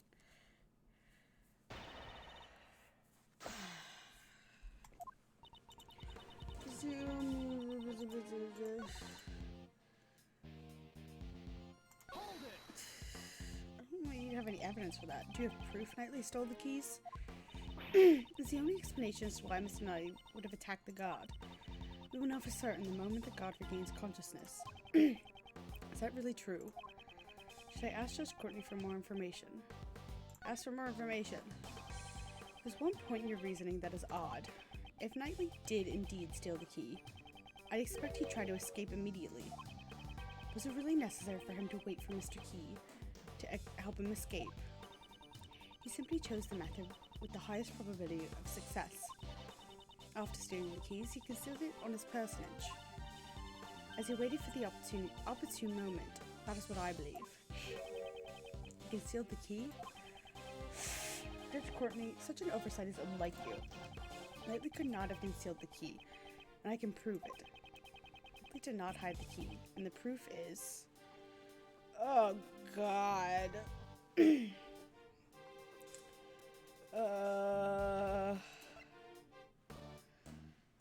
Tape. Note. The keys. Location unknown. That's probably why, because we don't know where they are. Oh, beautiful. No more music. Haven't the guards informed you yet? They searched Knightley after he attacked the guard, and the key was nowhere to be found. Since the key's location is unknown, your logic doesn't hold. That is not an issue. There is an explanation. Mr. Knightley had the key. It simply wasn't found. The reason being, he concealed it inside the chessboard. Chessboard? You mean the one that concealed the murder weapon? Come now, how do we know whether or not the murder weapon was really there? What? Take some responsibility for your own words. That was all Sebastian's idea, after all. those two don't always agree on their reasoning. In other words, once we put all the pieces together, Mr. Knightley concealed the key he stole from the guard inside the chessboard. When Simon Key arrived, Mr. Knightley used the key to slip out of his cell. He entered the animal cage and was transported to the workroom, all thanks to his accomplice, Simon Keyes. Mr. Knightley had planned to carry it out time after the show had ended. However, he was betrayed by his accomplice and murdered during the circus performance. It couldn't be, because he was in the show. Yeah, Mr. Keyes performed in the show. He would have had no opportunity to murder him during the circus performance. No opportunity? Is that so? A story plays itself out on the stage, and such was the case with the animal show. So she examined the content of the show. The suspect plays the role of the villain who antagonizes the elephant heroine. In the final act, the villain is defeated by the heroine's love and all ends well. At that point, the suspect, in the role of the villain, is blown away by the heroine's burning love and makes his exit. Blown away by the elephant? Was he hurt? After being blown away, the suspect disappeared from the stage. The suspect was absent from the stage for about 15 minutes. Are you saying the crime was committed during that time? Even in such a short period of time, it would still be possible to carry out the murder. Don't you think so?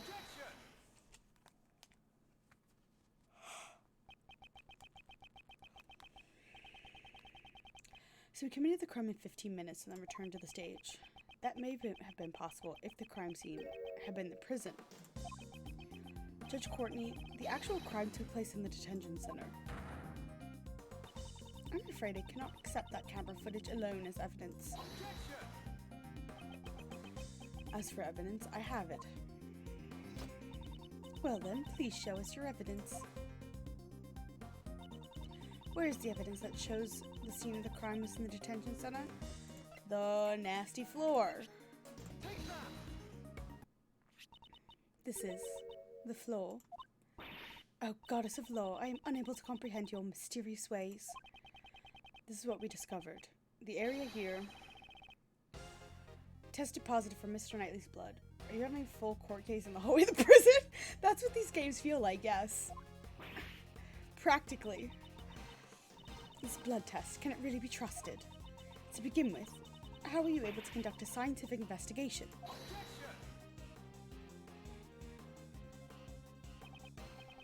I happen to have a subordinate. Excuse me. I can't vouch for his competence, but he is a man I trust. That detective? This concerns me. I cannot think why one would disturb the order of law. The Prosecutorial Investigation Committee's influence goes as far as the police department. Gummy's in trouble. Forgive me, detective. I'm afraid something bad may come of this. I will accept the fact that blood was found at the detention center as evidence. However... Ha ha ha ha! How ridiculous! This is unthinkable of you, you third-rate prosecutor. Mr. DeBest, you're here? I'd completely forgotten about him.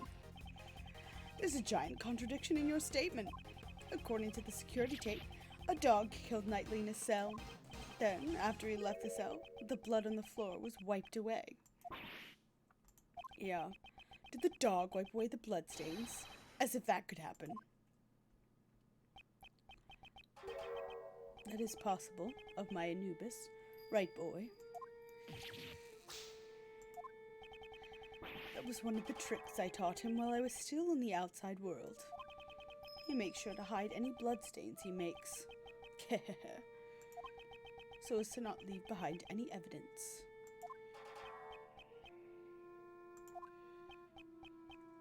Why would he just offer that up? I was saved, if only by chance. Shouldn't you have taught your dog to shake or something? Anubis also performs that trick very well. But the shake I taught him is a little different from others. First, he bites the victim's hand. Stop. I don't want to hear any more. I see. I understand. Prosecutor Edgeworth, it appears you've gathered a good hand. Objection! My argument isn't over yet. Objection overruled. Hey now, that's a little harsh.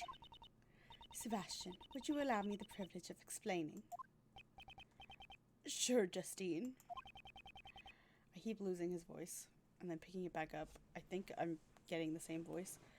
Do you finally realize? The murder occurred in the detention center. Therefore, that assassin's pet dog. My opinion has not changed. Unless I can understand how that dog was able to enter and leave the crime scene, I'm afraid I cannot accept your logic, Prosecutor Edgeworth. I'm waiting for you to say that. Now let me show you. This evidence shows the route the dog used to go between the detention center and prison. Ba-ba-da-ba-da-da-da-ba-da. This photo shows a secret tunnel hidden in the prison. That's impossible. A secret tunnel? This tunnel was dug by escaped prisoner J. L. Bird. Let me put my earrings back in.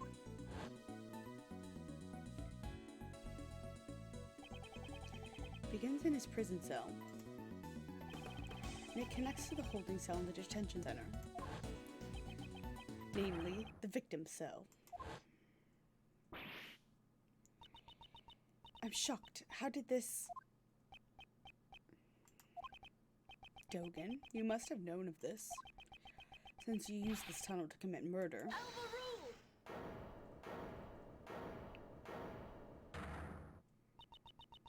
In the name of the goddess of law, I hereby reject Prosecutor Edgeworth's claim. Hold it! What do you mean? Oh my god. Evidence is everything. That remains true here, just as in the courtroom. Isn't that right? I have evidence here. Horace Knightley's autopsy report. Autopsy report? Since when? Why are you surprised? This was delivered straight from the police a short while ago. It's not complete yet, more of a preliminary report. Here, the very word of the goddess of law is written. Cause of death, stab wound to the neck, died instantly. Murder weapon, sharp metal object. The victim was stabbed multiple times in the same spot with a sharp tool. Though they were unable to determine the actual shape of the murder weapon, they have clear proof that it was a sharp metal object. So do you still stand by your claim that a dog used a sharp object to kill the victim? That dog is skilled. The dog is as much of an assassin as his owner. That is all. The court is adjourned. But wait, the tunnel contains dogs' footprints. Perhaps it may have been one of Anubis's walking courses. I can never tell what Anubis gets up to outside my cell. Something feels unnatural about all this, but I have no evidence. Courtney Pye, you sure pulled out a hidden gem at the very last moment. She waited for the perfect time to reveal the autopsy report. Have I let her outwit me again? Appointed Attorney Shields. Here's the autopsy report from earlier. I apologize for the delay. No, it's alright. Thank you. Okay. I gladly accept it. Mr. Shields, I don't believe it's necessary to hold hands while exchanging documents. I advise you to stop. Huh? Persist any longer, and I shall call on the strength of the goddess of law. I really would love to stop saying that phrase. I'll be careful. Justine, well done. Just as I planned. Only acted in accordance to your instructions. The autopsy report came straight from the police. I can't refute it. However, if the murder weapon wasn't the dog, Dogen would be cleared of suspicion. Merciful goddess of law so decrees. If you choose to yield now, your badge will not be taken. What will you do, sir? She says that, but my answer remains the same. Judge Courtney, it is as I said before. I will see my job through. I will not yield to threats. So even now, you still refuse to give up. If you want to keep your badge, this may be your last chance. Right now, I am a defense attorney's assistant. What I protect is not my badge, but my client. The goddess of law grows weary of your sentiment. Now we're talking. Miles is starting to understand that a defense attorney never gives up. Actually, those were the words of your old man. My father? Really is in your blood. You're the spitting image of him right now. You said it yourself. You've changed since you were tainted by Von Karma. It's only now that I've actually come to believe it. Mr. Shields. Well then, Miles. Now's the time to put those skills to the test. Think beyond your limits. If the murder weapon was a sharp object, does that really negate your reasoning? The murder weapon was a sharp object. That's it. They do. You're right, Carly. There were 5 chisels placed inside this special cell. Dogen is a former assassin. It's quite possible he could kill someone with just a chisel. In that case, the weapon that killed Horse Knightley was... Is that all? Well then, I suppose you'll be giving up. Evidence is everything, didn't you say? The murder weapon was a sharp metal object. However, such a weapon is yet to be found. What? So what are you trying to say? The only decisive evidence is the actual murder weapon itself. And that was in plain sight this whole time. The real murder weapon is... Dogen's chisel. What did you say? Take responsibility for your own statements. The scene of the crime was Mr. Knightley's cell. You said so yourself. If the evidence changes, then so will my logic. That too is courtroom procedure, is it not? If the chisel was used, that means the killer was human. However, the fact remains that we cannot deny the security photo. Okay, what happened? Dogen had the dog sneak out with the tunnel, steal the guard costume, bring it back to him. He put the guard costume on and snuck out. Killed Knightley with the chisel. Then snuck back through as himself and had the dog drag the body through the tunnel into the other room. That's my theory. Yeah, what about that photo? I'll give you the answer. This photo shows the moment. The dog. What photo?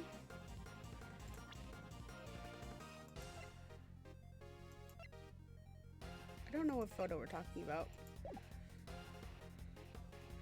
The dog killed the victim, the dog left at the victim, someone attacked the dog. I guess left at the victim?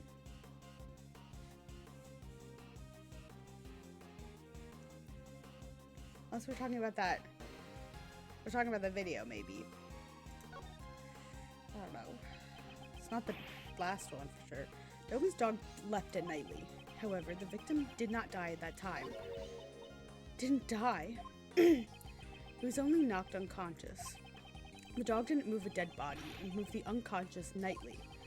The real killer was its owner. I see. If the victim was moved, it wouldn't be possible for Dogen to commit the murder. And use the murder weapon. Indeed, the killer is Sirhan Dogen. It can only be you.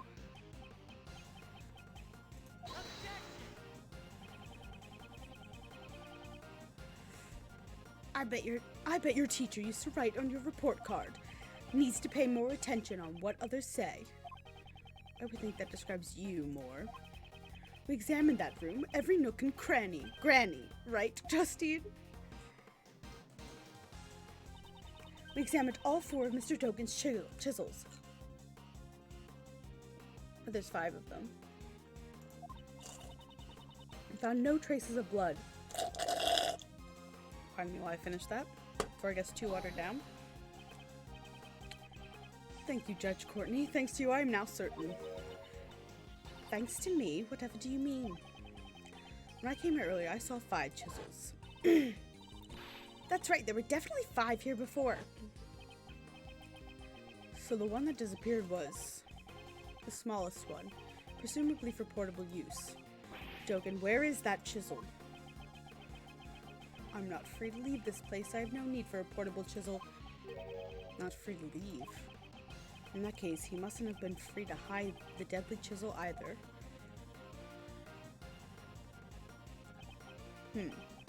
Dogen, you just dug your own grave. Seems you know something. Would you care to show it? Couldn't leave, so the place he hid the chisel is his own cell. He couldn't leave his. Where else the fuck could it be? Dogen is a prisoner, so he can't leave his cell freely. Perhaps he could have sent his dog out to dispose of it. But he would not have been able to confirm the weapon's location. So what does that leave? Above all else, special metal tools are allowed in this cell. Even if one chisel were to appear here, no one would suspect a thing. You'd be a fool not to take advantage of that. I see, of course. It's always safest if you do something yourself. But I examined everything. I didn't find any hiding places in his cell. I'm certain that the murder weapon is here. The reason you haven't found it is because it was cleverly hidden. You said I hid it? Where exactly?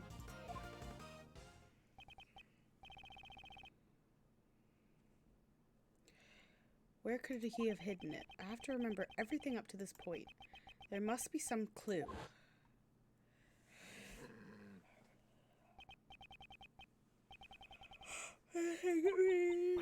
Let's get going.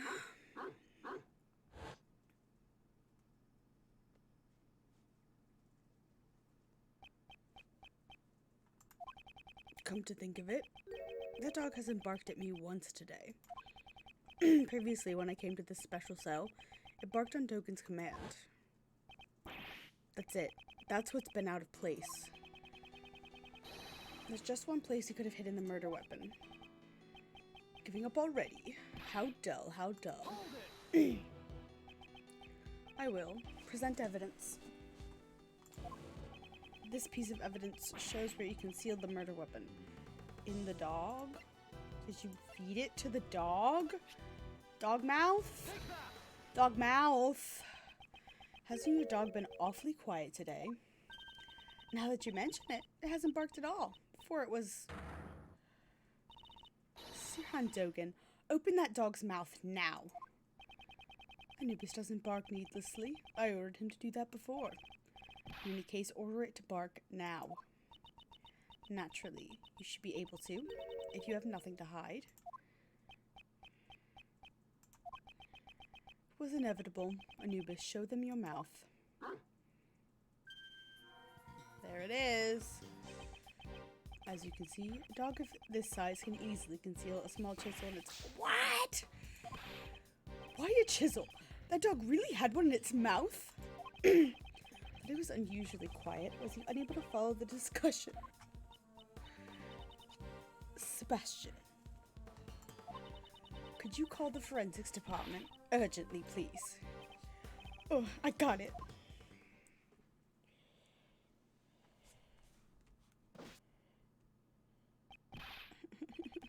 so much of this chapter. A reaction. The chisel tests positive for blood. What? Guess that proves my theory wasn't just nonsense. Would this chisel be the murder weapon then? Reacted positively for blood. There's no doubt about that.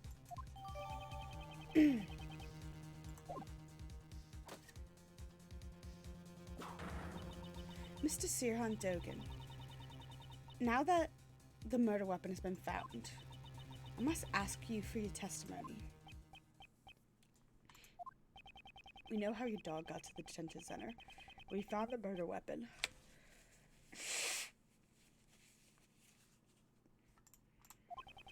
Do you still think you can talk your way out of this? Interesting. This guy, even at a time like this, he's still smiling. Well, Anubis, it seems everyone has become suspicious of you. It's quite troubling, but since it has come to this, we have no choice but to tell the truth.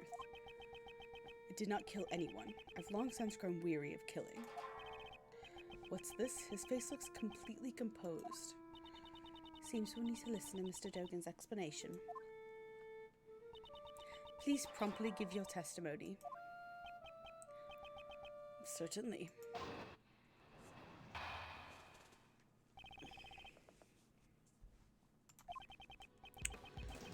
First of all, I would like to explain my motive.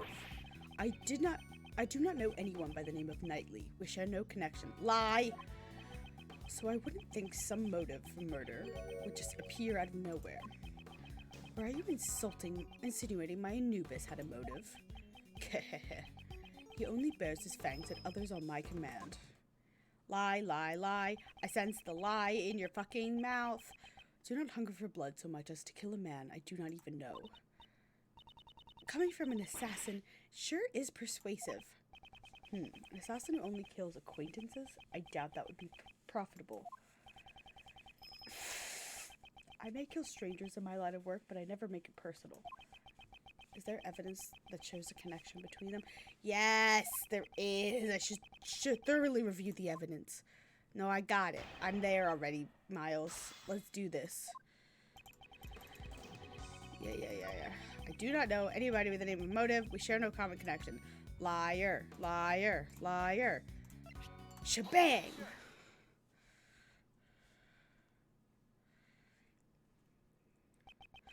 You've lost your touch, Sirhan Dogan. If you had your dog clean up after you, you should have disposed of this, too. This is a record of a correspondence chess game found in the victim's cell. This record and the chessboard in your cell both clearly depict the same game.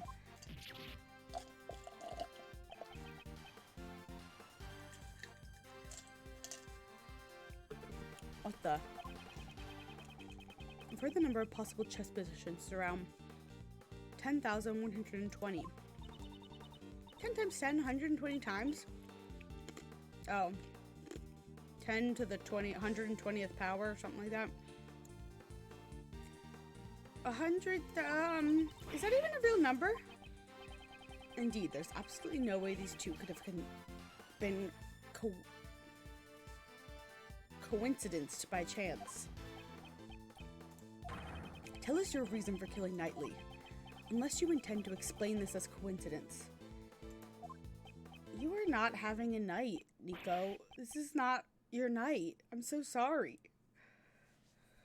What is happening?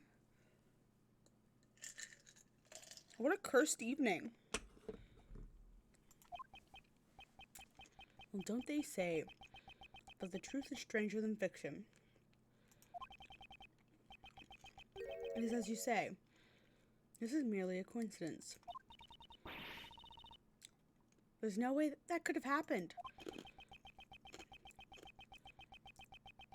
My correspondence chess opponent was the victim in this incident? What a horrible coincidence. Aren't you shocked too, Anubis? My boy. Why did you do it in that? The animal show, or something. That was when everyone left. Anubis brought the body to my cell. He had already been stabbed in the neck with the murder weapon. I did not wish to be suspected, so I had Anubis carry the body to the workroom. After that, he pulled out the murder weapon and returned to me. So you're saying the one who pulled the weapon out was Anubis?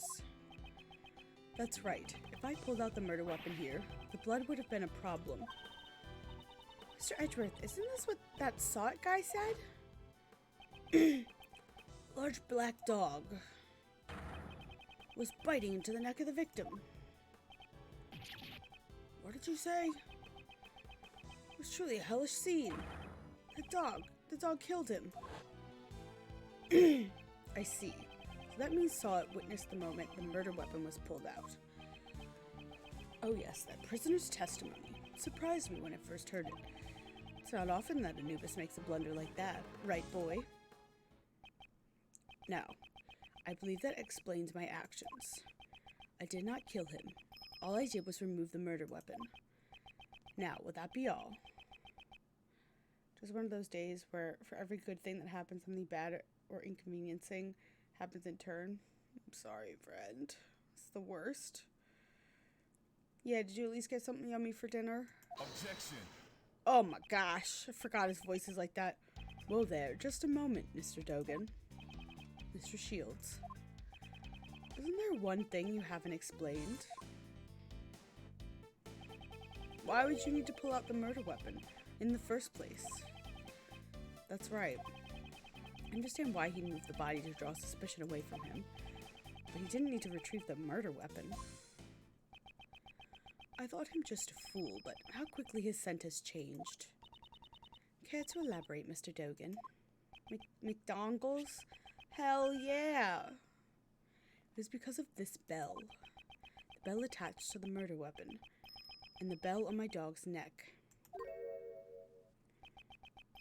Oh, yeah, was it good?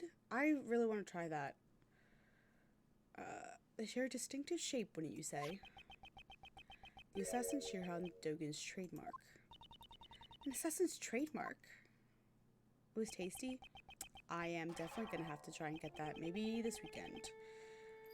The blind assassin, Shirhan Dogan. He always appears at the sound of a bell. Minded you more, it wasn't like cake bits. Sound of a bell ringing in the dark is said to be the last thing his target hears. Strawberry Pocky bits. Interesting. They look like the bits that are like on the outside of the strawberry shortcake ice cream bars, like from pictures. But that's interesting. You remember well. It has been a while since you last saw my bells, after all. When I prosecuted you in court, I confiscated a knife with the bell attached to it. That makes more sense. Were they like crunchy like Pocky bits, or were they soft? Because maybe they are like Pocky bits. My bells, there are only 2 in the world. They were crunchy? Okay. Okay. Crunchy. Crunchy even. Only 2. They're custom made, attached to my knife and Anubis's collar. Even though I can only rely on my ears, I can easily identify them. Alas, one has been confiscated and is not in my possession. Okay. Interesting. When Anubis brought the body here, I heard a familiar sound. I thought my knife must have been embedded in the body. So I imagine my confusion when I found out it was merely a chisel with my bell attached. Indeed, your knife is nothing like this chisel. Either way, those bells are my trademark. Moreover, I'm the only one in this prison who uses chisels. We were getting like too pointy at this man for another act to go. With all this, I knew I would be falsely suspected. So I removed the murder weapon and hid it. Hold it. I mean, so you're claiming you only moved the body. Didn't I tell you? That chisel isn't mine. If you think I'm lying, go ahead and check for my fingerprints. Sebastian. Me? How do I check for forensics? Yes, ma'am.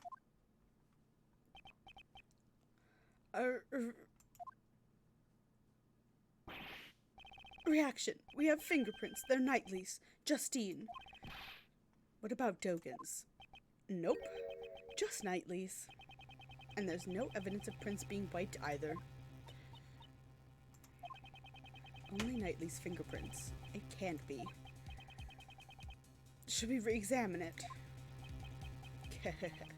See now? I never even touched that chisel. How did you know what it was then? Because I ordered Anubis to carry it in his mouth. In other words, the fingerprints belong to the chisel's original owner. murder weapon's owner was the victim? This is perplexing. At any rate, I did not touch the murder weapon. In other words, the killer could not have been me. Isn't that right? I have nothing to refute that. How could this...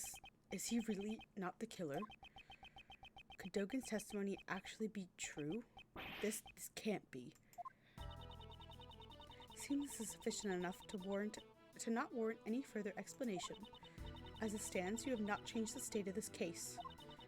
I believe this is more than enough reason for us to relieve you of your badge.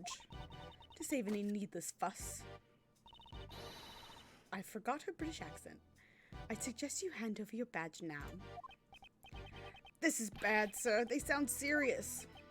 It's regrettable, but with those prints as decisive evidence, I'll have to rethink my logic from step one. But there are still many unexplained things. Why would Mr. Knightley be carrying a chisel? Could be used for many things, perhaps even prison escapes. Well then, how did he carry it into the prison?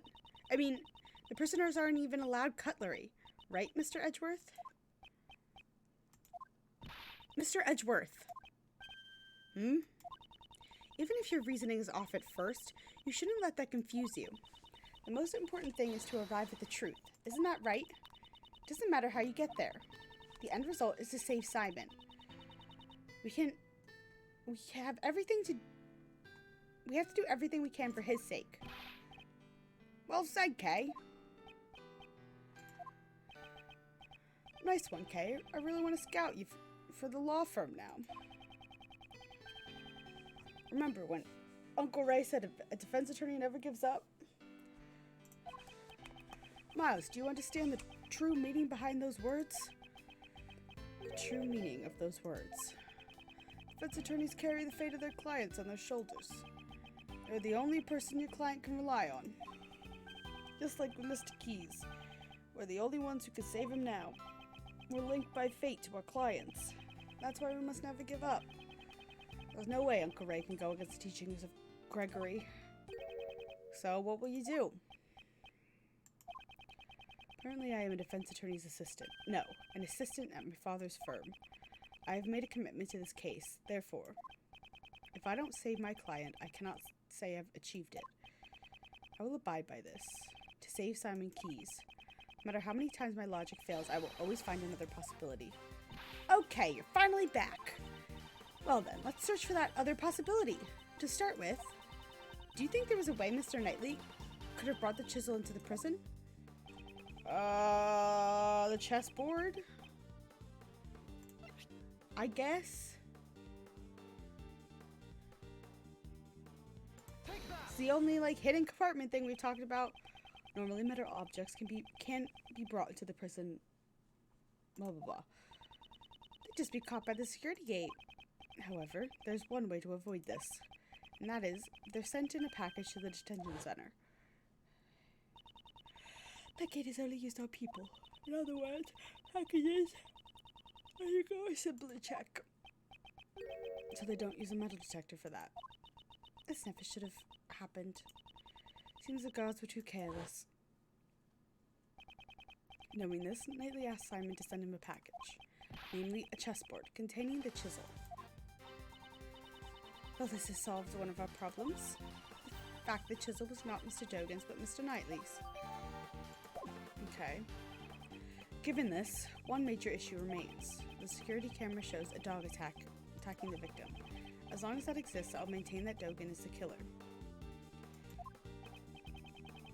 But Dogen never touched the murder weapon. Time to face the music. Hell yeah. I'm stumped. We also desire a conclusion on this matter. Mr. Redworth, we can use one of my many secret weapons, sir. Secret weapon number 4, the video analyzing machine. Mr. Analysis. What's with that ridiculous name? I named it myself, sir. This will let us analyze video footage in detail. Go ahead, you'll soon see I'm not lying. I don't know what will come of this, but all we can do now is investigate. I don't think it's it's obviously not the dog. It's one of the other animals that's been, covered in mud from Mr. Shady. Video analysis machine. Should I hear how to use it? I don't think I don't want to listen to him. I'm just going to skip the tutorial and it's going to bite me in the butt probably, but... Yes, sir. Alright, let's turn on Mr. Analysis. Get started. Use it to examine suspicious part of the video. It's a video from the detention center's camera. I believe this was the moment when Knightley was being attacked by the dog. If that wasn't the case, then what does it show? Is it a monkey? I think it's the monkey. True form of the silhouette attacking the person. I should check the video and try to find the answers to these two questions. Could be unexpected things. Okay. Can we just get to the point? Can we please? Okay. What part is strange?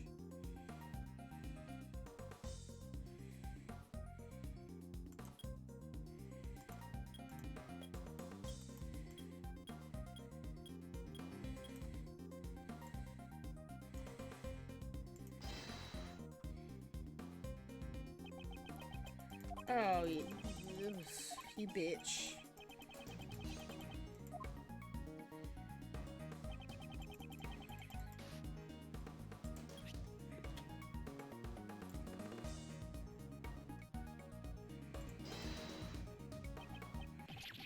This is... I fear we've made a grave miscalculation. Maybe it's the cat. The silhouette. No matter how you look at it, it's not a dog. This animal is. That's a cat. Oh, that poor cat. Silhouette is definitely a cat. A cat? No matter how hard I try, Uncle Ray can't see a cat. Prosecutor Edgeworth, please be more serious with your answers. Oh, it's not a cat? Who is it? What is it? It's hard when it's zoomed in like this, and then you put the fucking... A bear? Oh, maybe it's the bear. From the silhouette, I'd say the animal is not a dog, but a bear. So that photo I took, those footprints must have belonged... those footprints must have belonged to this bear, yes. Okay, the bear, because it's the... It's... What's his face is bear, yeah. Did you say a bear? Yes, that man is the first to come to mind. Listen, it looked like a cat. It had little claws. And then it was zoomed in such a terrible angle, and then the fucking text goes above it. Isn't a dog, but a bear. It's a good possibility that the man being attacked is not Knightley.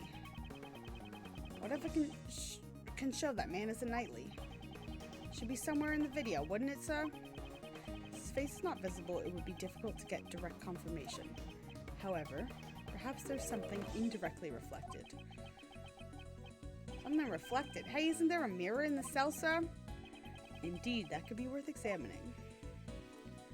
Okay, what part of the video is strange?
Oh. Reflection of this person can be seen in this mirror. Is that a cap on his head? Actually, it looks kind of like the caps that prison guards wear, so... You don't think it was a guard who was attacked? Have you received a report of any guard being attacked by an animal? No, not that I've heard, sir. And it was someone else wearing a guard's uniform. I see.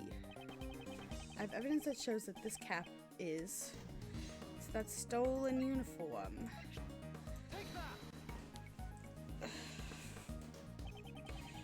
There was no report of a guard being attacked by an animal. However, we did hear that a guard's uniform was stolen. Putting two and two together, I'd say this was a disguise for the purpose of a prison escape. Disguised as a god? That sounds like it could have been a success. Could have been successful, sir. Speaking of prison escapes, indeed, that person certainly was successful. We were all under the impression that the person in this video is Knightley. But it's his cell, after all. Why would it be anyone else? Line of logic no longer holds. Remember the tunnel under his bed? It's possible whoever used this tunnel is the one in this video. It seems that it's time to answer that question. Then just who is the person in the video? This person is... I mean, Jay, right? It's the only one. It's his fucking cell on the other end. And it's his bear. The person wearing the guard's uniform is the escaped prisoner, Jay Elbert. The probability is extremely high. His pet is a polar bear cub. But the bear is black. We have evidence that can explain this matter. The reason is the gloves. The mud packs. Think back to Frank Sawat's testimony. Oh, as soon as this chapter's done, I'm going to bed. This rubber glove I dropped. Where did the mud in the glove? Yeah. I remember this. Thank you so much. I don't care. Yeah. Oh my god, talk faster. Talk faster. I don't care. Thank you so much. We lived this not that long ago. Like... During the animal show, Mr. Salt was applying mud packs to the animals. So then, among those animals was this polar bear. Yes. Prosecutor Edgeworth, there is a huge contradiction in your argument. Security camera footage. Judge Courtney, you were quite right. Salt used the mud packs during the animal show. Knowing this, a new contradiction in the video comes to light. A new contradiction? Okay, do you know when this footage was taken? It was after the mud packs were used. That would put it around 9 a.m. In that case, you should notice something strange about this video. Huh? What's strange about it? I don't know. I need an ice cube.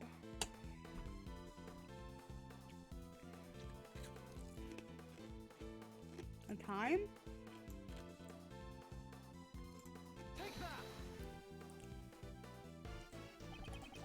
Time Salt covered the polar bear was around 9 a.m., which means this video should also have been taken at 9 a.m.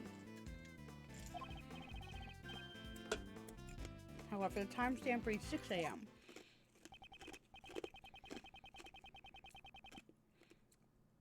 On that day, the prisoners went to the courtyard to watch the animal show. At this time, only 3 people remained behind. Dogan in the special cell, Saw it in the workroom applying his mud packs, and the one who put his escape plan in motion at that moment, Jay Elbert. Elbert left the polar bear in Sawat's care and entered the secret tunnel.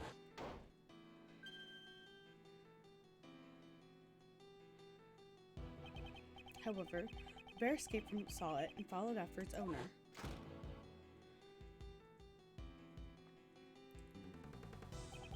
And just as he saw it, he was chasing after his escaped polar bear.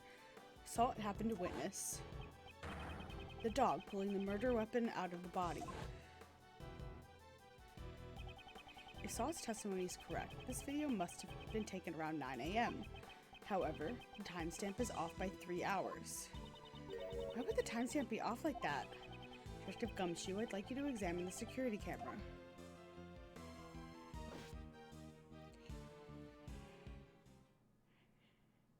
Oh my god. Sorry to keep you waiting, sir. I asked all the gods and... It seems the camera's power was cut off for a moment, throwing off the timestamp. What? The camera is an old model, so if it loses power, the clock stops as well. In that case, this means the camera's power was cut for 3 hours. Okay. Oh, I'm at it. Got some more information for you, sir. You heard that Knightley denied stealing the key, right? Seems nobody would believe the words of a criminal, but Knightley testified, I was knocked out too. It may not necessarily be a lie. My, there you are. There you are. There she is. Making progress in your investigation. Can I be of any help? Actually, Warden Roland, there is something we must report to you. The escaped prisoner, J. Elbert, is most likely still inside the prison. He's disguised himself. Here's the proof. The person visible in the security video is Elbert. So perhaps he's still in this very building. Oh! Come to think of it, didn't Mr. Elbert have a bracelet like the other prisoners? The bracelet would have to be concealed under the uniform sleeves. Moreover, the prisoner's main gate does not have a sensor to detect bracelets. All you would have to do is avoid any doors with sensors inside the prison. That's right, so if he didn't enter the cells or the workrooms, could one of you guys be J. Elbert? Oh, there's a polar bear. Rocky! Oh, there he is. Stop it, what are you doing? It would seem that Rocky has answered that question for us. No! Rocky, this is all your fault. The little guy loves you so much, it's enviable. Right then, seize him at once. Wait, there's something we must hear from this prisoner. It's necessary if we are to find the truth. I'd like permission to interrogate him. Understood. What do you want out of me? Albert's escape route is linked to Knightley's cell, so it's highly likely he knows something about the crime. I'd like to ask you about the day the body was found. Okay, is this the last thing? Oh, thank God, this is the last thing.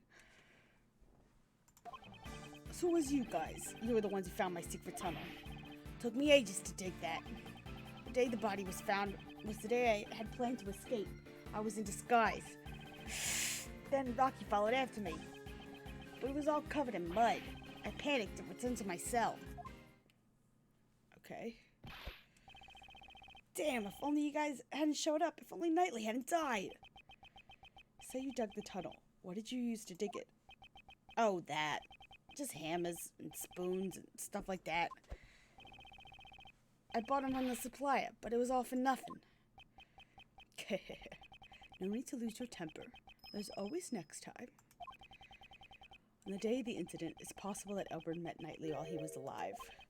I'll have to listen to his testimony carefully.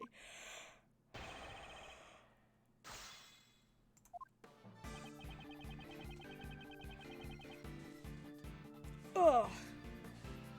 I found a secret tunnel. It took me ages to dig that. The day the body was found was the day I had planned to escape. I was in disguise. Then Rocky followed after me, but he was all covered in mud. I panicked and returned to the cell. This is the statement that interests me. Did you obtain the guard's uniform from the supplier too? Yeah, that's right. It seems you got it by threatening a guard. That guy went and stole it from someone's locker. Isn't it midnight for me? Yes, it is. When this chapter is over, I'm going to bed. Even though there's another chapter after this. So when you went through the tunnel, you were already dressed like a guard. No, to ensure the clothes wouldn't get stained with mud, I carried them with me. Once I got out of the hole and changed clothes, getting out of the cell doors was simple. That's when Rocky ran up and jumped on me. That must be the moment the security camera captured. I see. Could you add that to your testimony?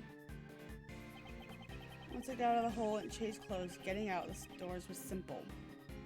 Alright, that's something I gotta present. Bracelet, dirty floor. Keys? How the fuck could he gotten out without the keys? Beautiful. just want it to be done with. Come on. You say it was simple getting through the cell door? Yeah, that's right. You got a problem with that, huh? Even though you managed to arrive at Knightley's cell, opening the door wasn't so simple. How did you intend to unlock the cell door? J. Elbert, you had the keys to Knightley's cell. I ain't got nothing like that. That's it. It was open. It was already unlocked when I got there. Indeed, the cell was vacant after Knightley's death, which is why, at the time we conducted our investigation, it was unlocked. Your successful escape attempt occurred after Knightley's death, so the door would have been open. However, you had tried to escape them once before then. The plan was foiled thanks to Rocky. The video shows it. Yes, that was during the animal show, before Knightley's death was known, and the cell door was locked, because no one knew he was dead. Without the key to Knightley's cell, your escape would have been impossible. That means it can't be. Or it can't be. It's exactly what you think. In the case of the stolen key, the culprit is J. Elbert. You were the one who attacked the guard, weren't you? Oh geez, that's scary. The guard and Knightley too, in order to steal the cell key. Wasn't me! I don't know any Knightley! After stealing the key, you returned to your cell as a precautionary measure. Then, you waited for a time when the prison would be mostly vacant. That was just before Knightley's death became known. In other words, during the animal show. But in the end, the plan was foiled thanks to Rocky. Don't screw with me. You don't have evidence. I'll show. Win by decision. Besides, it wasn't that Knightley guy who attacked the god. It was that Knightley guy who attacked the god, right? I think not. Regarding the theft of the keys, Knightley was the victim. This proves Knightley was the victim who was attacked in his cell. Oh god. Something that says he got knocked out. Had a sweet scent, small bruises on his head. Could be that one. Prison roll call, black dog. No. Not that. Prison investigation. The memo, the white floor. I was still in closure unknown. There's a metal detector. And died instantly. Okay, it's gotta be this one then with like the bruises. Oh my god. Of course. If you say so, then I get the feeling he was definitely the victim. Prosecutor Redruth, this evidence proves nothing. Yeah, it had to be wrong. Yeah. Okay, I get it. I was wrong. I fucked it up.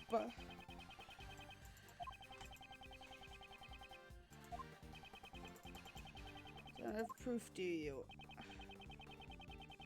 Okay.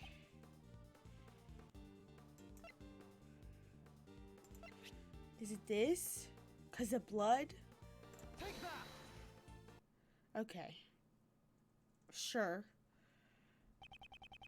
Knightley's cell, there were traces of his blood, which had been wiped away. I believe there's more than enough proof that Knightley was attacked in his cell. You attacked those two people and stole the key, didn't you? Damn. I never thought you'd find the bloodstain I wiped away with a newspaper. Why would you go through the trouble of wiping the bloodstain? On the hands of Knightley and the guards, there were obvious signs of a scuffle, you know?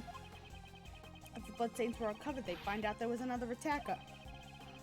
If anyone looked around the bed, the tunnel I dug would be discovered. You're trying to buy more time for your escape attempt? I'm afraid to say your plan still ended in failure. Now then, hand over the keys to Knightley's cell.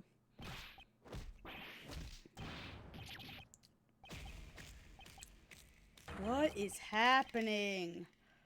What was that?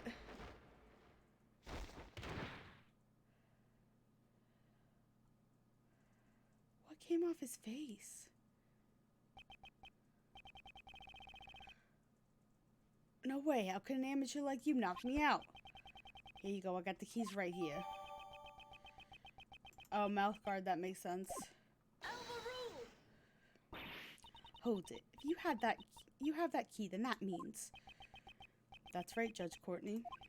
You reasoned that Knightley stole the key and used it to leave his cell. From there, he entered Mr. Key's cage and was moved to the workroom. However, the very foundation of that hypothesis has collapsed.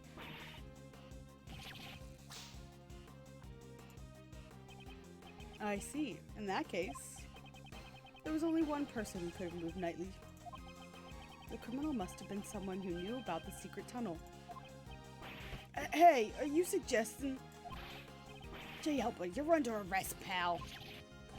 Wait, I didn't do nothing. Sure, I knocked out those two guys and then I stole the keys. After that, I waited for the perfect time to enter the guy's cell. But the cell was empty then. There was no dead body either.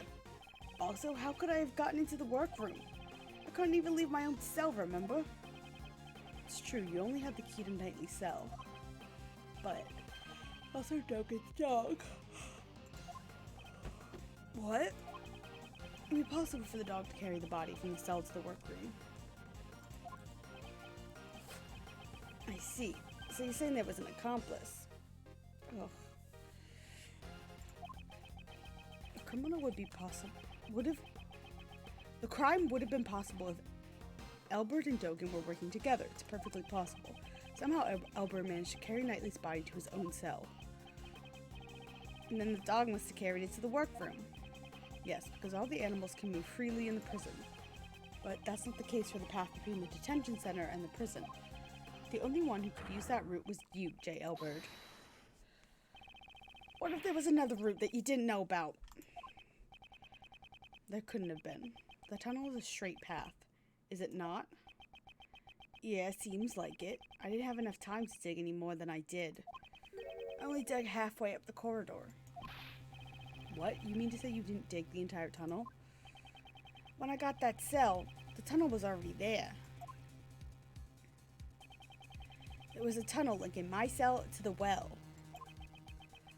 Looking down from the well, from the courtyard, there's no mistaking it. They've always been connected. I just continued the tunnel with my digging. What was that hole doing there in the first place? Who knows? Maybe another inmate dug it in an attempt to escape. Or maybe the animals dug it. Maybe they wanted to drink from the well? That's highly doubtful. There's no water in that well anymore. It's all dried up. Wait a minute. That's it. For some reason, that well gave off a nice scent. A nice scent. I don't know what it was, but it smelled sweet, like candy. This scent. I believe we've come across it before. We know this scent from the body, the body, the body. Knightley's body was giving off a sweet candy-like scent. We used a police dog to track that scent, and that led us to the discovery of the tunnel. By any chance, could this be the same scent as the well? Prosecutor Edgeworth, I know what you're trying to say. The scent proves the body was carried down through the tunnel. Exactly. And, J. Elbert, you were the only one who could have used the tunnel. Thank you, Mr. Elbert. I'm very grateful to you. At last the truth comes to light. Mr. Elbert, would it be wise to confess now? To being an accomplice, I mean. Don't tell me even you suspect me too. Judge Courtney, it seems you and I have come to the same conclusion. Not at all. Our thoughts in this matter are still quite different. Mr. Albert was certainly an accomplice, but an accomplice to Horace Knightley. Hold it! What? What do you mean? Mr. Albert did not move the body. He simply lent the victim his keys. The scene, Mr. Albert did indeed strike Mr. Knightley in the head. However, Mr. Knightley was not yet knocked out. The two must have made a little negotiation. Negotiation. For Mr. Knightley's escape plan to work, he would have needed the keys to his cell, so Mr. Elbert stole them from the guard. On the other hand, for Mr. Elbert to escape, he needed to get to Mr. Knightley's cell. But if Mr. Knightley had seen him and yelled, the plan would have gone down the drain. And so, they negotiated. I didn't negotiate nothing! Oh, you still intended to deny it? I see. So in other words, we're back to where we started. Mr. Elbert opened the cell door. Mr. Knightley entered Mr. Key's cage. Then, he was moved into the prison.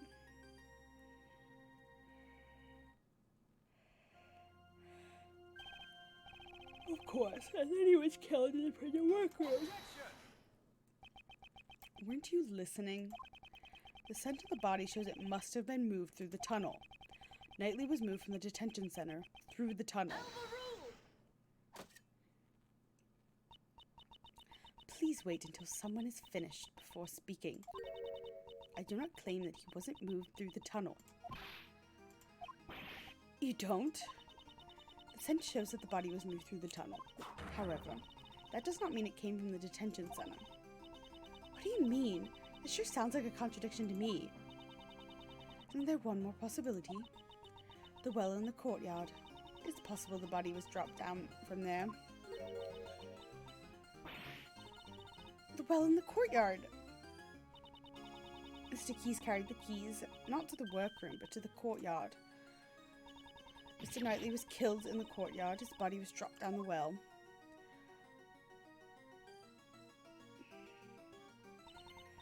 Then the body at the bottom of the well was moved by Mr. Dogan's dog. This is a lot. Now, there's one thing I'd like you all to remember. Before the body was discovered, what was happening in the courtyard? The animal show, right? Regina and Simon were there. Wait, Simon? I see you understand. Who then dropped the body down the well? She's a tough opponent. Her flexible way of thinking enables her to adapt, come up with her own deductions, come up with her own fanciful stories. Mr. Knightley was not carried to the workroom, but to the courtyard. Mr. Keyes was off stage for 15 minutes. This is when he dropped Mr. Knightley down the well. It's as simple as that. Judge Courtney, your reasoning is sound, I'll admit that. However, let's say the body was dropped down the well. That didn't have to be done during the show. It could have happened at a different time. Unfortunately for you, Prosecutor Edgeworth, it is not possible. What? When the show started, Mr. Elbert was in the tunnel, on his way to the cell block. Mr. Elbert, at the time, did you see a body in the tunnel? Nope, nothing like that. So if the body had been dropped before the show, Mr. Elbert would have seen it. However, he had stated he did not see a body. Okay. So it's impossible to think the body was dropped before the show. After that show, the body was discovered in the workroom. In other words, the body being dropped down the well and then moved to the workroom could only have been done during the show. The only person who could have done that is Simon Keyes. What should we do? The body was moved through the well. That does put Mr. Keyes at a major disadvantage. However, the notion that the body was moved through the well is only a hypothesis. That doesn't mean there's evidence. I'm obligated to recognize that fact. Will you allow me to investigate the courtyard one more time? I give my approval in the name of the goddess of law. Okay. Reinvestigating the courtyard. I fear this may be our final chance.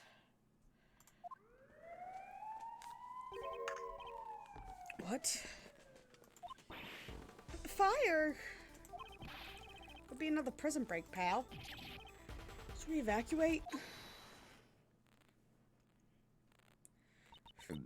Everyone, please remain calm. This is just a signal for the evening meal. A little loud so I can understand why you'd be surprised. Sure scared me. I'm terribly sorry. And with that, everyone, please return to your posts. Ugh. J. Elbert, it's also time for you to return to your room. I got it. Let's go, Rocky. Warden Roland will be proceeding to the courtyard for another investigation. Isn't it time for you to go home as well, Mr. Redworth? Looks like we're out of time. Why don't you continue this another time? But the investigation. Today's been a big day, alright? With the escaped prisoners and all. So I'm afraid I can't let outsiders like you loiter around any longer. This is my decision as the warden of this prison.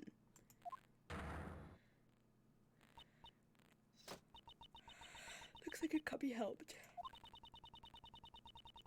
The warden's word can be called the law of the prison.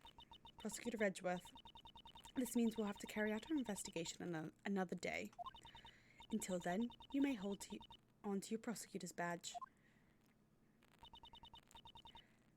And with that, I leave you.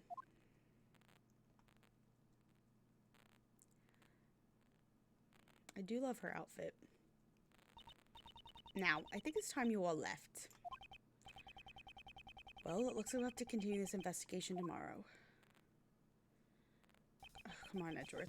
Knightley's body was dropped down the well and was carried to the workroom from Mr. Elbert's cell.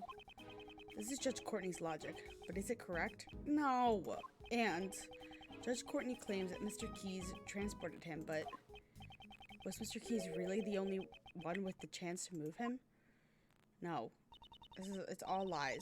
Mr. Edgeworth, let's do our best tomorrow. We have to save Simon no matter what. Indeed, I agree. I must prove Mr. Keyes' innocence without fail. Beautiful, amazing, gorgeous. We're gonna save. Yes, save my data. Save my data so I can go to bed. Okay, close that. Alright, folks. Thanks for hanging out. I appreciate y'all. I'm a little upset that we didn't finish this chapter. But this game is long. It might take extra days. Which I'm not happy about. But we'll see how it goes. These games get longer and longer every time. But yeah, that's all. Thanks for hanging out. I really appreciate it. I love hanging out with you guys.